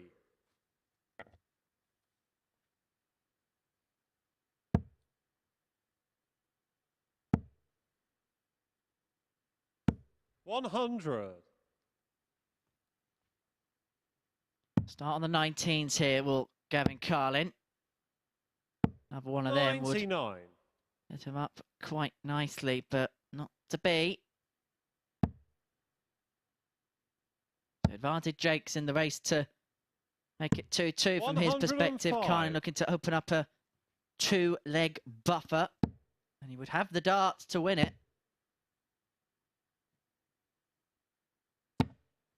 65. Another bounce out. Yeah, that's unusual. Peter, you require 100. However.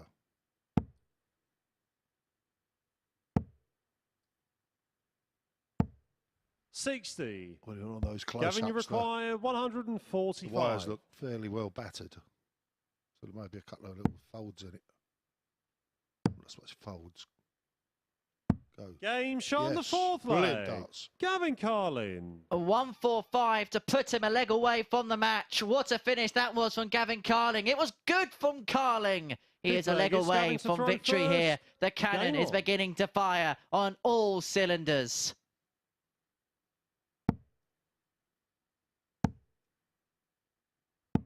85.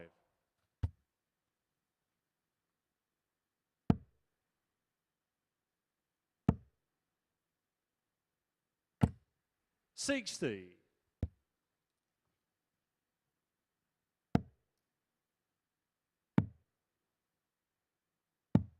60.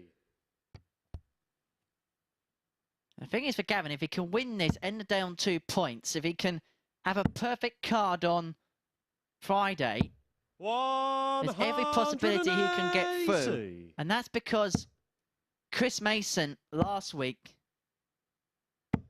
got 10 points and then struggled on day 2, got a victory to get him through on 12. So it can be done. It would just be for Carlin. He'll have to do it in reverse order.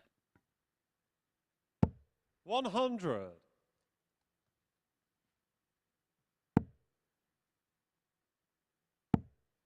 We'll see Chris Mason tonight in Group B. Hopefully he'll be providing us with some darts like that. 161.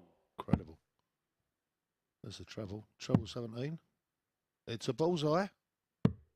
136.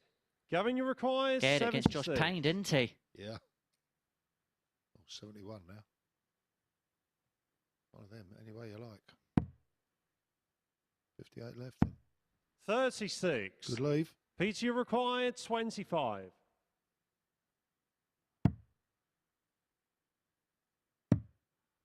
No score. Oh. Major slip. Gavin, you require Open 40. the door here For the match. Gavin Carlin to register his first win of the day in the last game of the day. Tops he wants, tops he gets. Gavin Carlin. And Gavin Carlin ends the day with a victory over Peter Jacques by 4 legs to 1. These are the stats, an 89.81 average for Carlin. Jake's got 2 maximums, but they would to be in vain, along with a 94.4 average. 4 from 7 on the doubles for Carlin. 1 from 5 for Jake's is the reason why the scoreline is 4-1 in Carlin's favour. Helped by that magnificent 145. 2-ton plus checkouts in the mix there as well. So victory for Carlin there. We're going to take a short break. When we return, it's Robert Owen up against Chaz Barstow.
Welcome back to the MODUS Super Series here at the Live Lounge in Portsmouth. We've got 2 more matches to bring you, but let's discuss the last match that we saw as Gav Carlin got his first victory in Group C.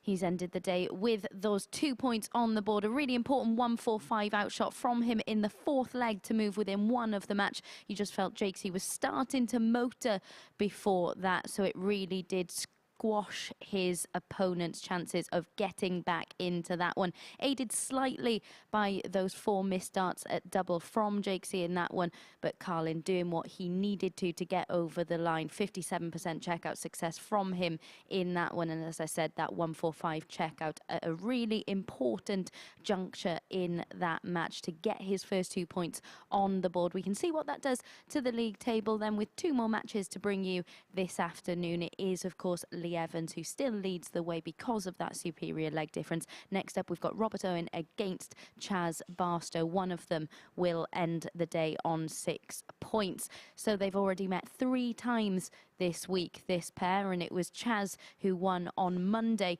before Rob won on Tuesday and Wednesday. But Chaz did take out a superb 1-2-2 when they faced each other yesterday. Here that is. And Owen has become increasingly frustrated as today's session has gone on, hasn't he? Just not scoring as regularly as he'd have liked. Too many trebleless visits from him, and he's lacking a bit on the outer ring as well. So then which one of these will end the day on 6 points? Let's find out. Lads, over to you. Thank you very much, Abby. A big game for both because, as you mentioned, one can get on to 6 points with victory here and keep pace with the 2 at the top, and with Evans and Payne squaring off against each other in the final match of the session, one of them will go on to 8 points overnight. So crucially for one of these 2 is to keep as close touch to them as possible by getting a win and going within 2 instead of having to overcome a 4-point deficit going into day 2 of Group C. Now, Robert Owen, for the first time today, wasn't involved in a 4-3 in his last match against Lee Evans. First leg, it's Robert to throw first. How rested is he ahead of this on. game against Chaz Barstow, I wonder? Well, we'll have to wait and see on that one, but yeah, see if his frustrations have gone. 60. I won't be over the moon with that, I shouldn't think. Chaz will be happy with that. 140. We say as one. Yeah.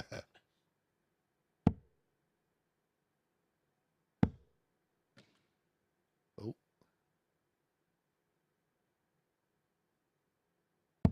100. Like his fellow Welshman, Gavin Price dropping the dart on the floor.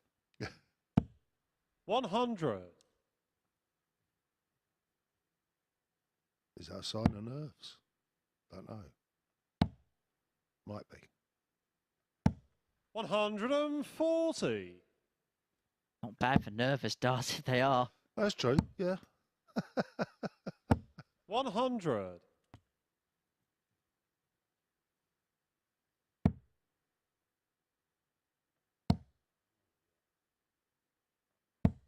41. Chaz, you require 161. 161 for the breaker throw in the opening leg.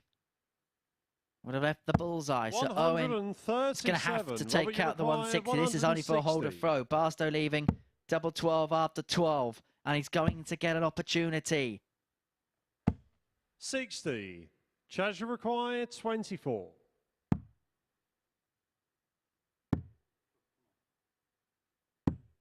12. Ooh. Robert, you require 100. This could be a window of opportunity.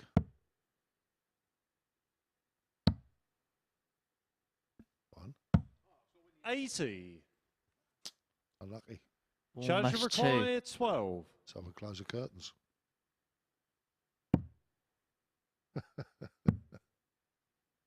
Double 3. 6. Well, Owen may have closed the curtains, but Barstow has opened the door back up.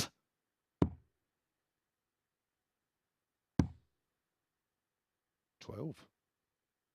Double 4. Game shot on the first leg. Robert Owen. And by hook and by crook, Owen wins the opening leg by, of course, everyone's favourite combination finish Second of leg, double it's six, Chaz to double throw four. first. Game on. I've seen it happen several times, but not in this type of match. I'm not sure anyone's ever deliberately gone that 60. way, have they? Local league, you see it quite a bit.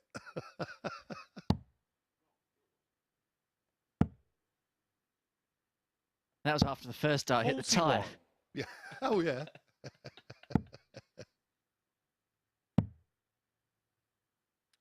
The days of the tyres around the boards have 119. gone. Proper dartboard surrounds now.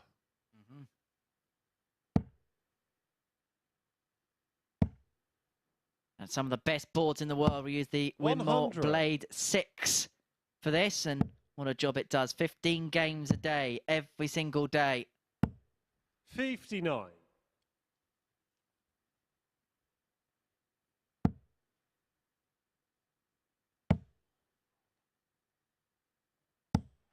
$41.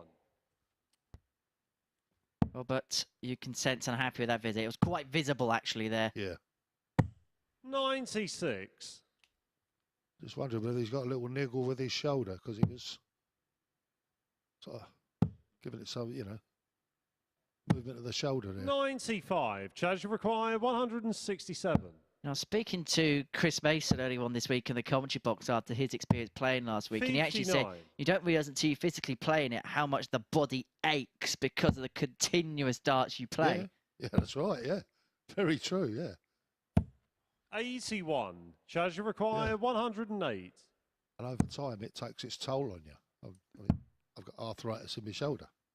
And that's the only reason for that is because the amount of darts I've thrown over the years. Robert, you require Simple. 143. Yeah.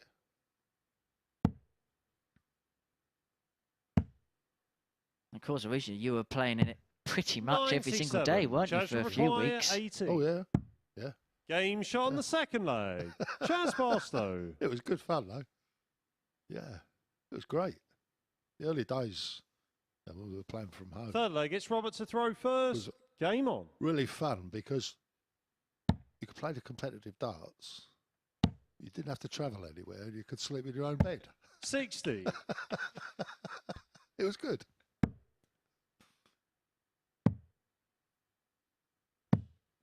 $134. And you could pick which side of the table you wanted as well. Yeah. 60.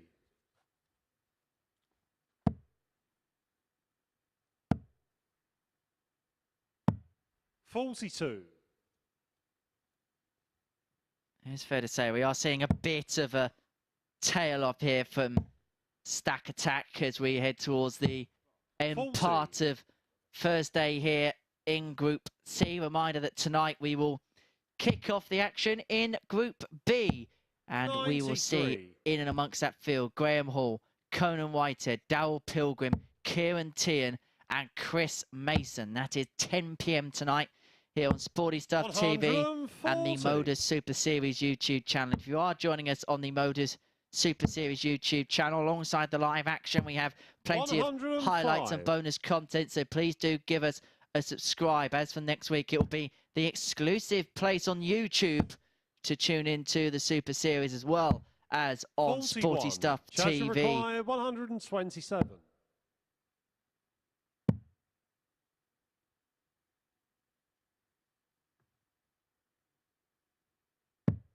$87. Robert, you require 160. It's a must get it. It's got to go, isn't it? No, and it hasn't. Is Chaz 3 darts in his hand? 41. Tops. Chaz, you require 40. Game shot on the third leg. Chaz Barstow. That's the breaker throw for Barstow, and he leads 2-1. And there is a gulf in the averages, a Fourth chasm leg, of it's about Chaz to throw 13 first. points. Game on. And it's in Barstow's favour, as is the scoreline.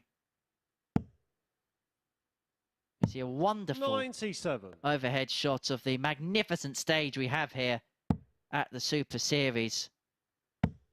Incredible conditions for the players 60. to play in. Nigh on perfect.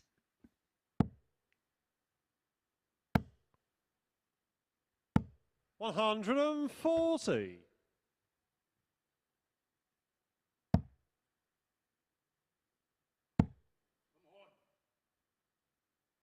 100. Robert's trying to talk him in now.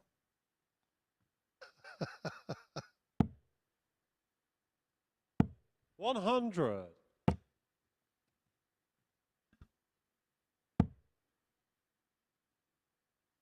Well, he's letting the darts do the talking now.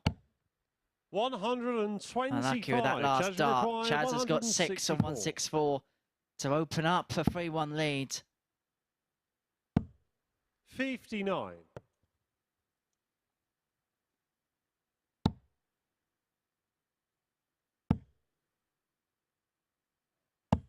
100. Chaz required 105. Put some pressure on. That's an 8.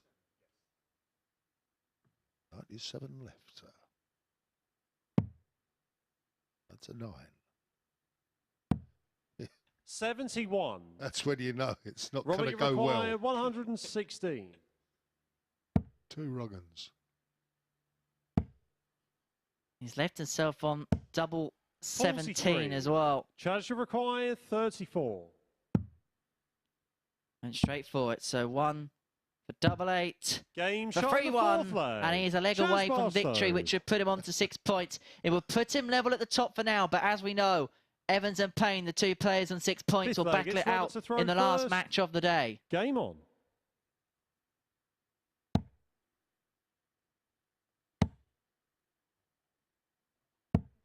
$41.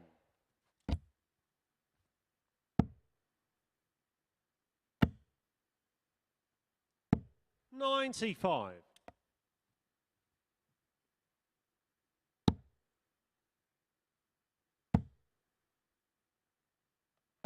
140.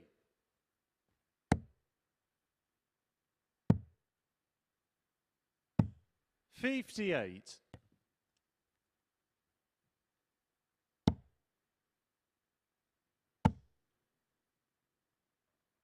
140. What a tie for one of them.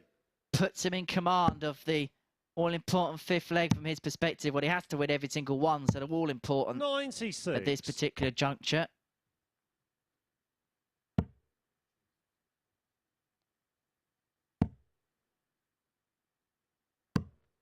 50. We'll call them sprayers. Yeah, something like that, yeah.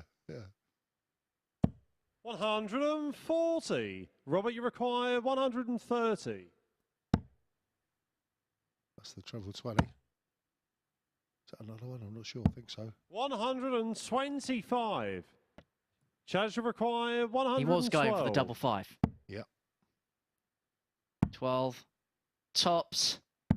Game shot. For Chaz and the Barstow match. to seal Chaz the win Barstow. and to put him onto 6 points following the first day's play here in Group C, and it gives him more than a fighter's chance of qualification going into tomorrow. For Robert Owen, there is work to do following a promising start to the day. He's lost his last 2 matches and he's going to have a good run on Friday if the man with a tour card is going to make it to the Super Series finals on Saturday night. So Chaz Barstow, a 4-1 victor over Robert Owen with 86.17 average, 4 from 13 on the doubles, a high checkout of 112. He is on 6 points alongside Lee Evans and Josh Payne. But one of them is going to get onto 8 points because our last game of the day could well be the most pivotal. It's Payne, it's Evans, it's live and next.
Good afternoon and welcome back to the MODUS Super Series, where we've just seen Chaz Barstow get his third victory of the day, a 4-1 win over Robert Owen for him in that one. Owen not overly happy with his level, audibly disappointed with certain aspects of his game, and it was clear to see that there. It had been a bit of a drop-off from him towards the back end of the day, and he was punished by a very clinical Chaz Barstow at times in that one. 30% on the checkouts for him, just 20%, 1 out of 5 for Rob Owen, and 86 average for Barstow. That 112 finished the highest in that match. And as I said, it is an important 2 points for Barstow. We can take a look at the league table and see just why that moves him on to 6 points with the 2 players who are up next in our final game of the afternoon, of course, Lee Evans against Josh Payne. So Chaz Barstow will end the day level on points with either one of the 2 players in first and second place at the moment. Josh Payne against Lee Evans is our final game of the day, and one of them, as I said, will end it on 8 points. Evans has really turned his fortunes around today, hasn't he? He's been superb towards the latter end after losing his first game of the day. Here we can see him taking out the 87 checkout to get his third victory of the day, that coming over Robert Owen. These two have met twice here at the Super Series previously, also in Champions Week, and it was Payne who came out on top in both of those meetings. Payne actually with a 105 average the last time they met here at the Super Series. Will we see another superb performance to round off today's action? Of course, we do, a reminder, have another session this evening as Group B gets underway from 10 p.m. tonight. But for the conclusion of the first day of action in Group C, let's get this final match underway. Lads, back over to you. Thank you very much, Abby. The final game of the opening day of Group C is a pivotal one. For one of Lee Evans and Josh Payne, they will put themselves onto 8 points and put themselves into pole position going into tomorrow morning's session. Who is going to win this particular matchup, I wonder, Martin, because both have shown flashes of brilliance, and for Lee Evans, he's done well to recover from the pain of Group A and just refresh his mind going into this morning's session. Well, if he builds on the successes he's had in the last few games, then there's no reason why he can't win this one. But, you know, I'm sure Josh has got a lot to say about First that. leg, it's Josh to throw first. Game on. Here we go. And he does. Yeah.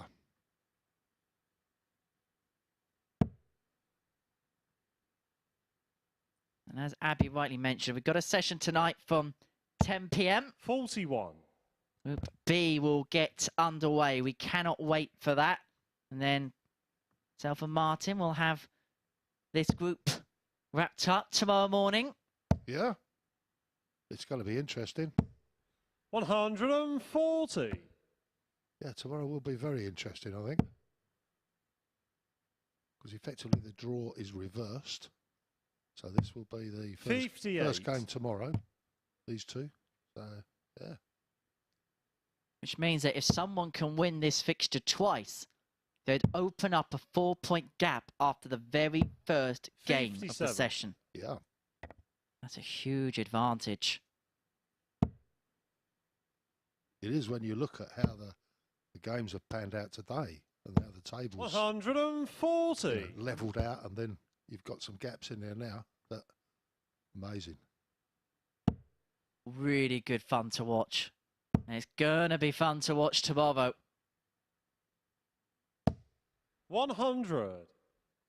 Put the news channel on your second stream. This is the all-important order of business today. Who's going to put out a statement, I wonder?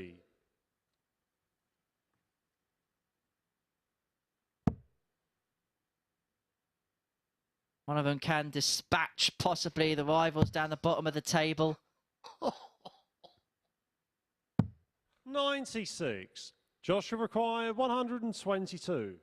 Trust me with the political puns.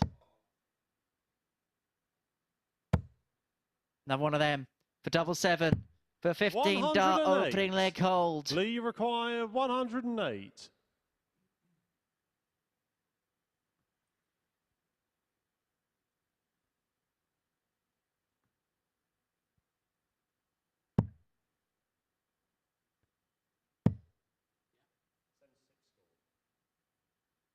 hasn't gone in. So Evans. Game shot no, on it the was first in. leg. Lee Evans. It did find a way into the treble 19 and thus the double 16. And Lee Evans breaks the throw, leads Josh Second Payne leg, 1-0, it's Lee and to that could throw be a first. crucial break of Game throw on. in the context of this particular match.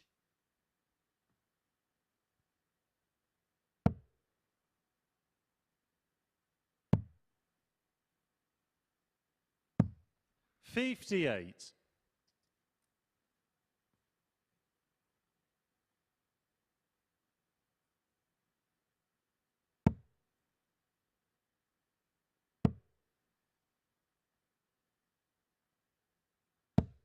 $60. Ooh. I thought there might have been an advantage taken there, but not to be. Thought that maybe Payne would take the aggression of losing that first leg out, knowing that there was a slip from Evans at the start of the second, and take full advantage of it. Not quite the case. 57.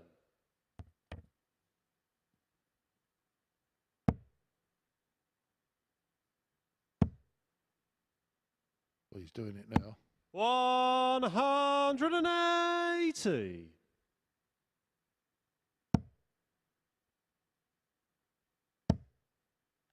And we saw at the start of the day, Josh Payne has levels, and 95. I feel as if he can hit the top level, people are going to find it hard to catch him.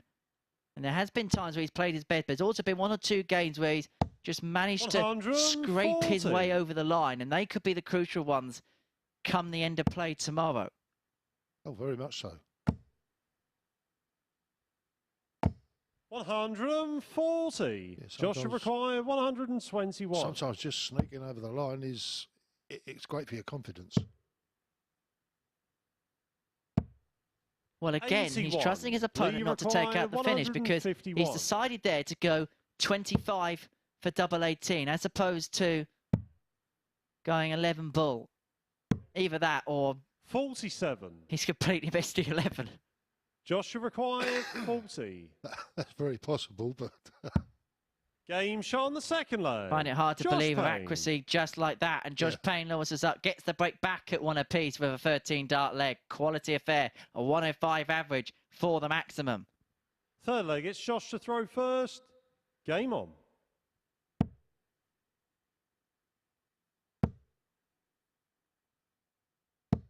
$100.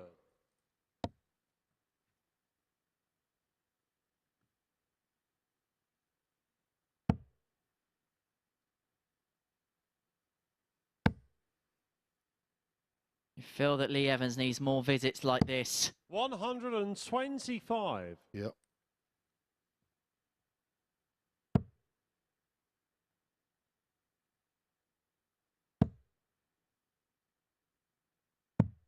And 59. downstairs there. Really has given the darts back to Evans, especially now after that treble. 96.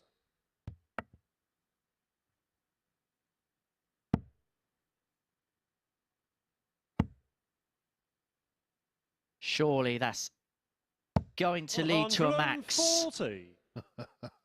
Not this time.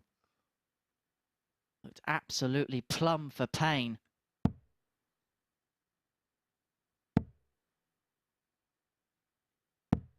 $94. It does feel like one of those stalemate legs where everyone's just trying to cancel everyone out. Nip and tuck, I think they call it. Indeed they do. 140. Well, that's made a severe dent. Back-to-back 140s for Payne.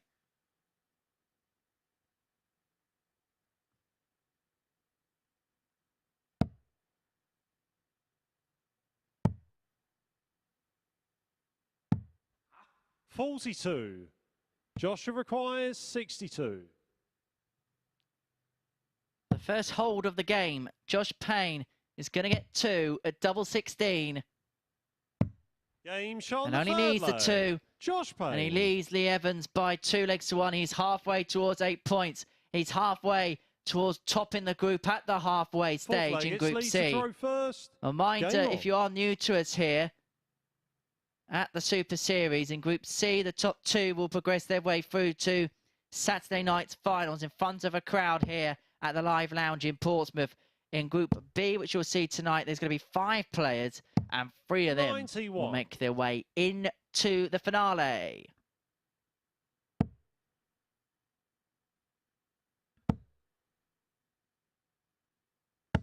One hundred and That's the 80.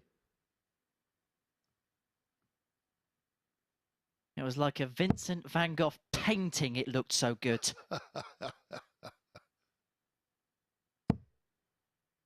Averaging 108.85. 100. Hang that in the Louvre. That's 4.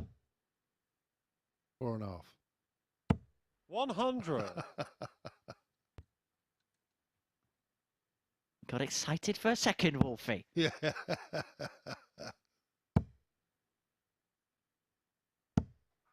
95.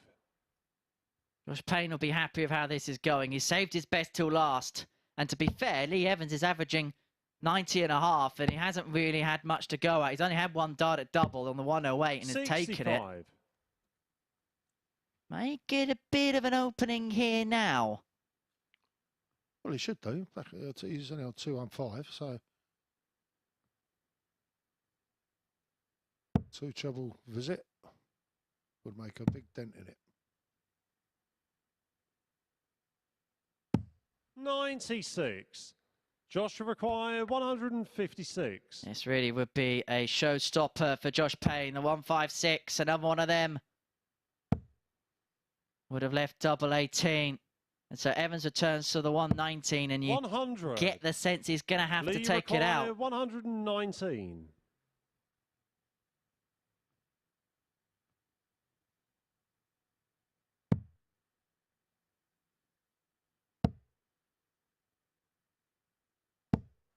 $59. Josh will require 56. Should be straightforward, 16 tops. Maybe not. Use them all. 36. Lee Gives requires Evans now 60. the opportunity.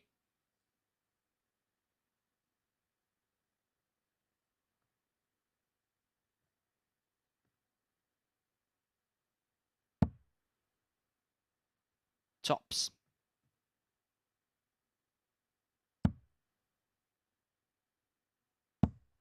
$40. Joshua required 20. Drama at number 10.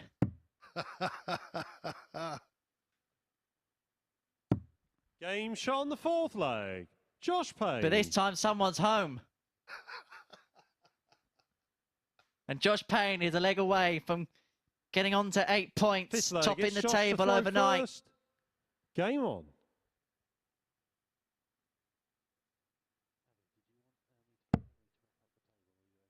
You would put him in prime position in the group. Yeah. Mr. 40. Speaker, order, order.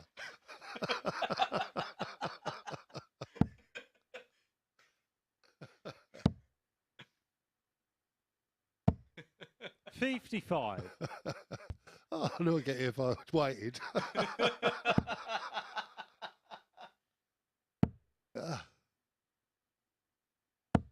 60.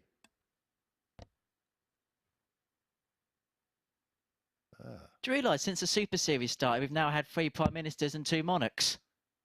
Only started 48 days ago.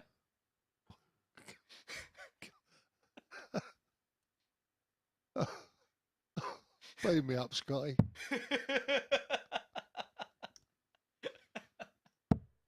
Oh, my 40. word. Well, it's been an absolute pleasure working alongside you today, Martin. Thank you very much. Likewise, Henry. Likewise. Oh, my word. And Josh Payne is looking to finish off the day with a 100. 4-1 win. That would put him at the top of the table. Back to the serious business here and now. And we will grab a word with the winner of this game up on the balcony with Abby 44. upon its conclusion.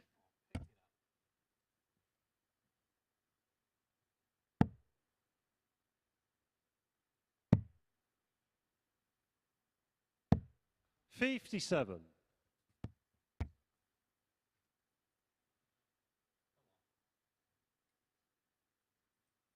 Payne in control of this leg. However, big score here from Evans. He is still in the race. Well, this is the thing, isn't it? But 2 double fives 50. doesn't help the cause, unfortunately. Well, it's just given the opportunity back, hasn't it, to Josh Payne? Yeah. 97. Good recovery. He's himself on 147. Ironically, for the maximum. Come on, no snooker gags, please. To win the match, it could be 147 and frame. 37. Josh will require 147. Let's see which way it goes. It was never going to work. He missed the red first 57. He hasn't really queued it up either. Well, 90 for the match for Josh Payne to put him on to 8 points following the opening day's play. Following defeat to Robert Owen in the opening match of the day. He has reversed those fortunes. 20 or treble. He's missed a big number. He's decided again. He's elected again to say to his opponent, I do not think you're going to take the finish out by going across to 18s. 36. Well, it's the big fish. Lee, you require 170. We'd love to see it, Lee.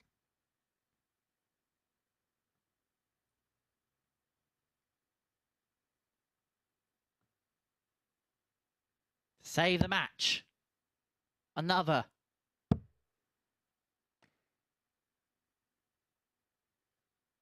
You can't believe it. 85. And so, Josh will require 54. to finish the day as the leader, Josh Payne wants tops. Double 10. 34. Doesn't go. And so Evans Lee is back for 85. To bring it back to 3-2. It would be a breaker throw as well. Tops on.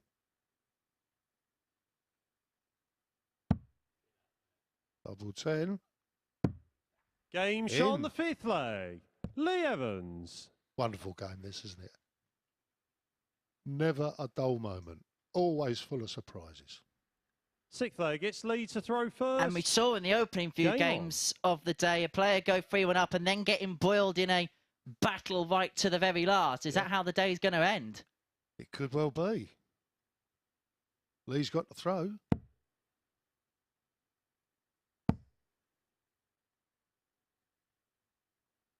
$100.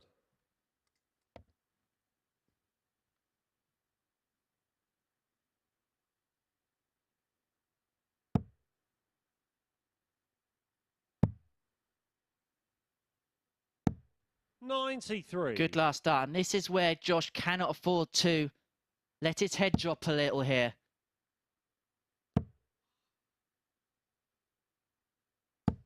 $85. I'm not sure he'll let his head drop, but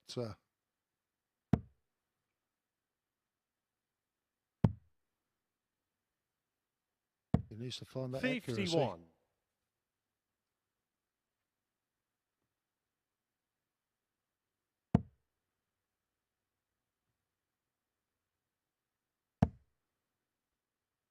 What a time for one of these. 180. Perfect timing for his first max of the match, and it puts him on the brink of sending us the distance in the final game of the afternoon session. 135. Lee require 136. And he has 6 darts to do it.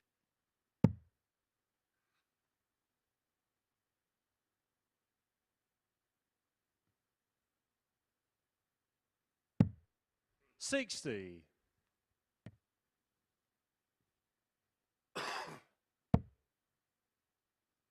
Payne needs something big. 140 will do. It forces the issue Lee requires of Lee 76. Evans, who wants 76 to take us all the way to a deciding leg.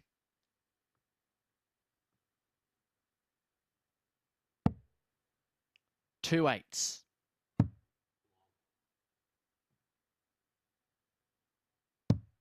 Game And shot on the perhaps sixth fitting of leg. today, we go all the way to the Evans. 7th and deciding leg. One more leg of 5:01 will decide who tops the table in Group C overnight. Seventh Josh Payne final has leg. the It's Josh advantage to of throw throw. first. He was Game 3-1 on. up in this game. But now he has to go down to the darting well and see if he can come up trumps. 41. Only a 41 start. Well, that could be a gift for Lee. Could be an absolute gift. But you've got to hit the trebles to take advantage of it. And that doesn't help.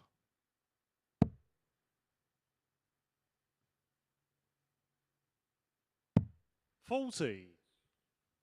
But Josh has sort of got out of jail there. You can sense both players know the significance of this leg. 59. I'm pretty sure they do. Yeah. Because I mean, as you know, in the practice room there, we do get the table come up on the screen, so they know exactly where they stand in the table. So yeah, I'm pretty sure they know the significance of this. Amazing 43. what a little bit of nerves can do to the arm. Yeah, indeed. And that little bit of pressure. Or a little bit extra pressure. 100.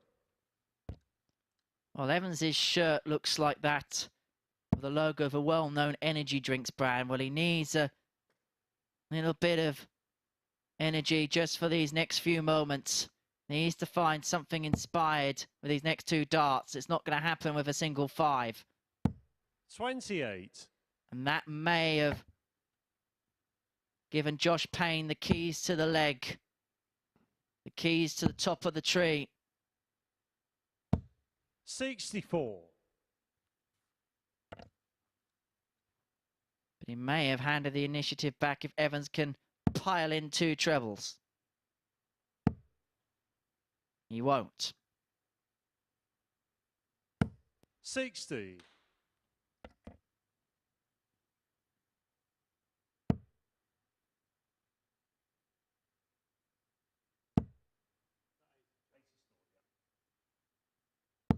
$100. Yeah, that second dart just sneaking into the right-hand corner of the treble 20 bed, so it leaves him on a finish on 137.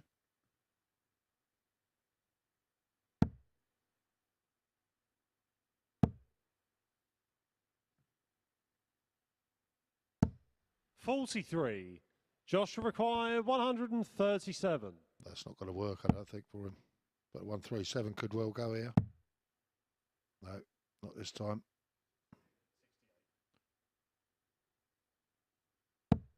89.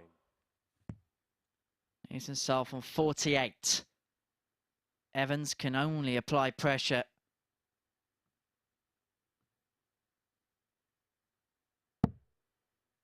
Payne has had the luxury of time in this deciding leg. He's almost over the line. He's close 100. to topping the table Josh overnight require on 48. 8 points if he can take out the 48.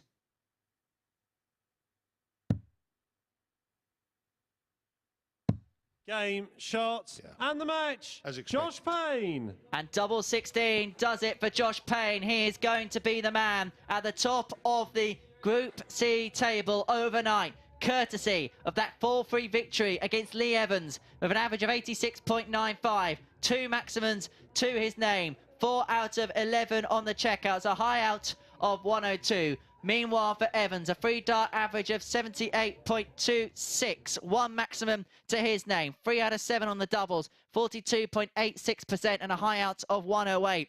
Josh Payne lost his first game of the day, 4-3 to Robert Owen with an average of 99.69. But since then, he has gone on to have won the lot. He is top of the table at 8 points. Let's have a look elsewhere, though, because Lee Evans, following the end of Group A, finished bottom of the pile, but he's the one that's recovered best out of the players who came out of Group A. He's second in the table, 2 points behind Payne, as is Chaz Barstow. Evans in front by 5 legs on legs difference. And then going into the end of the session today, the bottom half sees Peter Jacques, Robert Owen and Gavin Carlin on 4 points for Jacques and Owen. Carlin on 2, having won his final game of the day.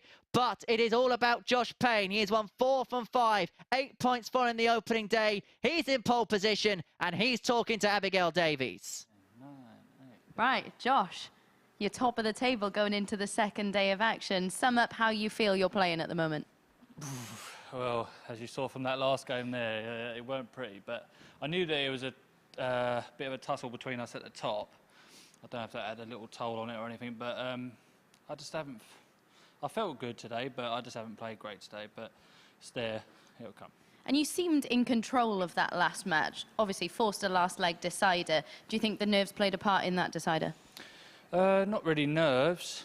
I don't know what it was, to be honest. I just played rubbish. Sometimes it happens, doesn't it? But no, my game's still there. Started off really well today, and then I lost that game. I thought I'd carry it on, but it sort of just dipped a little bit. But I'll be all right tomorrow. I was going to say, sum up how you were feeling, because you averaged just shy of a ton in that opening match, lost out 4-3. How hard is it when you lose a match like that when you've played so well in it? Yeah, it's hard, but, you know, sometimes you've got to take your hat off. Rob played really well. I missed probably just 3 darts in the whole game, so you can't really grumble with that. It was a good game. It was a good game. And the group is incredibly tight. We just saw how tight things are in the table. Yeah. 5 more games for you to play, though. How do you feel going into that? Because even though you're top of the table, you know how much things can change on the second day. Yeah, of course, just win. That's all it's about. It's just about winning. The winning gives you points. So, yeah, get off a good start tomorrow and hopefully push on, yeah. And just on the Super Series on the whole, how important is this for you? Because we know that you've got these aspirations of getting back on the tour, getting your card back. How much does this prepare you for Q School and going through that system? Massively. You're playing competition week in, week out, the same as you would do on a Pro Tour. I mean, a lot of people, well, not a lot of people would say, but the standard here is so good as well as the Pro Tour. Don't get me wrong, there's a different kettle of fish, but, you know, you're going to get really good games, good battles, and that's what you need going in back onto the tour or even Q School, because you're going to have people coming from nowhere, wanting to make a name, wanting to get on the tour, and they're going to be playing well against you. And you've mentioned, of course, this year is about rebuilding for you. What are the aspects of your game you feel still need to improve? Slight concentration and probably a little bit on the finishing. Yeah, my scoring's there. It's always been there. It's always been a little bit of the finishing. Right then, concentration. Will that be there for this man tomorrow? He is top of the table heading into the second day of action in Group C. A reminder that we get Group B underway this evening. We'll see you from 10 p.m. on Sporty Stuff TV. The MODUS Super Series, brought to you in association with Bet365, Betfair, Betfred, Coral, Ladbrokes, Paddy Power, Unibet and William Hill.